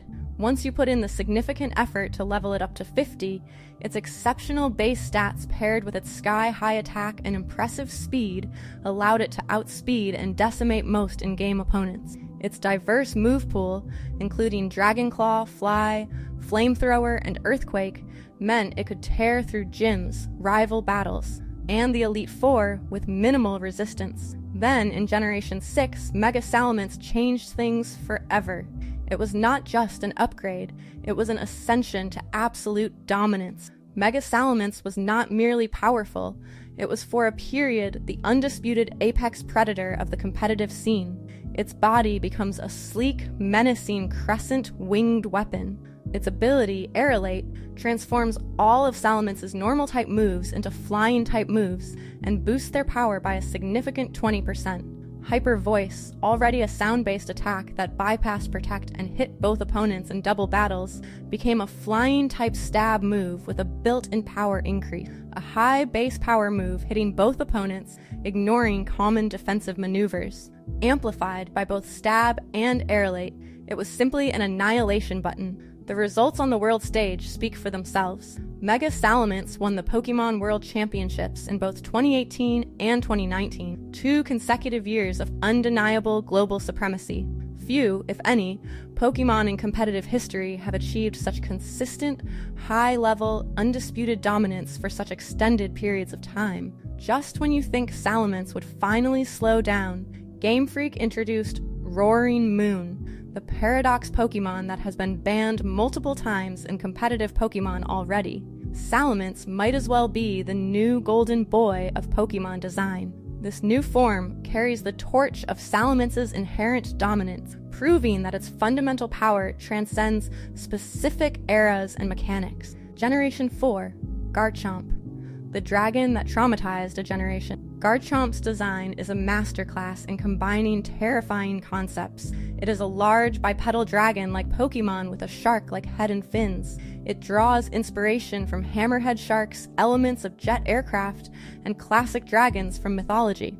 The Pokédex even states it folds its body and extends its wings to look like a jet plane flying at sonic speeds. It is a land shark that can fly faster than a fighter jet. Garchomp's dragon and ground typing hits 5 types for super effective damage. It is a truly offensive force capable of flying through the sky at Mach speed. Unlike some other pseudo-legendaries that make players wait until the late 50s or 60s, Garchomp reaches its final form at level 48. This makes it an absolute MVP for in-game playthroughs, coming online sooner and allowing players to dominate the mid to late game. Garchomp has been in the overused tier of competitive play in every generation since its release. This consistent presence at the highest tiers highlights its inherently balanced, yet powerful stat distribution and typing. Garchomp has won multiple VGC tournaments and has consistently high usage in competitive play, being paired with Tyranitar, who spawns Sandstorm when it enters the battlefield. Now here is where it gets spicy. Mega Garchomp gets massive stat boosts, 40 points in attack, 20 in defense, 40 in special attack, and 10 in special defense, but at the cost of 10 points in its speed stat. The seemingly small drop from 102 to 92 speed is often considered a downgrade by competitive players. The reason for this perception is the critical importance of speed tiers in competitive Pokemon. The 102 speed allowed regular Garchomp to outspeed crucial threats like Salamence, Mega Charizard Y, and Virizion. Losing that speed makes it vulnerable to Pokemon it could previously knock out first. However, Mega Garchomp is not bad. It simply shifts its role. It becomes a ruthless wall breaker, hitting incredibly hard with its boosted attack and the Sandforce ability, which boosts rock, ground, and steel moves in a sandstorm. It can even run a special attacking set with Draco Meteor and Fire Blast to melt common checks. It is just a different beast requiring a different strategy. Cynthia and her Garchomp did not just beat us in battle. They traumatized an entire generation of players. It was not just a tough fight. It was an emotional roller coaster that left players questioning everything they thought they knew about being the Pokemon champion. By the time Garchomp came out, I was not battling. I was just trying to survive. My poor Infernape stood no chance against the monstrous Garchomp's Earthquake. It was a brutal, humbling experience. We are talking about a base stat total of 600, 108 HP, a monstrous 130 attack, a solid 95 defense, and a blazing 102 speed. This thing hits like a truck, moves like a jet plane, and can take a hit too. It is built for pure destruction. Its high attack and speed mean it can often outspeed your Pokemon and deliver devastating blows before you even get a chance to react. In Diamond, Pearl, and Platinum, Garchomp was already a nightmare with Stab Earthquake, a devastating ground-type move that hits everything on the ground, and Dragon Rush, a powerful dragon-type move. But then came Brilliant Diamond and Shining Pearl, and Game Freak said, "You know what? Let us make it worse." In the remakes, Cynthia's Garchomp got Swords Dance. This move raises Garchomp's attack stat by 2 stages in a single turn. After one Swords Dance, it could one-shot almost anything you threw at it. The trauma was reawakened, amplified for a new generation of players. And for those of us playing, it also held a Yaki Berry. This berry halves the damage from one super effective ice-type attack. So your perfectly planned Ice Beam or Ice Shard might not have been the instant knockout you hoped for, leaving Garchomp alive to retaliate with a boosted Earthquake or Dragon Claw. This meant that your most obvious counter strategy was partially negated. You expected a clean one-hit knockout, but instead, Garchomp survived with enough health to unleash a devastating counterattack. Also worth knowing, Cynthia's Garchomp's ability was Sand Veil, which boosts its evasion by 25% in a sandstorm. This sounds terrifying, but Cynthia's team never had a Pokemon that could set up a Sandstorm. Not in Diamond, Pearl, Platinum, or even Generation 5. So all those times you swore Garchomp dodged your attacks because of Sandveil, it was all in your head. The trauma was so real, we imagined it was even more unfair than it actually was. This common misconception highlights the psychological impact of the battle. We were so overwhelmed by Garchomp's raw power and speed that our brains filled in the blanks. Generation 5, Hydreigon, the Dark Hydra. Hydreigon and its pre-evolutions were originally designed as cyborg dragons with aspects of tanks. Imagine a Hydreigon with a literal cannon for a head rolling into battle. Thankfully, they scrapped that initial concept and redesigned it. Its current design is based on multiple headed mythical creatures. It is primarily inspired by Yamada no Orochi, an 8-headed serpent from Japanese mythology. It also incorporates elements of the Hydra from Greek mythology and the Zmei from Slavic folklore. Tank tread-like markings on its body are a remnant of that original cyborg design. It has even been linked to King Ghidorah from Godzilla. Hydreigon's dark and dragon typing is pure menace, giving it powerful stab options. Its Pokédex entries describe it as brutal, devouring everything it comes across and thinking only of destruction. Hydreigon is infamous for its evolution levels. Dino evolves into Zweilous at level 50, and Zweilous evolves into Hydreigon at a staggering level 64.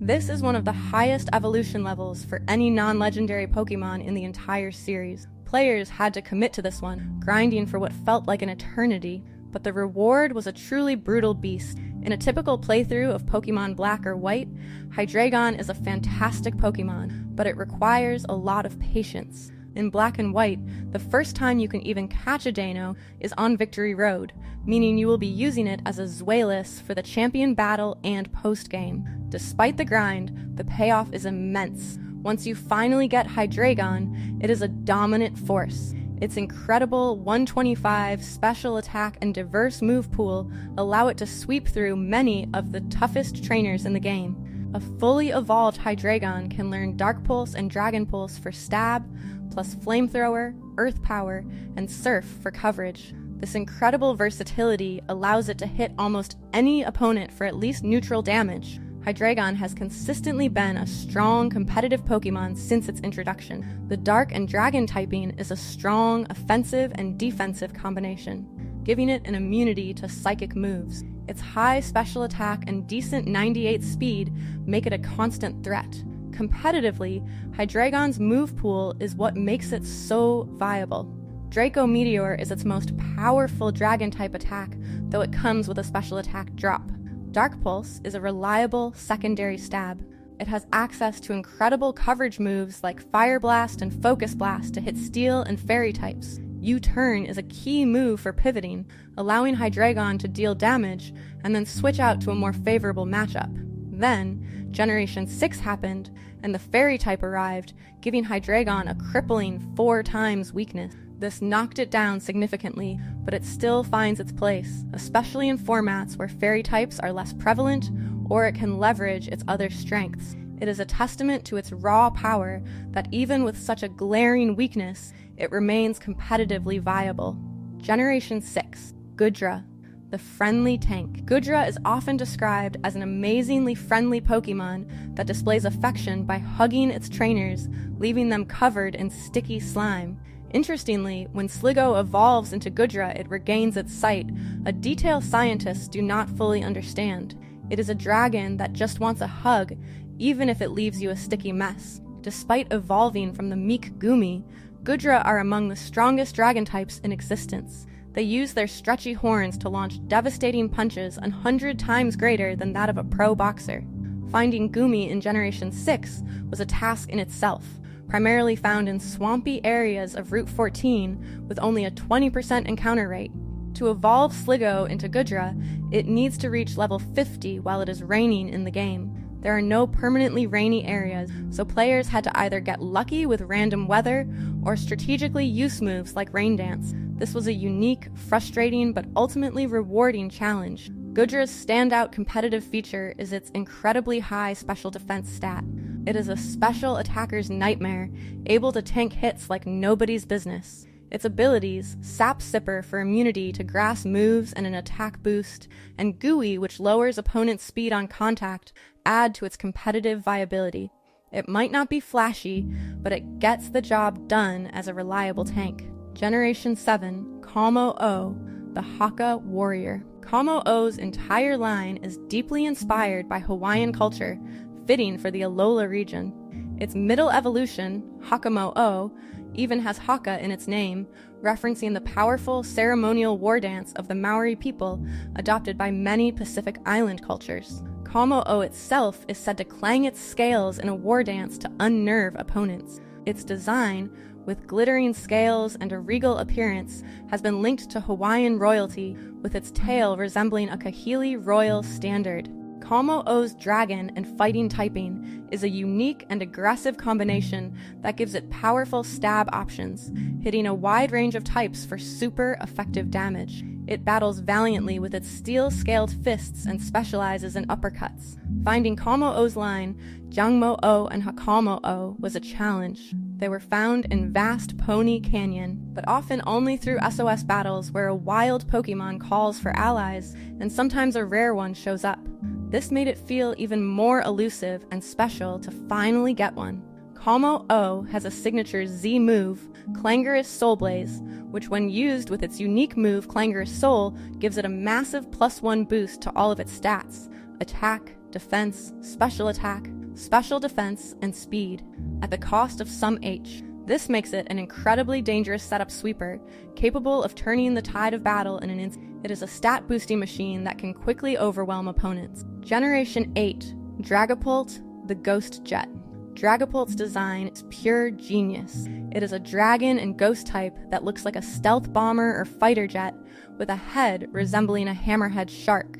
Its tail is a nod to the ancient amphibian Diplocaulus, but the absolute coolest part, it carries its pre-evolutions Dreepy and Drakloak on its horns and launches them like supersonic missiles or torpedoes. This unique concept of launching its pre-evolutions as weapons is a brilliant blend of humor, drama, and combat utility, making it incredibly memorable.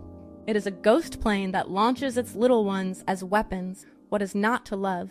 Dragapult's dragon and ghost typing incredibly offensive, hitting hard with few resistances. It is fast, offensive, and spooky. Dragapult boasts an incredible base 142 speed stat, making it one of the fastest Pokemon in the entire game. It can run a wide array of devastating sets: physical attacker with Dragon Dance and its signature move Dragon Darts, which hits twice, breaking substitutes and focus sashes, special attacker with choice specs firing off powerful Draco Meteors and Shadow Balls, or even a pivot with U-turn. It can also use Will-O-Wisp to burn physical attackers and then hit them with a boosted Hex. This incredible versatility makes it a nightmare to predict, and a constant threat in both singles and VGC doubles. Dragapult was a significant force in competitive Pokemon during Sword and Shield, largely due to its high speed, versatile move pool, and the Dynamax mechanic. With a base speed of 142, Dragapult was one of the fastest Pokemon in the game. When it Dynamaxed, its speed remained high, and it could use max moves to either set up a sweep or provide valuable support. Max Airstream was particularly devastating, boosting Dragapult's speed and the speed of its partner in double battles. Generation 9, Baxcalibur, the Frozen Godzilla. Baxcalibur is the newest pseudo-legendary, and it is an absolute unit. It is a dragon and ice type that looks strikingly like Godzilla. Its large dorsal fins absorb heat, lowering the ambient temperature, and its face and fin tips are coated in razor-sharp ice. It can blast cryogenic air cold enough to instantly freeze molten lava. In combat, it launches itself backward, impaling opponents with its sharp fins. Baxcalibur's dragon and ice typing is a powerful offensive combination, but it comes with a glaring 4x weakness to fighting and steel. Baxcalibur is found in a small hidden cave entrance on Glissado Mountain in Paldea. Players literally have to travel across half the region and make a careful drop to find its habitat. Frigibax evolves into Arctibax at level 35, and then Arctibax evolves into Baxcalibur at level 54. This is another pseudo-legendary that demands a significant level investment, making it a true late-game reward. Boxcalibur's unique ability, Thermal Exchange, boosts its attack stat if it is hit by a fire-type move, turning a weakness into a setup opportunity. Its signature move, Glaive Rush, is a dragon-type physical attack with 120 power. It hits like a truck, but the drawback is that the user takes double damage from attacks on the next turn. It is a high-risk, high-reward move that perfectly fits its aggressive character. Competitive players often use it with Terra Ground type. This removes its ice and dragon weaknesses, gives stab to Earthquake, and makes it an incredibly powerful wall breaker with moves like Icicle Spear, Ice Shard, and Earthquake. From the gentle giant Dragonite to the frosty fury of Boxcalibur, pseudo-legendary Pokemon are not just strong, they are the pinnacle of Pokemon design, the ultimate power fantasy, and the reason we keep coming back to these games year after year. They demand your dedication, reward your grind, and then absolutely dominate everything in their path. They are without a doubt the coolest, most necessary, and everyone's favorite Pokemon. They carry your team through the Elite Four when you were a kid. They define entire competitive metas with their unique abilities and raw power. They are the beasts you remember, the ones you brag about, and the ones that save you when everything else falls apart.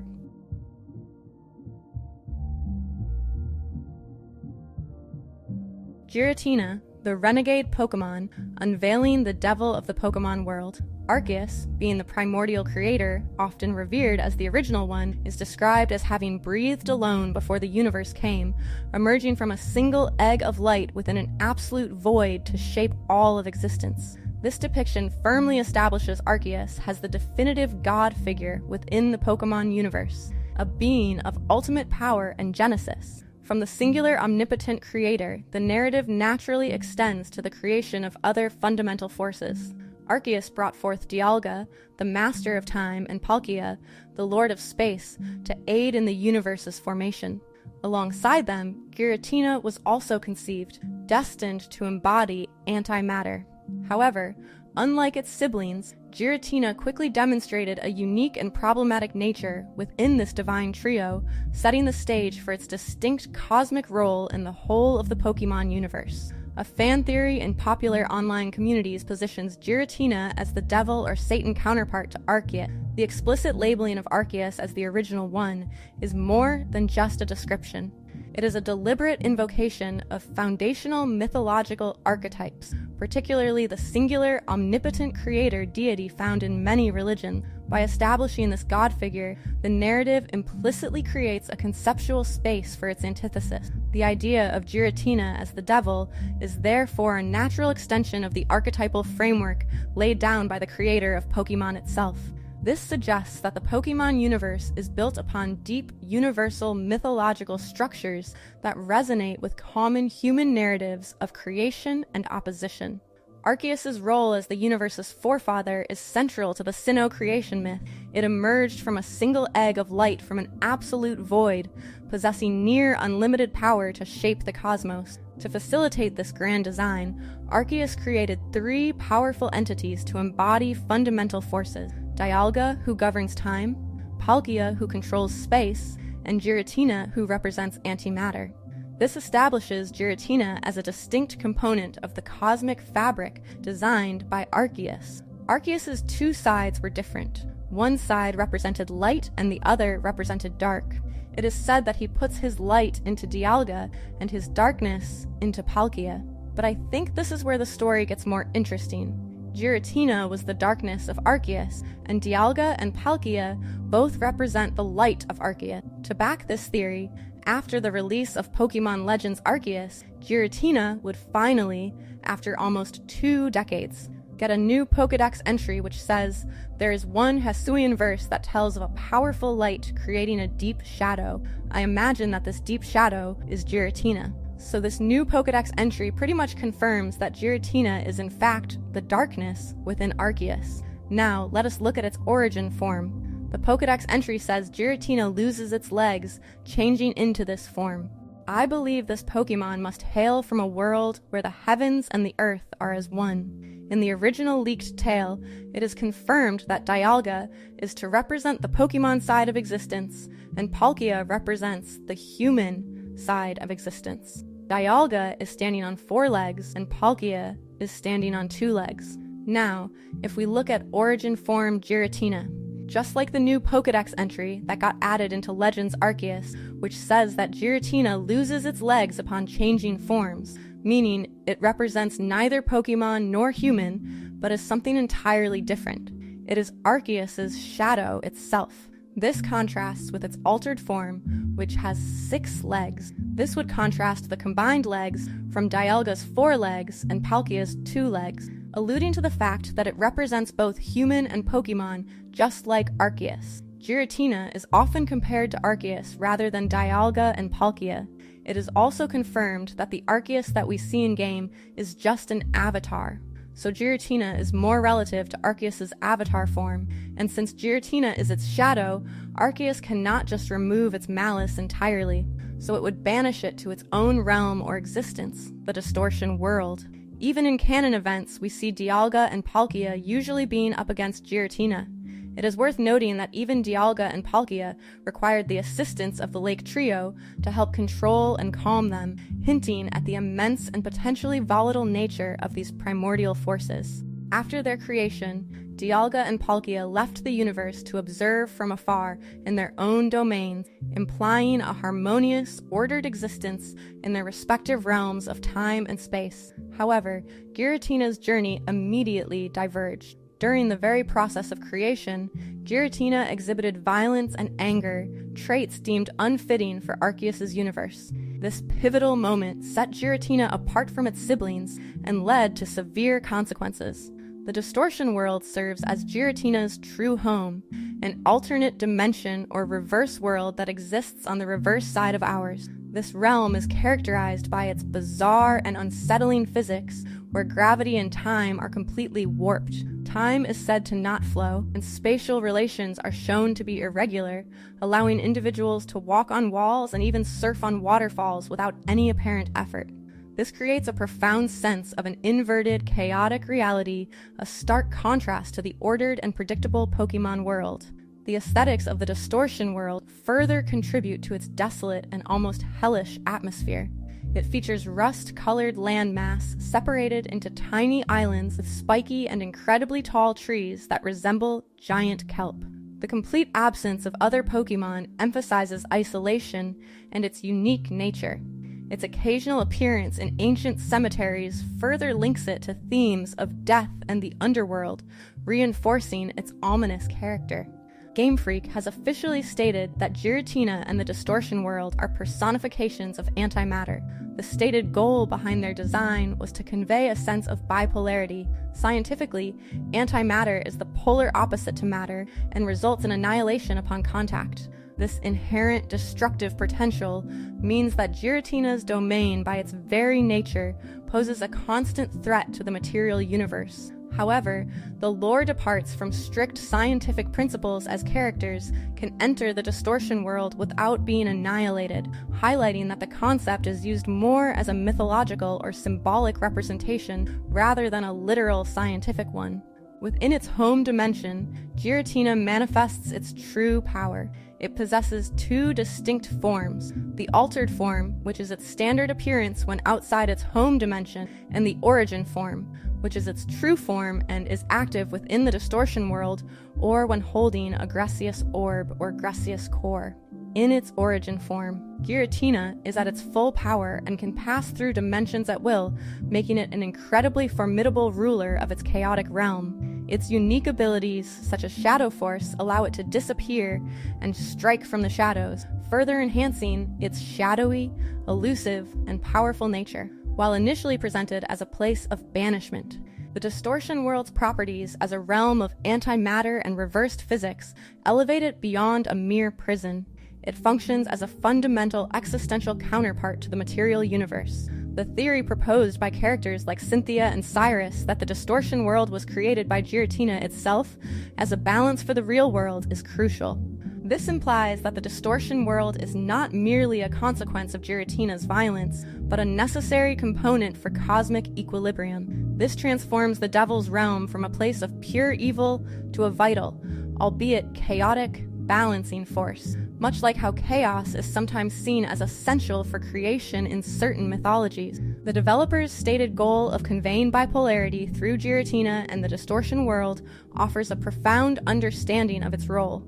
This is not simply about good versus evil, but about fundamental opposites, matter and antimatter, order and chaos, creation and distortion that exist in tandem. This suggests a philosophical underpinning to the Sinnoh lore, exploring dualism and the idea that for something to exist, its opposite must also exist. Giratina then embodies this necessary other side, the darkness required for light to be defined. The official designation of Giratina as the renegade Pokemon carries significant symbolic weight.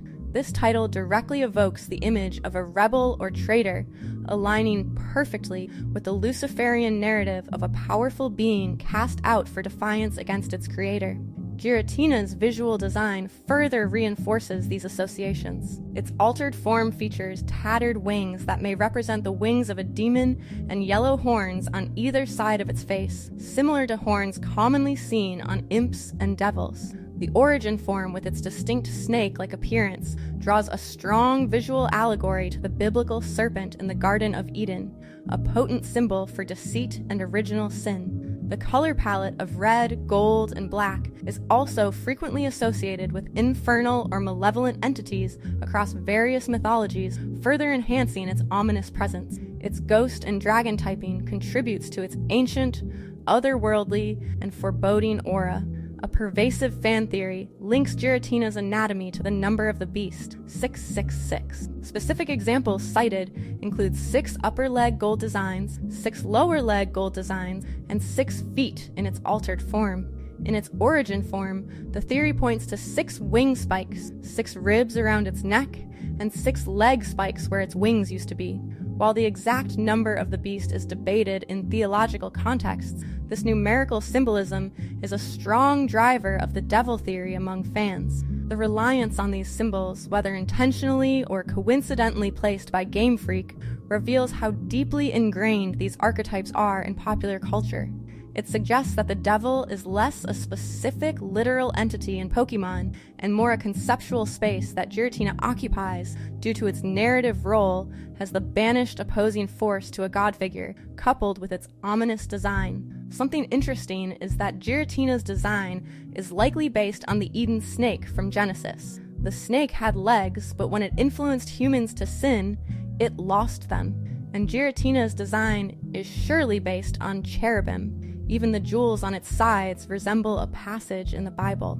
The most striking part of all this is that these references are very explicit and woven into both Giratina designs, the beta design as well as the final form.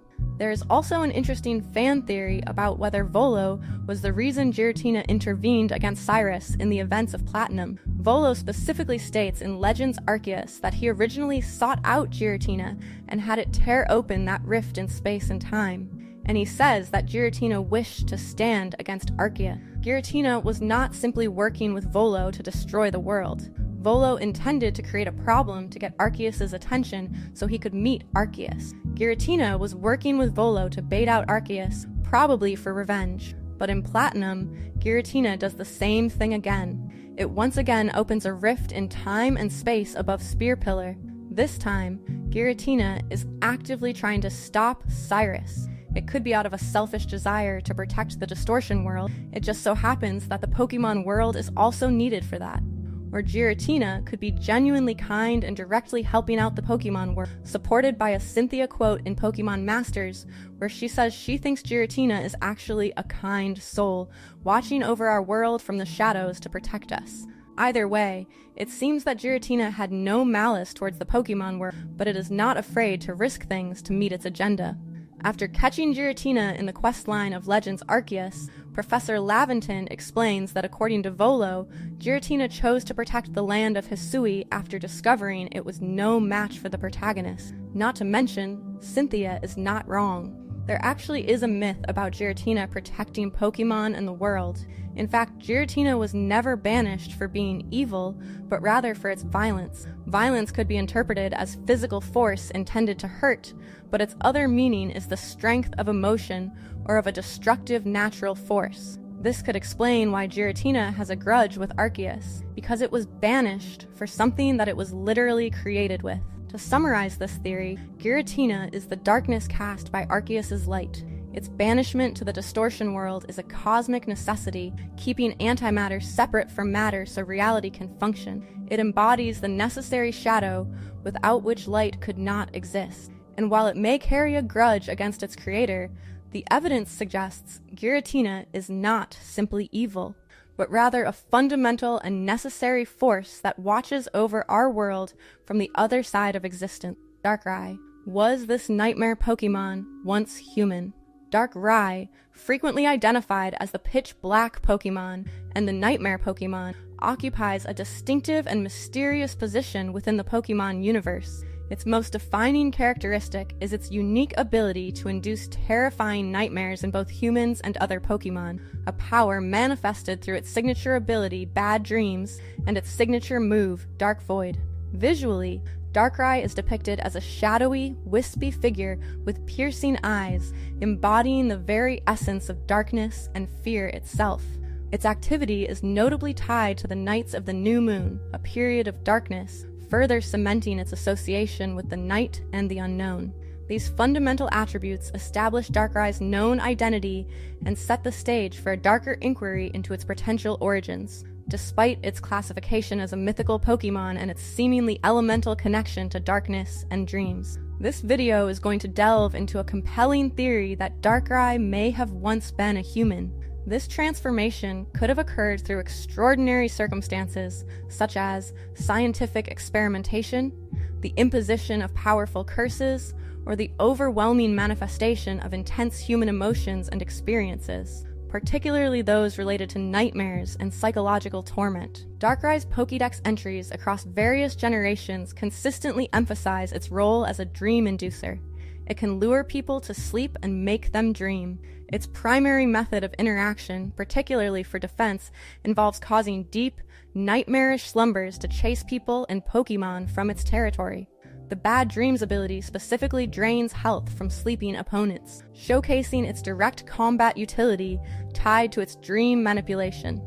Its signature move Dark Void is notorious for its ability to put multiple targets to sleep, power so significant it received nerfs in later games, underscoring its immense control over sleep states. While Darkrai's actions can appear terrifying, some Pokédex entries explicitly state it means no harm. This could suggest that its nightmare-inducing is primarily a defensive or protective mechanism rather than an act of pure malice. Its liking for solitude and emotional repression are also noted, contributing to its mysterious and often feared reputation. These descriptions present a compelling contradiction, a being that means no harm yet afflicts those around it with nightmares as a protective measure.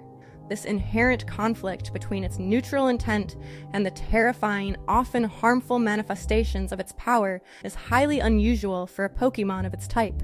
This paradox strongly suggests a fundamental shift in Darkrai's being.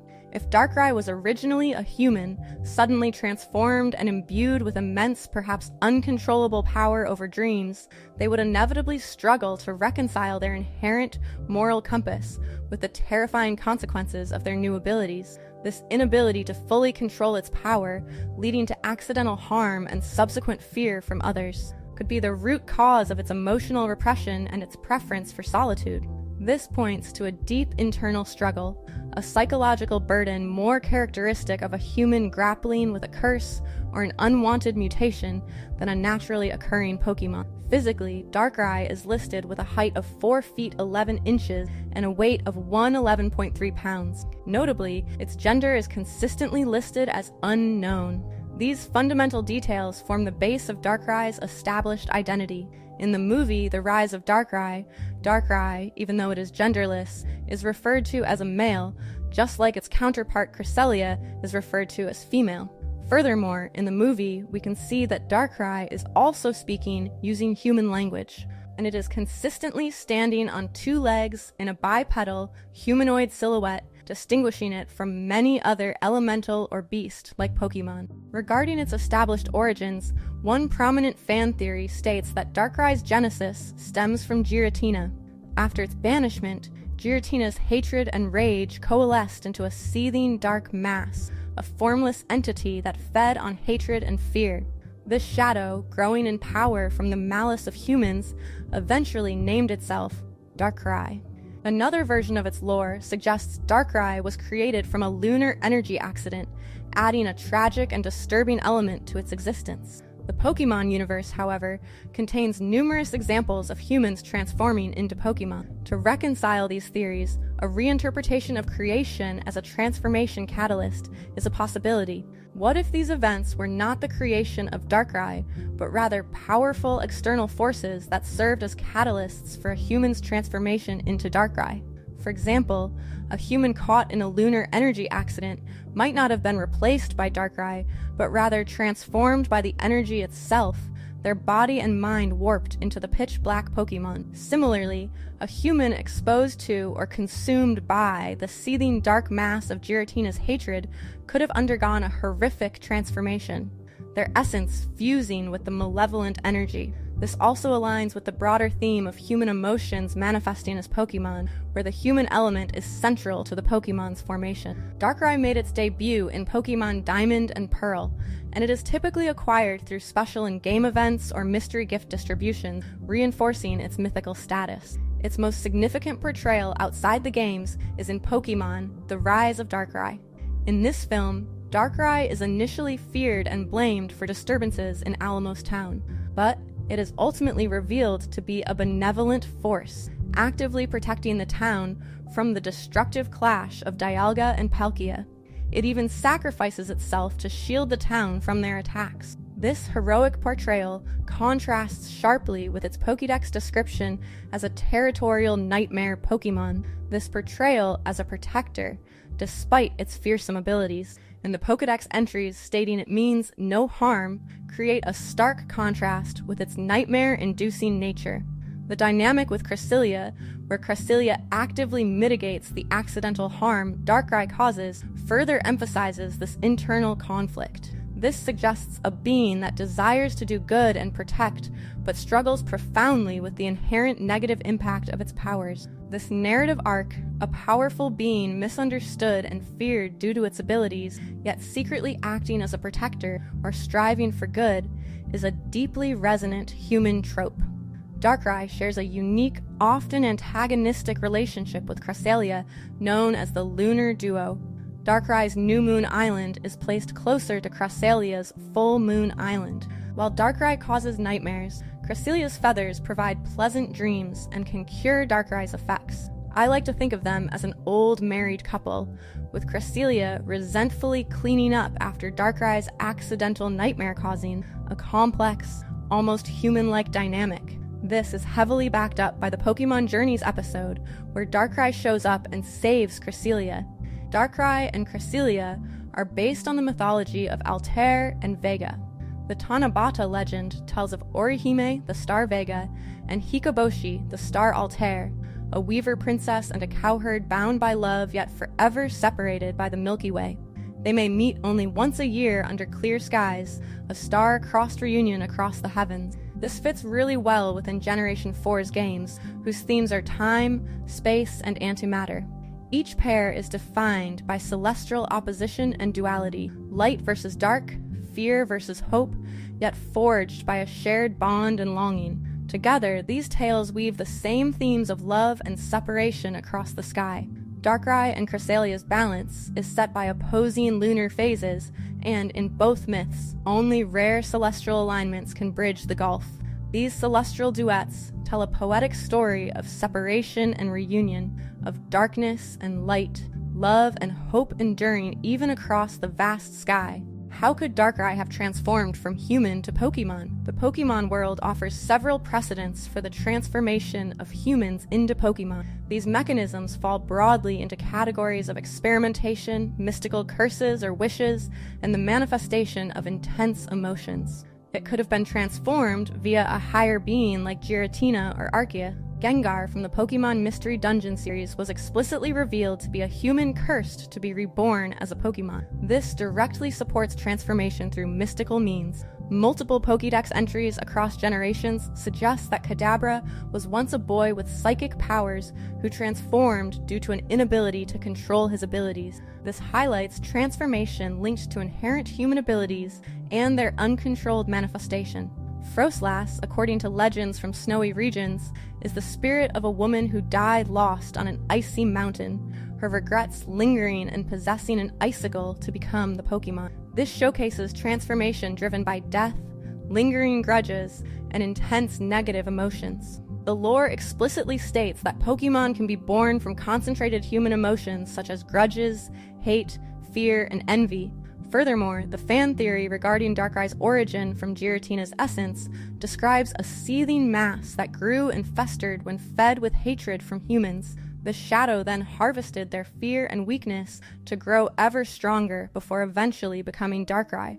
This suggests that Darkrai might not be just a manifestation of Giratina's hatred, but rather the culmination of a human's essence that was overwhelmed and transformed by the very hatred and fear it was feeding upon. The shadow could have been a human soul or consciousness, twisted and empowered by the negative emotions it absorbed. This would explain Darkrai's profound and intrinsic connection to human nightmares, which could be a remnant of the human's own bitterness or the malice it absorbed. This origin provides a deeply tragic backstory, aligning with the origins of many ghost-type Pokemon that are born from human suffering or unresolved emotions. All of this could have been a curse from Giratina, who we have already established has the shadow of the Pokemon universe. Giratina could have cursed a loving, happily married couple in their dreams, which turned them into mythical and legendary Pokemon. Notice how Darkrai is considered a mythical Pokemon, but its counterpart Cresselia is considered a legendary Pokemon. This would hint that Darkrai was a human who was cursed by Giratina,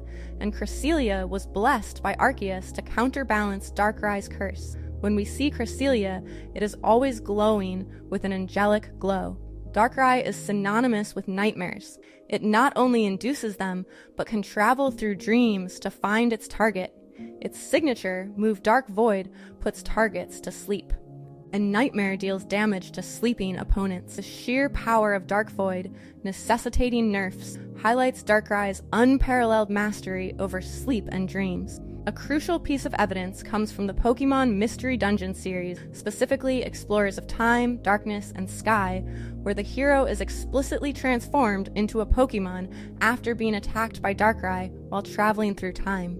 This provides a direct canonical link between Darkrai's abilities and the process of human to Pokemon transformation. If Darkrai possesses the power to inflict such a profound existential change on others, it is highly plausible that it itself was either a victim of or created through an extreme manifestation of this very power.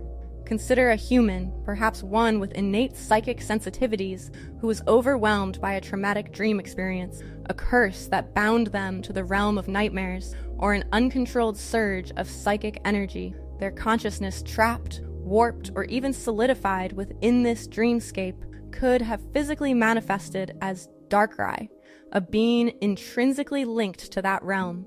This would explain Darkrai's unparalleled mastery over dreams and nightmares. The theory of Darkrai's human origin, while speculative, coherently recontextualizes existing lore within the Pokemon universe. The Pokemon world provides numerous established precedents for human-to-Pokemon transformation, occurring through diverse mechanisms such as curses and the overwhelming manifestation of intense emotion. The rise of Darkrai suggests a hidden intent, or a lingering moral compass that transcends its fearsome abilities, hinting at a past rooted in human empathy or duty.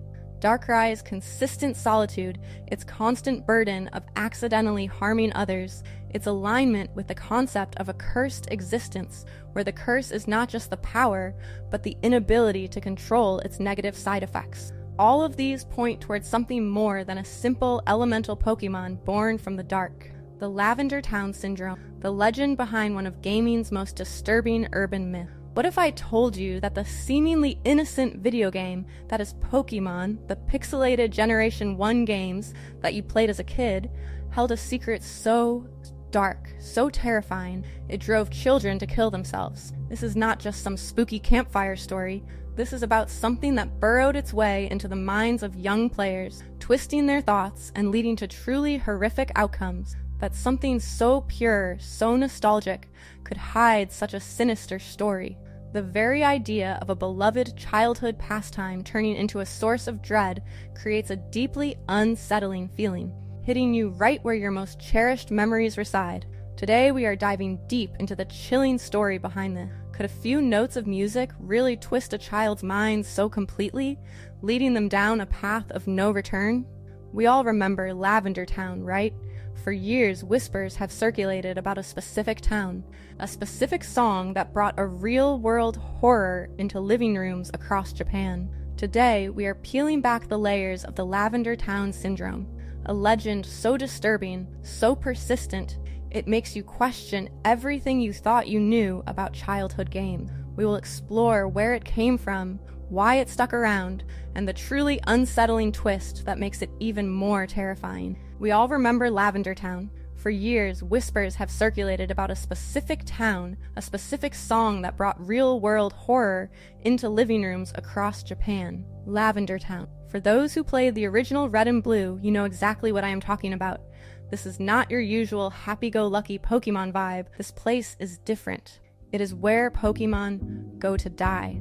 A grim, spooky graveyard filled with mourning trainers and unsettling ghosts. And the music. That is where everything goes sideways. The background music of Lavender Town is famous for its eerie atmosphere. It is filled with sharp atonal notes, a high-pitched whine that just gets under your skin. Even as an adult, listening to it on a loop can give you a vague sense of dread. It is the kind of sound that makes the hairs on your arms stand up, giving you goosebumps all throughout your body, a subtle creeping unease that you just cannot shake. And underneath the music, buried in many of the layers, there are said to be binaural beats. Binaural beats are an auditory phenomenon where your brain perceives a third tone when presented with two slightly different frequencies, one in each ear. This phantom tone is actually the brain's interpretation of the difference between the two frequencies, and it is thought to potentially influence brain wave activity and lead to various effects like relaxation or increased focus, or even a way to change the cognitive functions of your brain. Soon after the game's release, the rumors began, not about Pokemon battles, but about something far darker.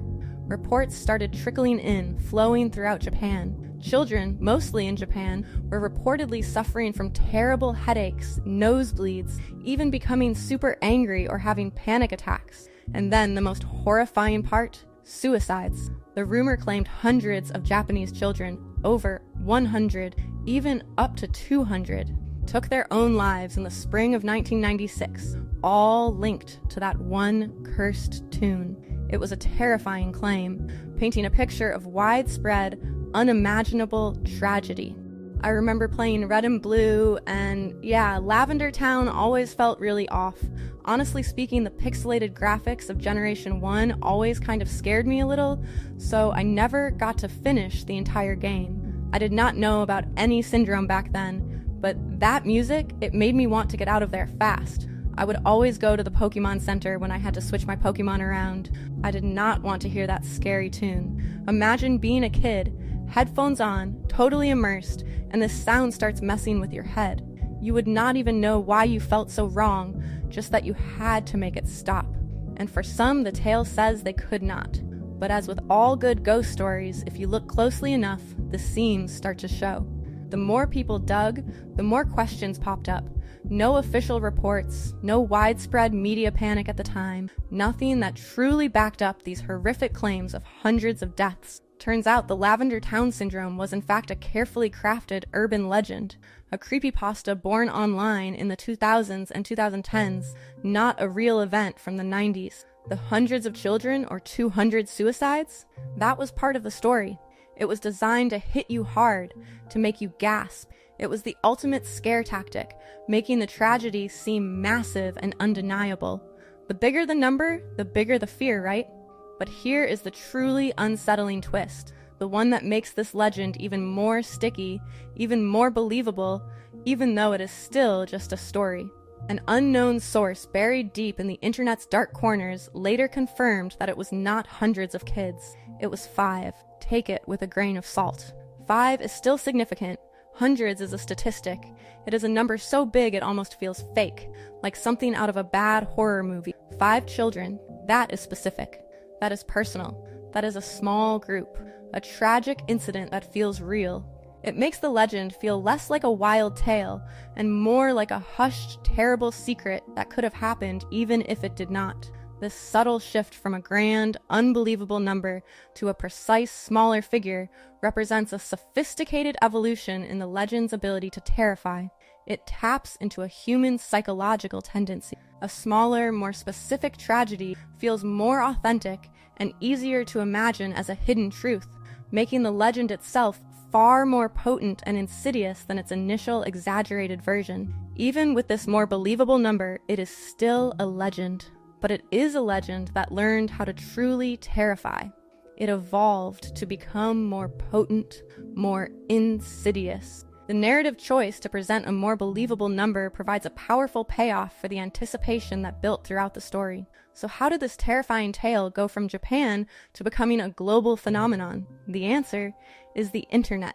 Specifically, the wild, untamed early 2010s internet and places like 4chan. This is where the Lavender Town Syndrome truly became a creepypasta. A horror story often short and disturbing that spreads like wildfire online, designed to make you wonder if it is real. Think of it like a digital game of telephone, but instead of words getting twisted, the fear just gets amplified. And boy, did people want to believe this one. The storytellers were good. They added layers of chilling detail, claims of binaural beats and high-pitched tones only kids could hear, messing with their brains and causing headaches and erratic behavior. It sounded scientific, right? Like a hidden frequency, a secret weapon targeting innocent minds. They even photoshopped creepy images into the music sound waves, ghosts and Pokemon spelling out messages. It was all designed to make you feel like you were uncovering a hidden truth, a secret conspiracy. There were even claims that Nintendo quietly recalled the original games, secretly changing the music for international releases. A classic they do not want you to know conspiracy. But here's the really wild part. The thing that gave this urban legend its terrifying grounding. The Den-O Senshi Porygon incident. Back in 1997, a Pokemon anime episode with flashing lights caused hundreds of Japanese children to have seizures. A real event where a kids show actually harmed kids. So when the Lavender Town Syndrome story popped up talking about kids getting sick from a Pokemon game, well, it just clicked for people. It felt plausible because something similar had actually happened. The strategic blending of clearly fabricated elements with a verifiable real-world incident created a powerful sense of reality. By linking the fictional illness to a documented event, the story blurred the lines between fantasy and reality, making the unbelievable seem chillingly possible, especially for an audience less able to fact-check events in a foreign country. The internet did not just host the story. It acted as a massive megaphone, amplifying every terrifying detail. The anonymity of platforms like 4chan allowed countless individuals to add their own gruesome embellishments, creating a constantly evolving narrative that fed on itself. This rapid, unverified sharing thrives on ambiguity and mystery, leaving just enough unsaid for your own imagination to fill in the most horrifying gaps. The story became a living, breathing entity of fear, constantly adapting and growing more potent as it spread from screen to screen. So the legend of Lavender Town Syndrome, a chilling melody, a fabricated illness, and a terrifying story that evolved to become even more believable by shrinking its horror down to a haunting few.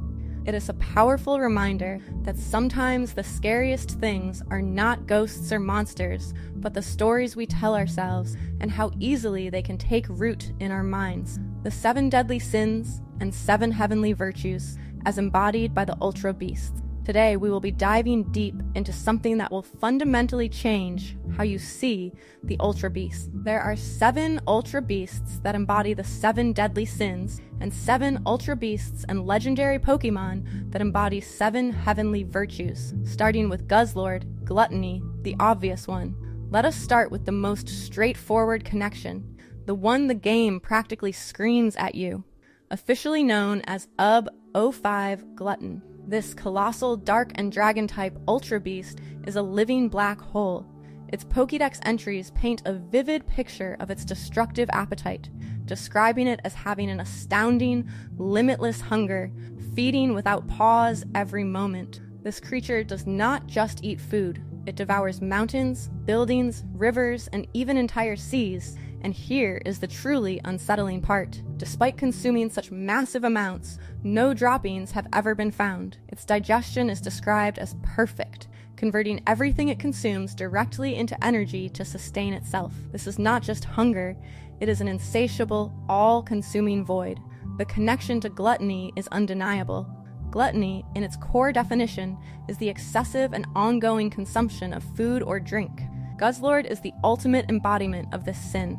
A creature whose very existence is defined by its insatiable consumption. It does not eat to live, it lives to eat, leaving nothing but barren wasteland. Now, for a truly wild theory that adds a layer of cosmic tragedy to Guzzlord's gluttony, what if Guzzlord is not just a random cosmic vacuum cleaner? There is a compelling fan theory that Guzzlord is actually a corrupted Zygarde from an alternate universe. In this reality, a catastrophic event, possibly a nuclear accident like a power plant meltdown, threw the balance of nature out of whack. Zygarde, the Pokemon meant to maintain ecological balance, got caught in the blast and its cells mutated beyond recognition. These mutated cells, now unable to fuse normally, concluded that the only way to reach their 100% form and hard reset the balance of nature was to eat everything in sight for its survival.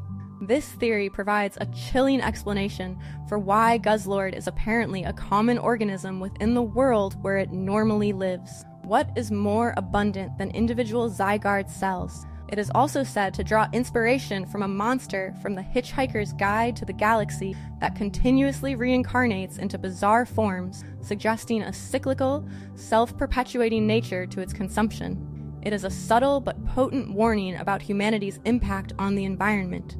And the opposite of gluttony is Kartana, representing temperance. Kartana, known as UB-04 Blade, is a grass and steel-type Ultra Beast that strikingly resembles an origami human. It is thin as paper and is recognized as one of the lightest Pokemon in existence, perfectly contrasting Guzzlord, who is one of the heaviest Pokemon to ever exist. Its body is razor sharp, with every edge having as cruel a cutting edge as any well-honed blade. It is capable of cutting down a gigantic steel tower with one stroke. Despite this destructive capability, it also evades attacks by dancing lightly out of the way. Kartana's characteristics align perfectly with temperance, which is about self-discipline, resisting temptations, and avoiding excess. Despite its incredible cutting power, Kartana operates with remarkable precision and control. It does not rampage wildly or engage in wanton destruction. Instead, it cuts with surgical efficiency. Its paper-thin body and exceptionally lightweight suggest a fundamental lack of excess, embodying a lean, minimalist design. It is a master of controlled power, utilizing only what is necessary and avoiding the temptations of brute force or unrestrained fury.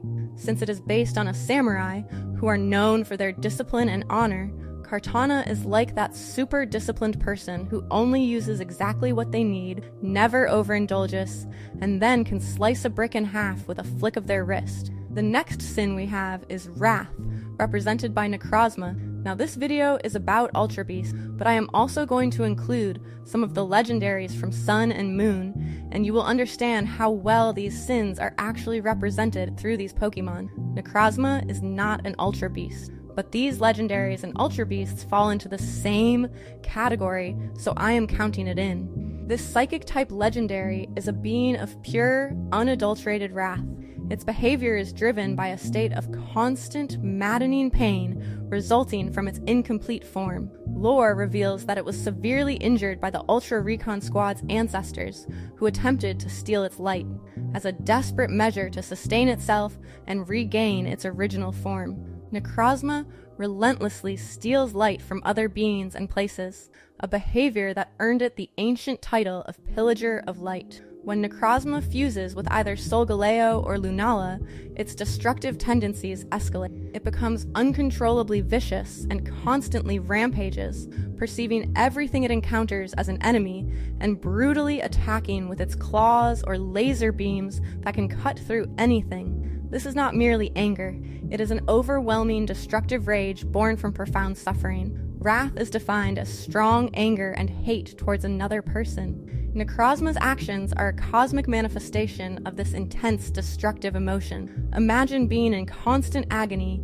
and your only relief is to violently tear apart the very light that sustains life. That is Necrozma's tragic, wrathful. Its wrath is a direct consequence of past aggression against it, illustrating how unchecked negative actions can inflict enduring suffering, which in turn can lead to destructive behavior in the victim, perpetuating a cycle of darkness and pain across dimensions. The next virtue we have is patience and wisdom, represented by Lunala. Lunala, the ethereal moon Pokemon, is a psychic and ghost-type legendary honored as an emissary of the moon and the beast that calls the moon. Lunala distinguishes itself by constantly absorbing light to convert it into energy and possesses the remarkable ability to obscure daylight with darkness. Like its counterpart, Solgaleo, it creates ultra wormholes and holds the power to restore Necrozma's light. Although it is also hunted by Necrozma, its unique ability Shadow Shield reduces the amount of damage it takes when its HP is full. Lunala's characteristics align beautifully with patience and wisdom. Patience is about enduring calmly and steadily, while wisdom often stems from quiet observation, reflection, and deep understanding. As the emissary of the moon, Lunala operates predominantly in the quiet of night, patiently absorbing light and transforming it into usable energy. Its ability to obscure daylight suggests a subtle, pervasive power, one that manifests through quiet transformation rather than sudden explosive force. It diligently gathers energy, and its Shadow Shield ability signifies a calm, defensive posture rather than an aggressive one. Lunala provides light in the darkness, serving as a guiding presence. Much like wisdom illuminates difficult paths and brings clarity, Lunala stands as the calm, reflective counterpart to Solgaleo's more active and fiery courage. While Solgaleo is out there punching meteors, Lunala is just chilling, absorbing the cosmic vibes, processing all that light into pure energy. It is the quiet genius, the one who thinks before it acts. The next virtue we have is fortitude and courage, represented by Solgaleo. Solgaleo, the magnificent sun Pokemon, is a psychic and steel-type legendary revered in ancient times as the emissary of the sun and even the beast that devours the sun. It radiates an intense light capable of making the darkest night appear like midday. This powerful creature can create ultra wormholes to traverse dimensions just like Lunala, and attacks by slamming into targets with the force of a meteor. Crucially, alongside Lunala, it possesses the power to restore Necrozma's light. Despite being constantly hunted by Necrozma, who seeks to devour its light, Solgaleo can willingly coexist with Necrozma even when fused. Its unique ability, Full Metal Body, physically prevents other Pokemon's moves or abilities from lowering its stats. Solgaleo perfectly embodies fortitude, the virtue of strength, resilience, and courage in the face of adversity. It stands as a perpetual beacon of light, constantly giving and radiating energy, even when targeted and absorbed by Necrozma, the embodiment of wrath and suffering. Solgaleo maintains its core essence, and can even willingly coexist. Its Full Metal Body ability serves as a physical manifestation of its unyielding spirit, signifying that it cannot be weakened or diminished by external forces. It confronts darkness and pain head-on, bringing light and even offering a path to healing for a broken entity like Necrozma. That is pure courage and unwavering fortitude. Solgaleo is like that friend who always sees the good in people and just keeps shining, keeps pushing, no matter what. Nihilego represents envy. Nihilego, known as UB-01, the symbiont, is a rock and poison type ultra beast that resembles a jellyfish, but beneath its ethereal appearance lies a sinister parasitic nature. This creature latches onto a host's head, and rather than directly controlling their actions, it awakens and boosts the host's inherent capabilities to an extreme extent for its own self-preservation. It achieves this by injecting a neurotoxin that induces feelings of extreme excitement and a lack of inhibition, and even transforms negative emotions into happiness and pleasure. It is also noted that Nihilego mostly feeds on those who feel intense worry or anxiety.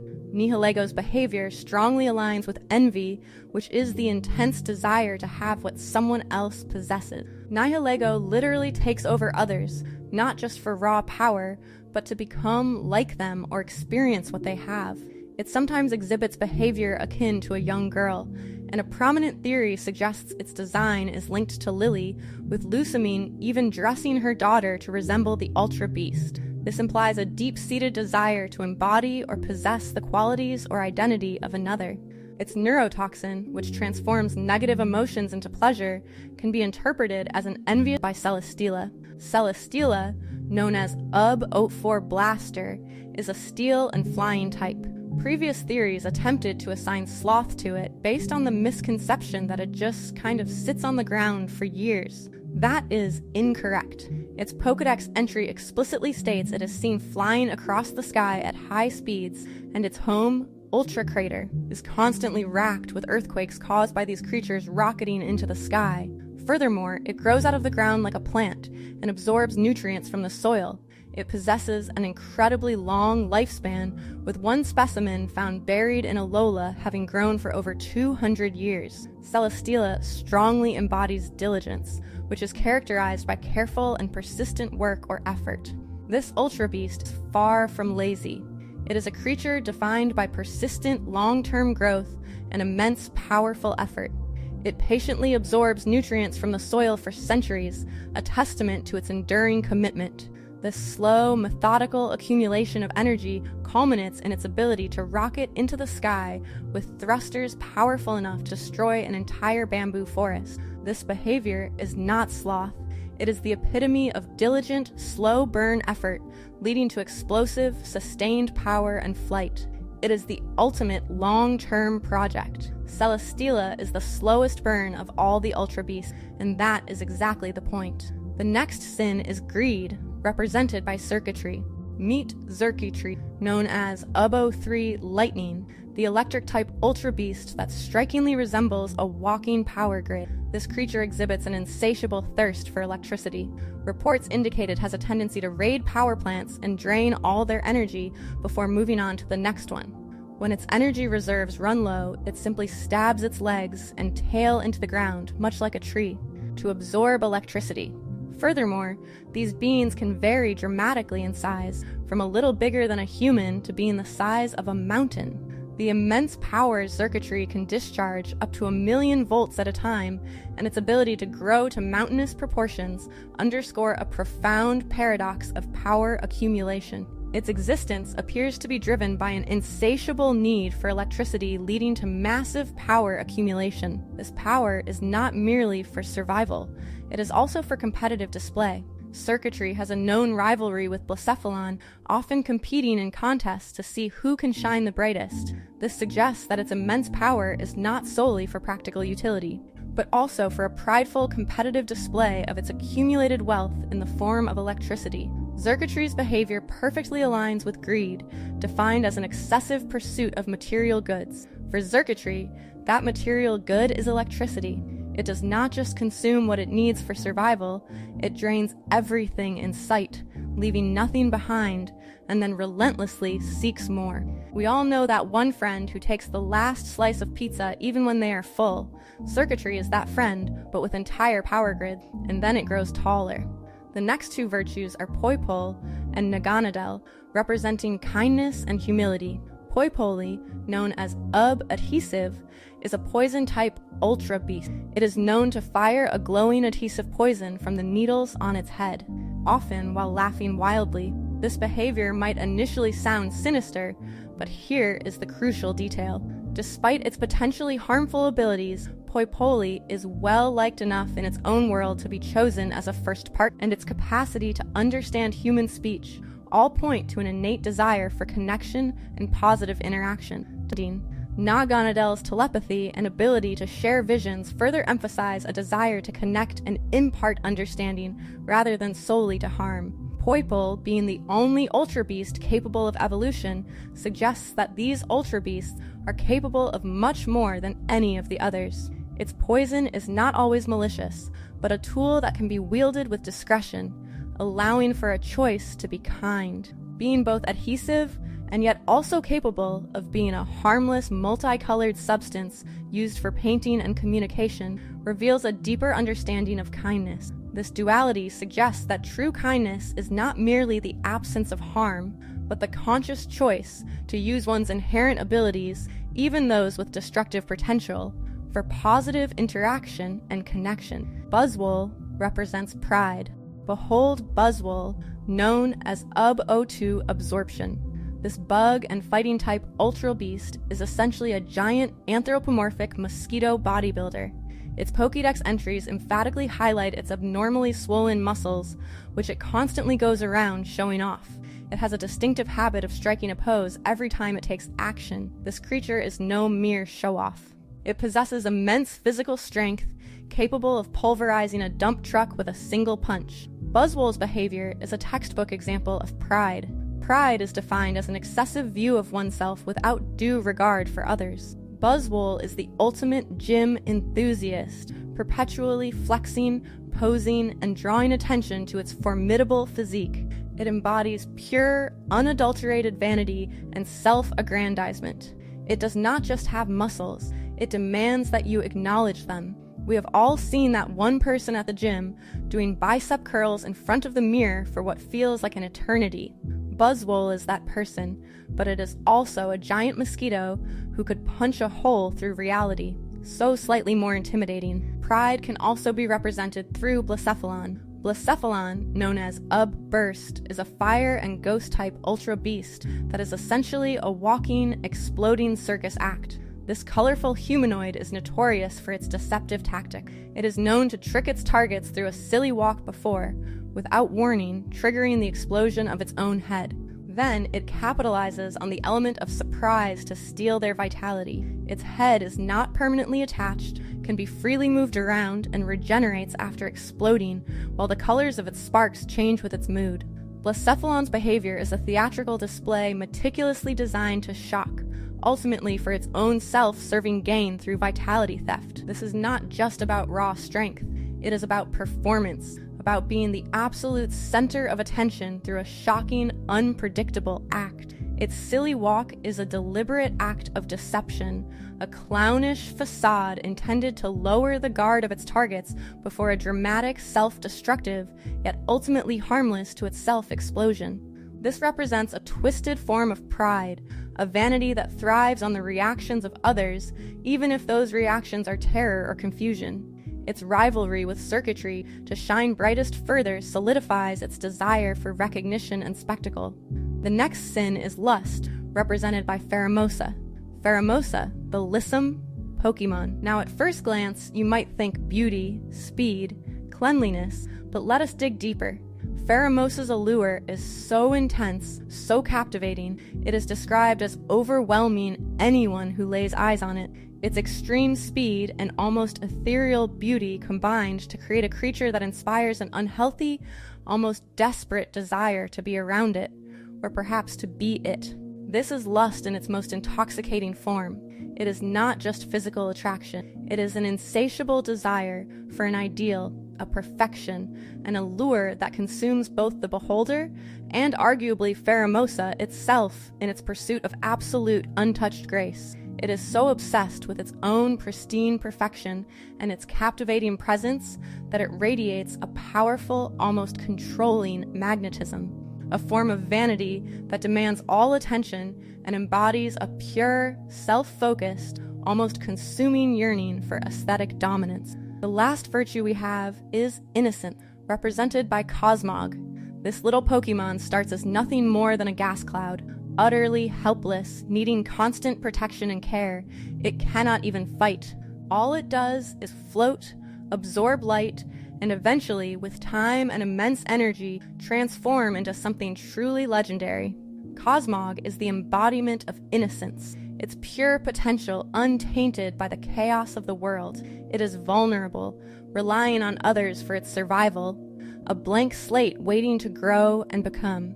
It reminds us of the purity of beginnings, the uncorrupted state before the world's influences take hold. Cosmog is to be kept sacred so that it can evolve into either the embodiment of fortitude or patience. The last sin is sloth, represented by Stakataka. Behold Stakataka, known as Ub Assembly, the rock and steel type, ultra beast that visually resembles a precarious stack of living bricks. This unique entity is composed of approximately 150 individual stone lifeforms stacked together. When it desires to rest or sleep, it quite literally plants itself on the ground and disguises itself as a stone building. It possesses one of the lowest speed stats among all Pokemon and holds the distinction of being the heaviest rock-type Pokemon. And here is a quirky detail. It hates having anything on top of itself and will violently attempt to shake it off. Stakataka's characteristics strongly align with sloth, which is defined as excessive laziness or a failure to act and utilize one's talents. Stakataka is the ultimate couch potato of the Ultra Beast. It prefers to remain stationary, blending into its environment as a building. Its incredibly low speed and immense weight make any form of movement a monumental effort, suggesting a profound aversion to exertion. Its violent reaction to anything placed on its head is the ultimate do not bother me, I am trying to chill attitude. A clear manifestation of its desire for undisturbed inactivity. Stakataka is the slowest Pokemon ever made. The composition of Stakataka, being an assembly of around 150 individual stone lifeforms combined with its immense weight and remarkably low speed, reveals how a collective of unmotivated or inert parts can lead to overall stagnation, and how the sheer weight of inaction can become so profound that it transforms an entity into something static and unmoving. The complete Pokemon creation mythology. 8 months ago, the biggest leak in the history of gaming happened. This leak broke the internet and revealed the true history of the Pokemon universe, and I am not even exaggerating. This might be one of the deepest any game has gone with its philosophy, its stories, wisdom, and the storytelling it is portraying. With this leak, we can tie the history of the Pokemon universe and put the nail in the coffin once and for all and get closer to the truth about the Pokemon world. I will cover the canon history of the Pokemon world combined with the leaked mythology and just a little bit of theorizing to tie the knot of the Pokemon universe. The beginning of existence started with a vortex of randomness, and everything was a blur, when eventually an egg is formed. This is canon, by the way, from the Sinnoh Ruins Arceus event cutscene. Game Freak has literally confirmed this over a decade ago. After this egg hatches, the Pokemon world's creator is born, Arceus. The eggshells would turn against Arceus and turn into giant beings that would attack the newly born deity. Arceus would struggle against these giant beings, which were the shells of the egg Arceus came out of, but ultimately would win in the end. The tale states that Arceus, after killing the giant beings, poured his blood and his essence into the giant shell being, and thus this would give birth to Dialga and Palkia. The leaked story from 2005 does not mention the existence of Giratina, but the theory is that Arceus's two sides were different. One side represented light, and the other represented dark. It is said that he puts his light into Dialga and his darkness into Palkia. But this is where the story gets interesting. The theory is that Giratina was the darkness of Arceus, and that Dialga and Palkia both represent the light of Arceus. To back this theory, which had a lot of plot holes with the original tale, after the release of Pokemon Legends Arceus, Giratina would finally, after almost 2 decades, get a new Pokedex entry which says there's one Hisuian verse that tells of a powerful light creating a deep shadow. I imagine that this deep shadow is Giratina. So this new Pokedex entry pretty much confirms that Giratina is in fact the darkness within Arceus. Now, let us look at its origin form Pokedex entry. Giratina loses its legs, changing into this form. I believe this Pokemon must hail from a world where the heavens and the earth are as one. This is significant. In the original tale from the leak, it is confirmed that Dialga is to represent the Pokemon side of existence, and Palkia represents the human side of existence. Dialga is standing on 4 legs, and Palkia is standing on 2 legs. Now, if we look at origin form Giratina, just like the new Pokedex entry that got added into Legends Arceus, which says that Giratina loses its legs upon changing forms, meaning it represents neither Pokemon nor human, but is something entirely different.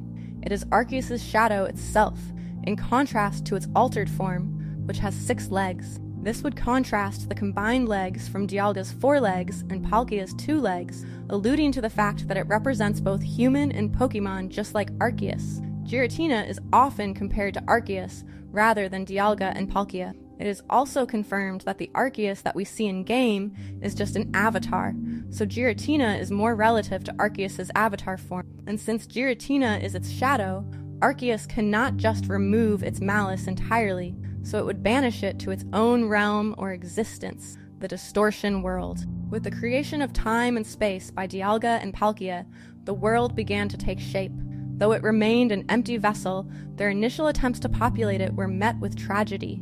Their fragile children, born without a world to sustain them, perished one after another, their tiny lives flickering out in the void.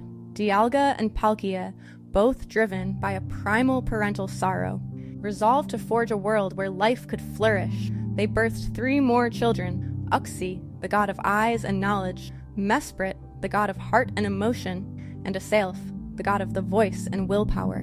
When Uxie opened its eyes, contour and color bled into existence, defining the world. Mesprit's wishes brought forth sensation and calm. Azelf's shouts caused the nascent world to tremble, a blessed timbre resonating through its very fabric.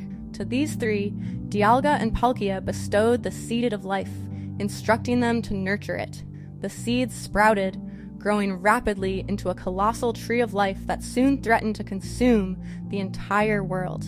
The 3 gods, trapped by the boundless growth, sought aid from their parents. Dialga and Palkia, in a desperate act of creation, conceived 3 more children: Rayquaza, the god of the sky, Groudon, god of the earth, and Kyogre, the god of the ocean.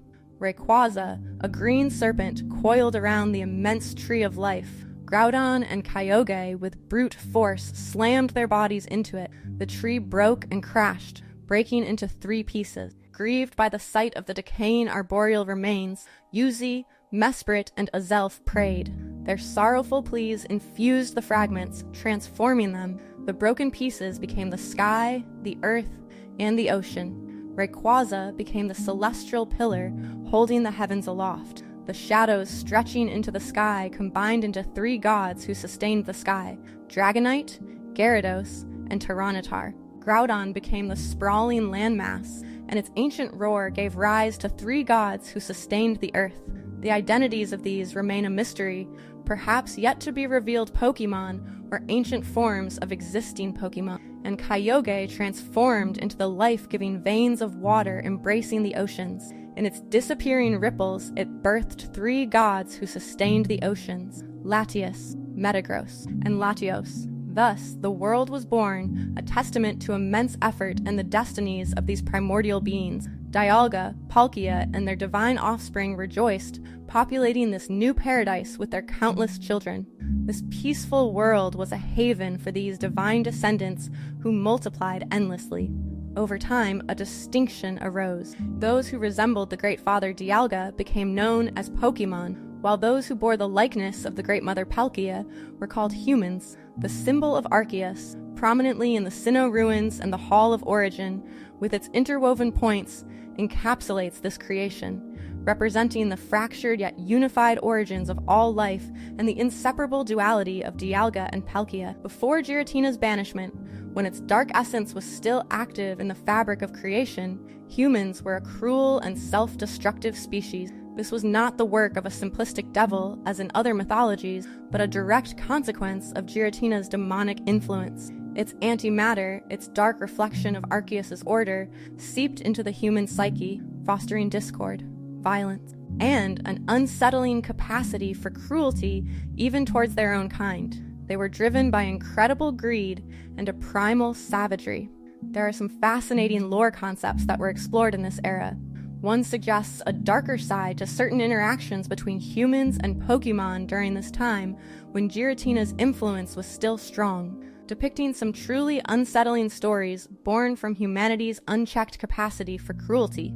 These ancient tales, disturbing as they are, serve as a reminder of what humanity looked like before Giratina was banished and its dark influence began to wane. Arceus, seeing Giratina's influence on the world and the evil doings it would influence onto humans and even Pokemon, would lead to him banishing Giratina to the Distortion World. With Giratina's banishment, the worst of human cruelty began to wane. The chaos of evil would start to fade, yet the deep scars of that era still remained etched into human nature.